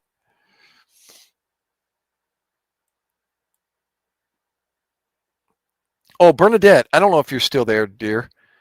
I was waiting for you to elaborate a little bit on that. It sounds, yeah, here. I was wanting you to elaborate a little bit on your comment because I was curious as to, a little more detail about where that comment came from or what your experience is. But if I'm understanding that correctly, that is kind of what I was referring to. You can join the military at 18, example, and do 20 years and get a retirement at 38. But, in 20 years, let's say you're going to reach the chief level, chief petty officer, CPO. For example, my ex-brother-in-law, he retired as a chief after 20 years. So let's say you reach the rank of chief. That's a E, E5, I was E5, E6, E7. And I don't know what the retirement pay is for chief, but it may not be enough in today's, world to live off of or to support your family and your kids, for example, at 38 years old. So you kind of put yourself, where are you at 38? Where was I at 38? I was joining the military. I actually joined the military at 37 years old. But I had children. I had, let's see, it was 1999. So I had my two children and married and a mortgage. But I didn't join when I was 18. But anyway, so your retirement that you get, like Bernadette just said, pays the mortgage. And that might just be all that it's going to pay. So you're not going to be able to literally retire, and not work anymore at 38 because that retirement, is only paying the mortgage. So you obviously have to, pay for everything else. So you might have to go back to work. But the retirement, like Bernadette said, does pay the mortgage. Ooh, rah. God, I wish my retirement paid the mortgage. I don't have a retirement because I didn't do 20 years. I only did my 8-year contract. Had I done 20 years, guess what? That would have been 2 years ago. Imagine that. If only, if I shoulda, coulda, woulda. But Iraq scared me, and I realized, you know what, I can't do this anymore. I'm 45 years old. I've got a new wife, a new child. I'm doing it again. I'm being a daddy again. I'm being a new husband, and I can't be going to Afghanistan next.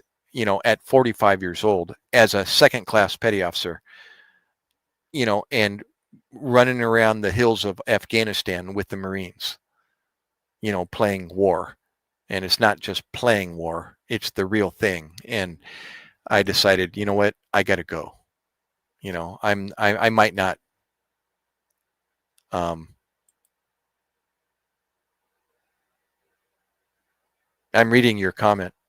We have a SAS, Special Forces, UK Special Forces that come in. Um, yes, I did, Matthias. I'll hold on to that thought. Just a few. They didn't let us um, come home with a whole lot. They were pretty strict about going through everything you had, and they're in Kuwait. They made you spread out your entire sea bag, your literal 4-foot sea bag, the round olive drab green sea bag. Dump that onto a 4x8 ground cloth, and they literally went through everything. And they're like picking out things. Nope, can't put that. Got to leave that, bro. That 50 caliber empty shell that I wanted to bring home, as a souvenir. They wouldn't even let me take that home. And I'm like, what? It's not even armed. It's a shell. I just want to show them the weapon that I shot. They wouldn't even let me take that. But I was able to end up with a few things.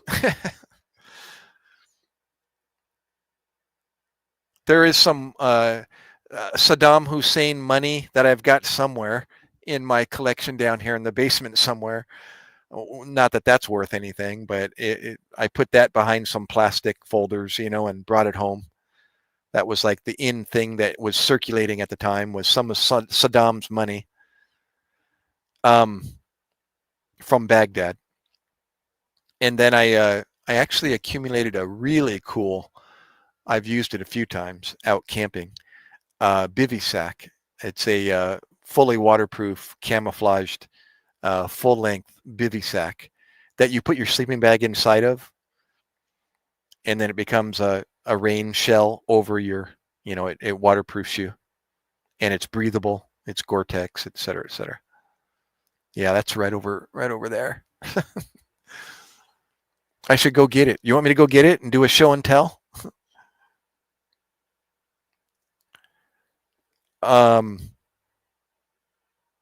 This is a souvenir. I had my full uniform at one time. This uniform, the camis, the BDUs and the blouse. But you know what? I ended up giving it to my brother-in-law because in the Philippines, they're really keen on, especially authentic military equipment, like this cover that I'm wearing. You see the, pardon the hat head here, but you see that official, where's my camera? That official tag there in the, you really can't focus with this webcam, but that determines, or that signifies that it's an authentic United States military piece of equipment. They all have some kind of a tag similar to that. It's got a serial number in there. It's got a size, washing instructions, cover, garrison, Marpat, MARPAT,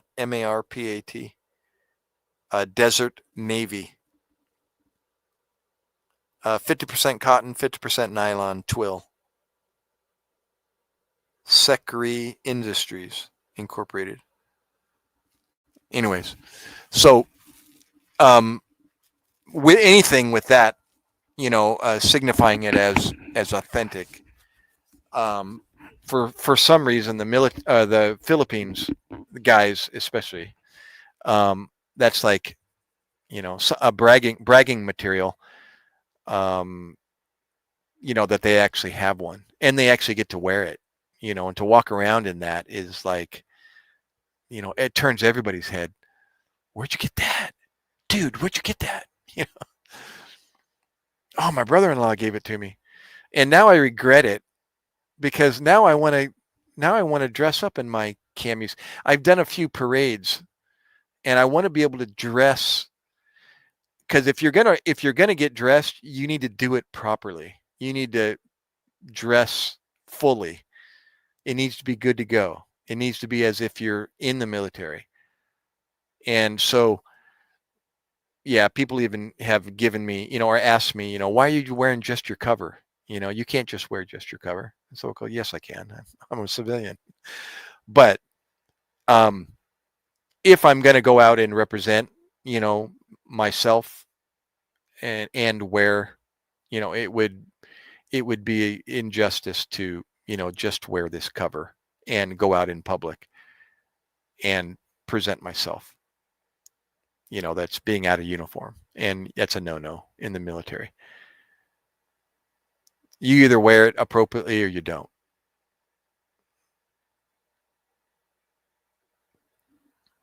So anyways, good stuff.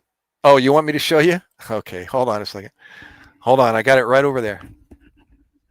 Oh, wait, let's do this. Let's do this different here. I got my cord all wrapped inside my jacket, as you can see. So I'm going to disconnect and walk, and then I'll be right back. Sorry, I was muted. The bivy sack is upstairs in my backpack. I used it just for extra weight to fill this backpack that I've been hiking with. So it's upstairs. But I did find the mop suit for weapons of mass destruction. The mop suit. What does MOP stand for again? Oh my gosh, has it been that long? Hold on. MOPP, Mission-Oriented Protective Posture. MOP suit, MOPP. Here's the, without the, I don't have the mask or, but here's the beginning of the MOP suit here with the hood. Here, I don't know. Okay. I say this is difficult to do because I'm all wired up, but this is the jacket. That's the protective jacket, right? With the hood, and the drawstrings to cinch that up. And then you're wearing that Darth Vader mask, with the charcoal filter up front, and you look like Darth Vader. And you pull this hood up over that. You got everything sticking out your face, and you're sweating bullets. So that's the jacket, and this is these are the pants. Oh my God, look at these things, are huge. But you got to wear this over your uniform, and the suspenders that go with it. There's the suspenders, right? And that goes to the front. So that's the front of it. And they're like, they go way, way down here. How in the heck did I end up with the mop suit? It's like, what? Oh my gosh, I wonder how much this thing's worth. Maybe I should sell it, right? I have no use for it, except it's memorabilia. This thing's untouched. It's brand new. Oh my gosh. Here, remember that tag that I was telling you about? They all have them. If they're authentic, if they're actual military, here's the tag. There it is. It's all got that those military names. The name of this is suit, chemical and biological protective, in parentheses, carbon sphere, class 1, woodland camouflage. See there? The actual military label that comes with all these, anything, all the equipment has, a very technical, broken description of these items. Suit, comma, chemical and biological protective, in parentheses, carbon sphere. Class 1, woodland camouflage.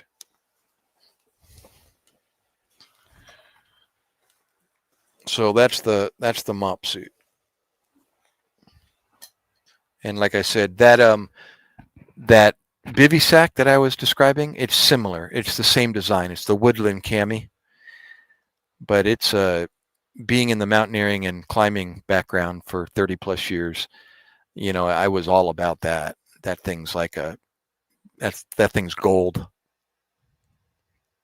Oh, the sound is lagging. Okay, one second. Hold on. Test. Microphone, webcam, headset, real tech. How about this? Is this any better? No, you wouldn't want to wear that in the desert, but that's what it was for. That's where they wore them. They wore them in the desert. Oh my gosh. But you know what? The time of year that I was there was the best time. Is that better? Good. The time that I was there, it was crazy hot when I arrived, 113 degrees during the day, dangerously hot. You needed to protect yourself. You either needed to be underground with the mortar pit. Actually, I got some, I've already told the story. I got in trouble first week being there at the FOB. 42 years old, and I'm already in the principal's office. True story. And I had to fill 50 sandbags and carry 50 sandbags over to the mortar pit, about 50 yards over to the mortar pit. And it took me all day. It took me from lunchtime until dark. After dinner, I had lunch and I had dinner brought to me on a tray. And I went underground into the mortar pit. They had a structure and a hole dug into the ground, underground, with a wood structure and sandbags all around it. And I got to go down in underground and eat my meals in the cool in 113 degree weather.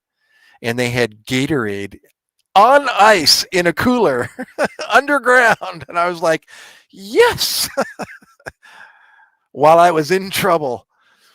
But I'll tell you that story. But the first sergeant that got me in, that caught me, he told me, and he was very compassionate about it.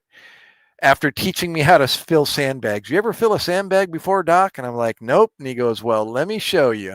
So he said, now he came back and he was like, one-on-one with me, and he said, hey, Doc, it's really dangerous out here right now. So watch yourself.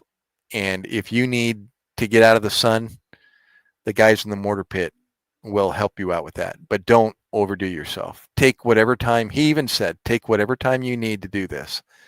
He says, but I want it done. And I went, oh, roger that. So it took me 6 hours. I think 6 hours.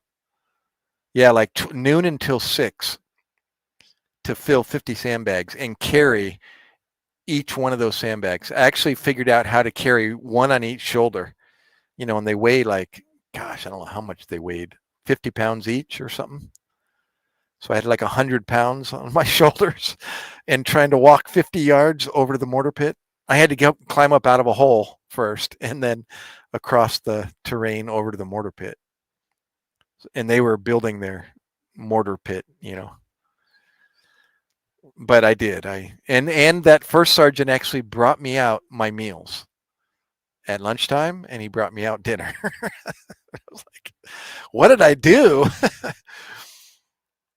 Yeah, no kidding.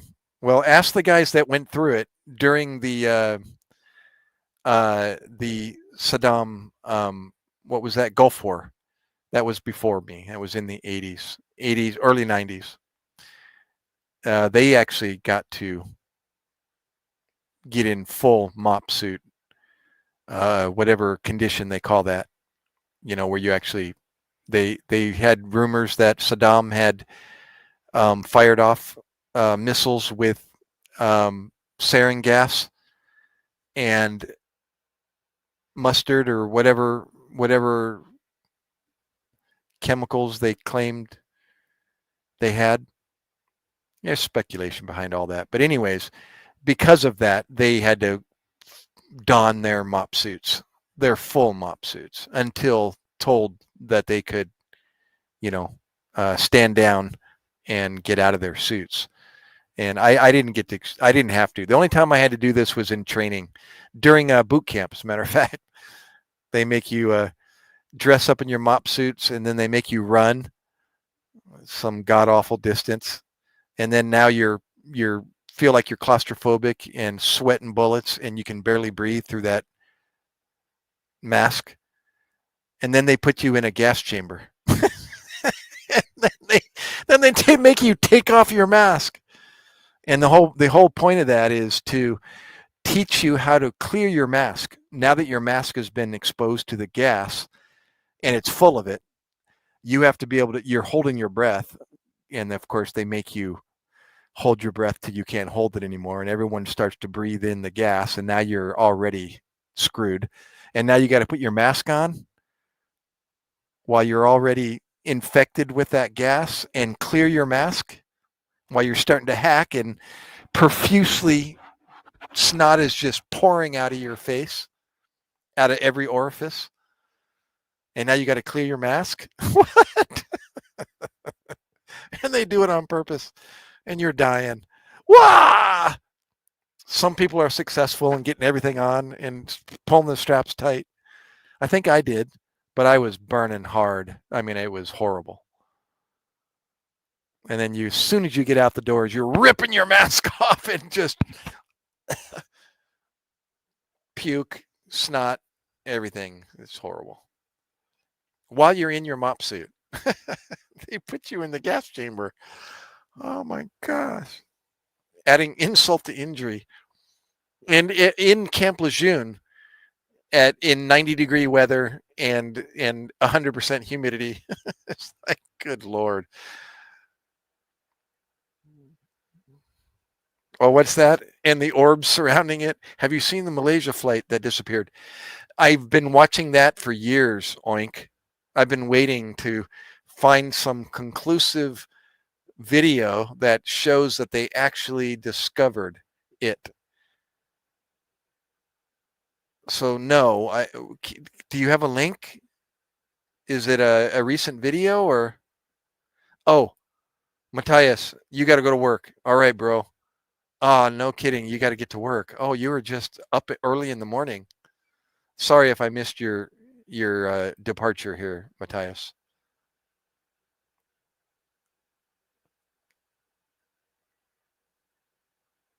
No, but I've been watching that from the time it started, putting out videos of what happened to it and all the theories and what do you call them? Rumors, etc. Yeah, that's a good question, but what does he say here? There's a video from a satellite of orbs surrounding it, and it looked like it just got sucked into a wormhole or something. Where? You mean in the ocean bottom? There's a video from a satellite. What? Is it in the water? Or where's this video?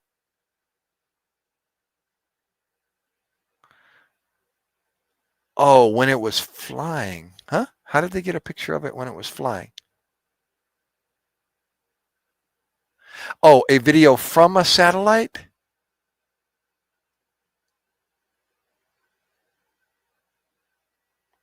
What? I haven't seen that video. Here's that here's a picture of somebody in a mop suit with, actually they're in their helmet with their mask and their goggles. That looks like a little more than what we had to do, but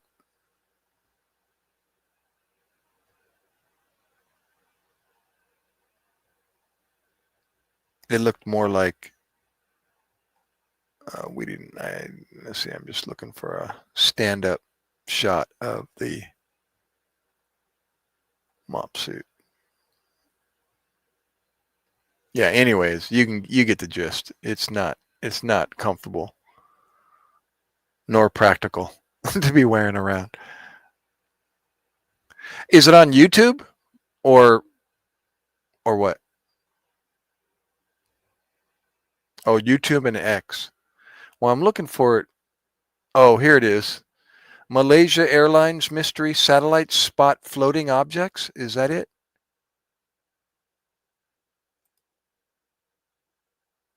Um, hold on. Okay, let me scroll forward here. Well, that isn't the Malaysia flight. That's a depiction of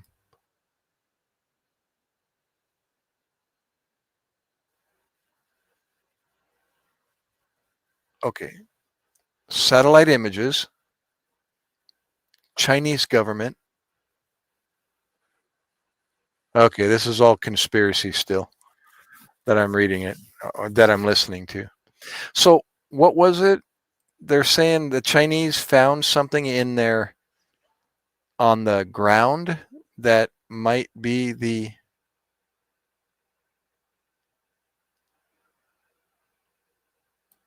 Oh, if there's ever, let me pause this here. If there's ever a draft, do you think they would consider raising the age standards? I'm not a fat body, never will be, and I always be ready. What do you mean raising the age standards? Um, oh, you mean to allow others? Well, you can always volunteer. You can volunteer to go in the military anytime. Just go to a recruiter's office and say you want to volunteer, or I want to sign up. I would imagine for the draft, same thing. My commanding officer that was in Iraq with me, he volunteered to go to Iraq. People thought he was nuts. He was a neurosurgeon, apparently making $3 million a year.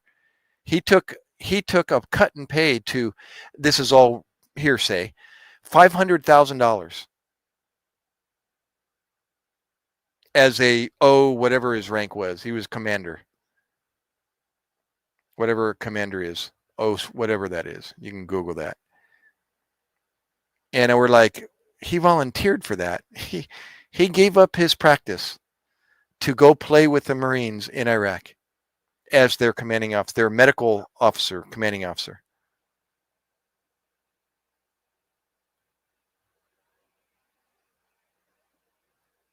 No, I haven't. Although I haven't been I haven't subscribed to, anything that is following, this particular event. I'm always just searching for it or happening upon it and then watching it, like what's the latest on it. I've been watching quite a bit, of all the different theories and speculations that the pilot took the plane down with him because he was, whatever, it was a suicide mission and yada, yada, yada.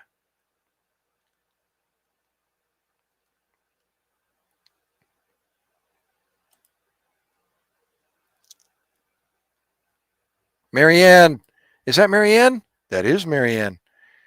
Marianne from Davao, another Davaoe.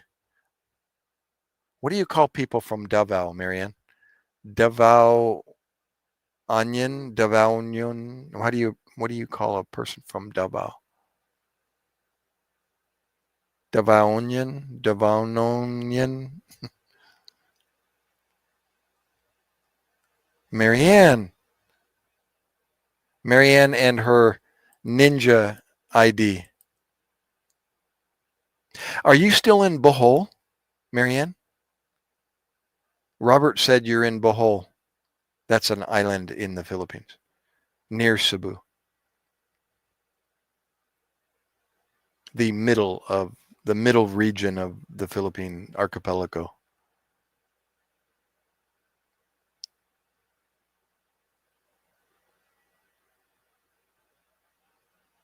Oh, Marianne. Mustaka. Are you in Bohol? Bohol ka? Taga Bohol ka? Did I say that right? You're in Taga Bohol mo? You're in Bohol? Are you in Bohol? Or Taga Asa Bohol ka? How do you say that?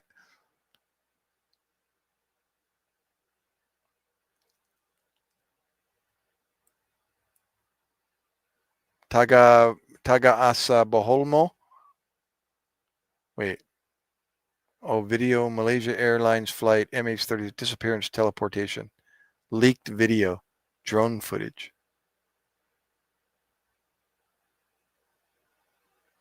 Yeah, yeah. Hey, Doc, I hope you're doing well tonight. Hey, Jay, from New Zealand, Auckland, New Zealand. See, we got people from all over the world.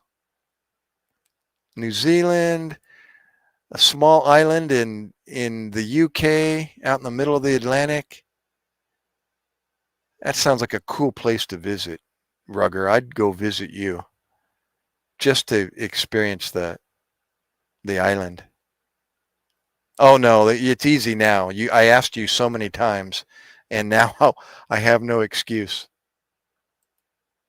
I actually was talking about you the other night. I was just telling people about the various countries and locations, and I mentioned you. No, there was another person, bro, Jay. There was another Auckland, New Zealander.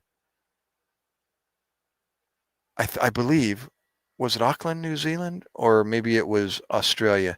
No, it seems like there was somebody else from New Zealand. And I said, hey, there's somebody else here from New Zealand. Maybe you'll meet him.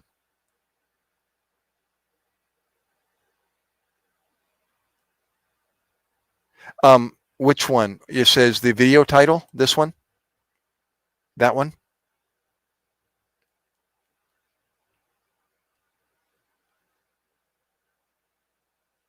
Yeah, I'm going to copy and paste that and see if I can search for it real quick.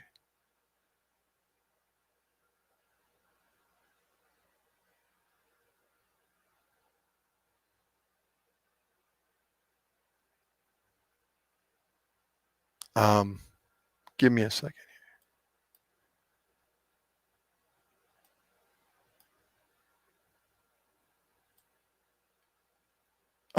Here we go.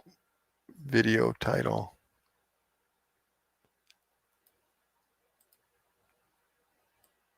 Oops.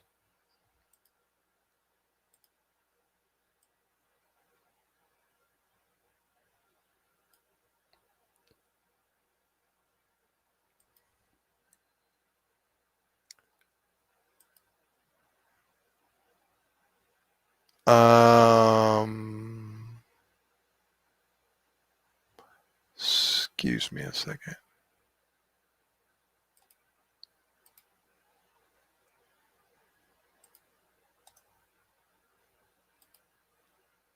Uh-oh, how did that, what in the world? I swear I copied that. Here we go. Paste.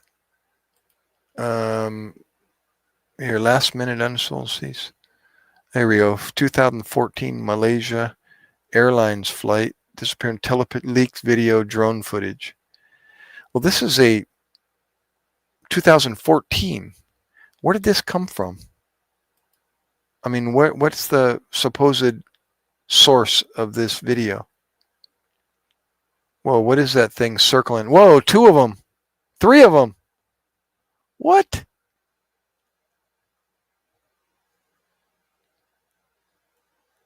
What in the world? Where are they getting this?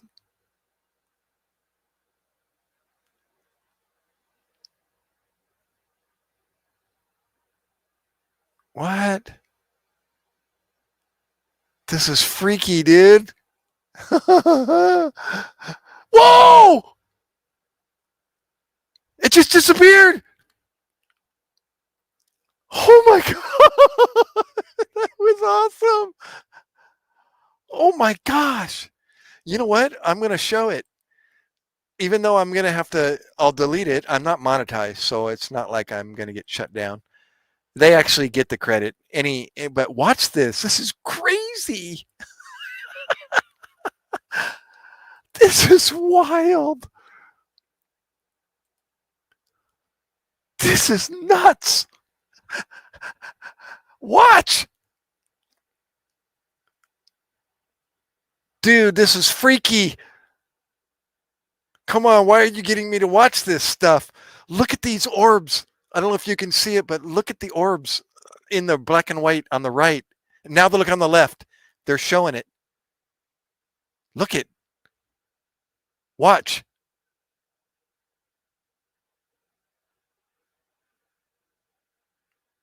Watch. Look on the right.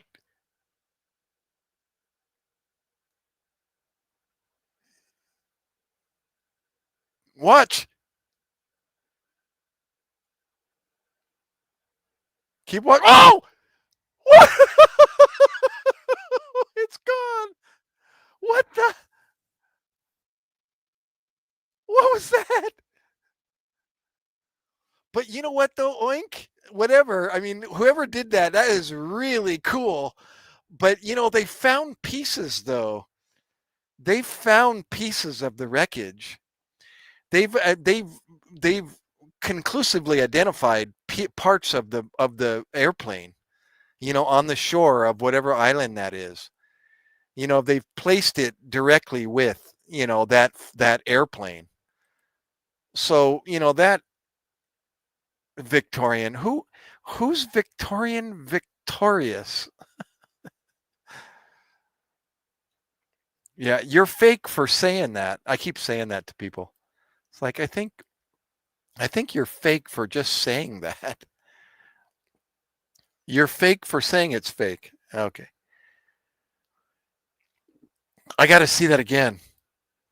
This is too wild.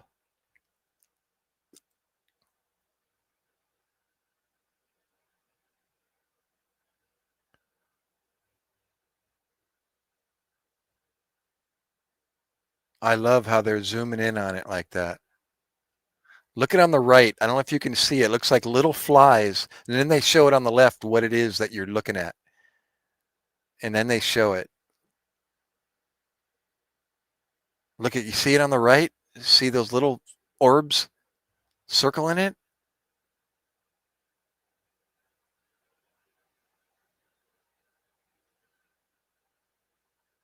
This is too cool.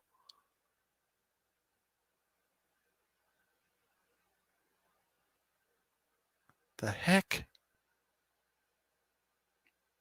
Bloop! The black and white bloop is the best. It just gives out a little flash. It's like, what in the world? Look at the EJ. Watch it. Don't blink. Holy lordy.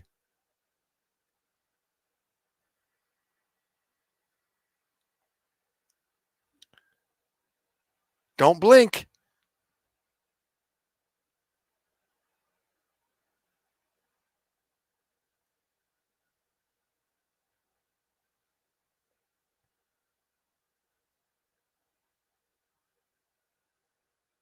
Here it comes.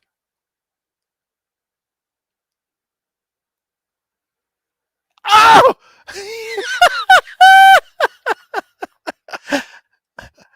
That's rad. That's a first for me to see something like that. That was like a magic trick. It's like, whoa! Oh my gosh, that's good. That's wild. Good job, bro. I gotta I gotta say that was the most entertainment. What's this guy? I recreated the MH370 UFO video and found out something amazing. Okay, what does this guy say? Hold on. Okay, let's watch this, guys. Let's watch this. Watch. Hold on. Okay, you ready? 239 people on board. Okay. Now listen to this. I just started watching it. I haven't seen it before. Watch. This is a fake UFO video. One that I made specifically for this video. Though if you happen to recognize it, that might be because I was copying this video. One of two videos that recently resurfaced and have been doing the rounds on social media. So why am I trying to make a fake version of a video that might already be fake? Well, it's because of something that this guy said. This is Ashton Forbes. He's a self-proclaimed citizen journalist who has become obsessed with investigating the disappearance of flight MH370, a Malaysian Airlines flight that went missing in 2014. A Malaysia Airlines flight with 239 people on board, including 4 Americans, has gone missing. But, as you may have guessed, he doesn't think that MH370 went missing under ordinary circumstances. He thinks that these videos are genuine and that they capture the moment that some kind of advanced technology abducted the plane and the 237 people on board. For Ashton, these videos are 100% real. And he's wrong. But before I tell you why I think he's wrong, I wanted to see what I would do if I was going to hoax a video like this. I wanted to make one for myself. And also because Ashton directly challenged me. Okay, he didn't, but it kind of felt like it. You see, whilst being interviewed on another YouTuber's live stream, Ashton kept saying the videos would be extremely hard or impossible to fake. So this is extremely difficult if they had faked this. He said that he had even consulted with lead visual effects artists that had worked on Top Gun Maverick and Marvel movies. Marvel VFX lead also claimed it would take at least 6 months. But as a motion graphics designer and someone who has dabbled a bit with VFX in his career, I was sure that I could do something that was similar or pretty good in much less time. But first, let's do a quick refresher on what this whole thing is about. On the 8th of March 2014, Malaysia Airlines flight MH370 took off from Kuala Lumpur. 38 minutes later, whilst flying over the South China Sea, the plane's pilot, Captain Zahari, said goodnight to Lumpur radar. Malaysian 370, contact Ho Chi Minh 120.9. Good night. Good night, Malaysian 370. The plane, its 227 passengers and 10 crew, would never be heard from again. This sparked the biggest and most expensive search in aviation history, initially focused in the South China Sea before shifting to the Indian Ocean, with the specific search areas being based on the available satellite data that was received in the hours leading up to MH370's disappearance. Despite a massive search spanning years covering 120,000 square kilometers of ocean floor, only small pieces of debris have been found on shores far away from That's the what I was presumed referring crash to. site. But the main wreckage remains a mystery to this day, leading to all sorts of theories about what happened. Then, on the 19th of May, 72 days after the plane went missing, this video was uploaded to YouTube. It shows an aeroplane, apparently from the view of a satellite, which is then joined by 3 spherical craft. After around 55 seconds, there's an explosion of light and the aeroplane and the spheres disappear. Only a few weeks later, on the 12th of June, another video was uploaded, seemingly of the same incident, but from a different perspective and using a thermal camera, supposedly one that was mounted on a UAV, specifically a MQ-1C Grey Eagle military drone. Like in the first video, we see an airplane surrounded by 3 spherical craft, which then disappear in some kind of huge explosion. Whilst these videos do look and feel authentic, we have to remind ourselves that it's possible to fake virtually anything these days. And even in 2014, we had some pretty great VFX.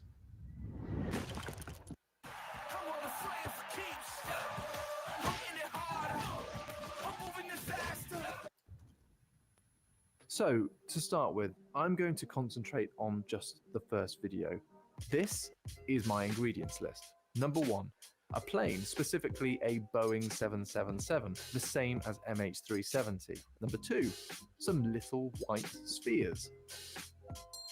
Number 3, a satellite photo of some clouds. Number 4, some kind of explosion. I started off looking for a 3D model of the Boeing 777. I figured that to get the plane to turn and bank in the way that it does in the original video, a 3D model was really the only way to go. Once I had the model into my 3D program, I animated it along a simple path, turning and banking in roughly the same way as it does in the video. Next, I made some aliens. Other advanced technologies are available. I animated these flying in and then circling the plane. And I'm only about 20 minutes in and I have the basics of my video done already. Now I'm heading over into Adobe After Effects, the tool I'm going to use to composite the plane and the clouds and to add all the effects to make it look like it was filmed on a potato. So I have a plane and I have some UFOs. Speaking now I of need potatoes. some clouds. I went online, but I was struggling to find a good high-res image from the right angle. So then I figured that I could get a bunch of individual clouds and put them into a particle generator and make them that way. Bingo. Next is the explosion, and I knew this one would be easy because I had a bunch of stock footage that I'd already used on other projects. The last finishing touch would be to add all the nasty compression like we see in the original video. This will help it all blend together and make it harder for debunkers to find fault. Voila. Instant potato. All in all, I'm Instant not potato. unhappy with the result. It's not perfect and it's not exactly the same as the original, but that was never really the goal. The goal was to see how much I could do with very limited amount of time to see whether a hoax would even be possible. I only spent about an hour and a half on it, and that's a fair bit quicker than the Marvel VFX artist's estimation of 6 months. About 1,460 times quicker.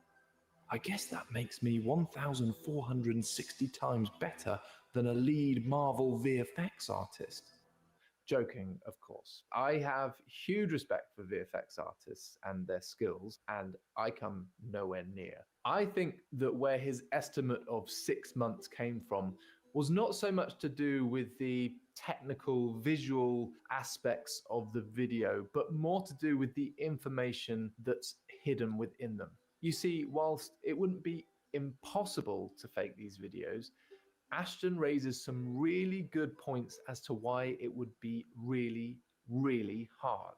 He lists them all out in this tweet. Some of these require in-depth knowledge of the exact scenario in which MH370 went missing, and would require technical knowledge of aviation and military systems that would seem to be out of reach of any hoaxer. For example, the weather conditions are correct for the time and location. The turn radius of the Boeing 777 is correct. The satellite frame rate is correct. The false IR on the satellite footage is correct. The camera position on the specific model of military drone was correct. Even the type of computer mouse that would have been used by an operator looking at the satellite footage was correct. When you take into account all of this information being correct, then a far more complex picture emerges. One that does start to make me wonder exactly how the hell someone could create this. I was actually starting to think that Ashton might be onto something. And just as I was about to start recreating the second video, the thermal camera video, I saw this. You have damning evidence as well? I have damning testimony. What? I found the stock footage. You out. did? You found Yeah, rather, we didn't. Some people on Reddit did. This is a stock footage clip from the 90s. Oh, hell yeah. There's the clip from the video, and here is the stock footage. The Corridor crew debunked the whole thing with one trip to Reddit. But I couldn't just take their word for it. I had to check it for myself. I tracked down the Reddit post, found the link to the stock footage, and hit download. My heart was pounding. It felt like I was solving some kind of huge, world-changing mystery, even though I definitely wasn't. Boom. I got it into Adobe After Effects and started scaling, rotating, repositioning all the time hearing Ashton's words in my head. This is like saying that my butthole is your butthole because they're similar. And there it was. Ashton was right. The clips didn't exactly line up. The shape in purple is the original footage, and the shape in green is the overlaid stock footage. They were close, but it still wasn't right. And then it struck me. Visual effects is not a strict process. Artists are always stretching and warping images to fit their purposes. What if the hoaxer had just distorted the stock footage during the creative process? So I stretched it just a little bit, and bingo, virtually a perfect fit. And with the random nature of explosions, I find it incredibly hard to fathom the odds of these two shapes lining up so closely. But what about all of Ashton's really quite compelling evidence? You know, the weather conditions, the satellite data, the Boeing 777 turning circle. Could a hoaxer have just got really lucky? I find it all really quite baffling, and I'm not really sure what to believe. But it might not be too long until we find out if it really is a hoax. Ashton recently tweeted that he's raised $145,000 as a reward for the hoaxer if he or she comes forward and supplies their source work. Though with the reward would undoubtedly come some very unforgiving press coverage, the prospect of which may discourage them from ever coming forward. So what do you think? Do you think that there's anything to Ashton's claims? Do you think my video was any good? Let me know in the comments. I'm pretty sure you were going to anyway. Huh. Hey, thanks for watching. If you like the video, then I'd really... Cool, huh?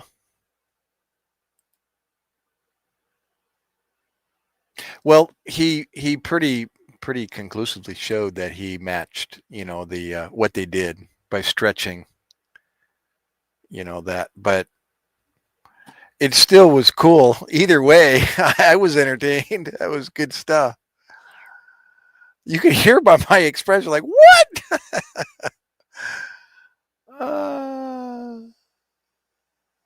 Yeah. Well, again, though, the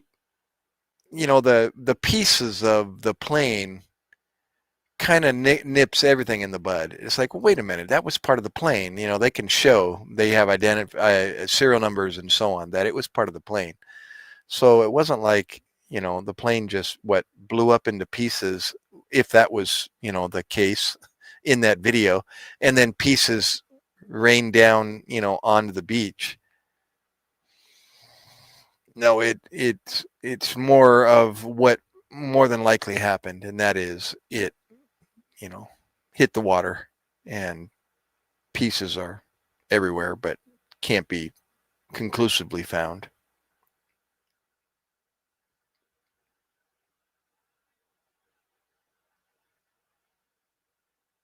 What is it? If it looks like a duck, walks like a duck, quacks like a duck, it's probably a duck.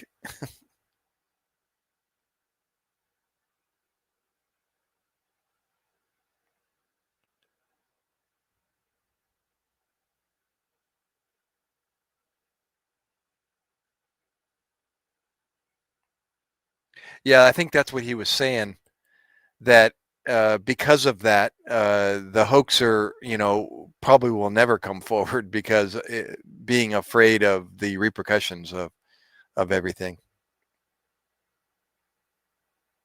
How dare you fake a video with my loved one on board, you know, or something like that.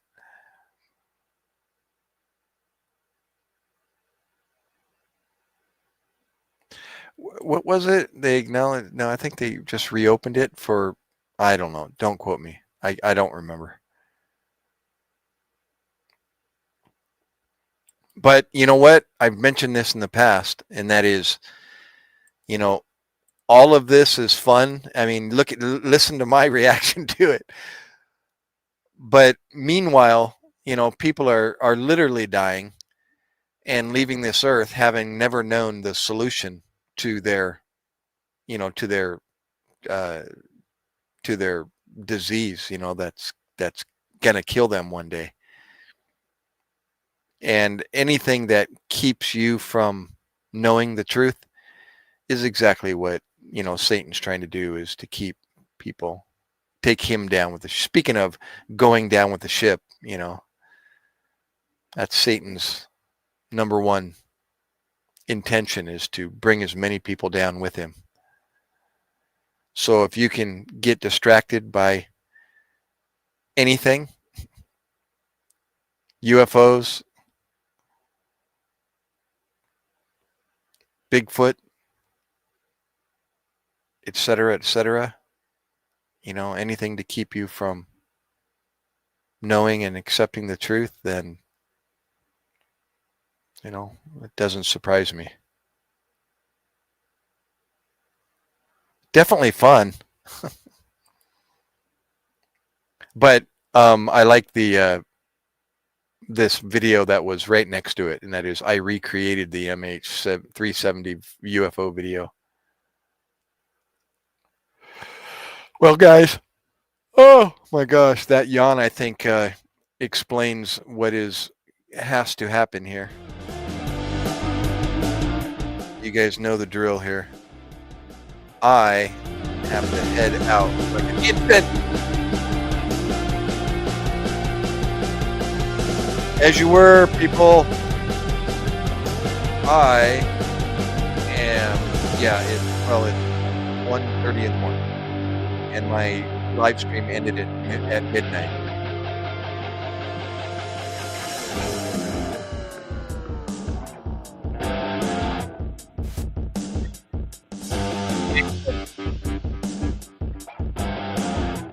Seeing you again. Don't forget the thumbs up before you guys leave if you haven't already. You don't have to. So if you want to subscribe, great. But just hit the thumbs up. If the least I can ask.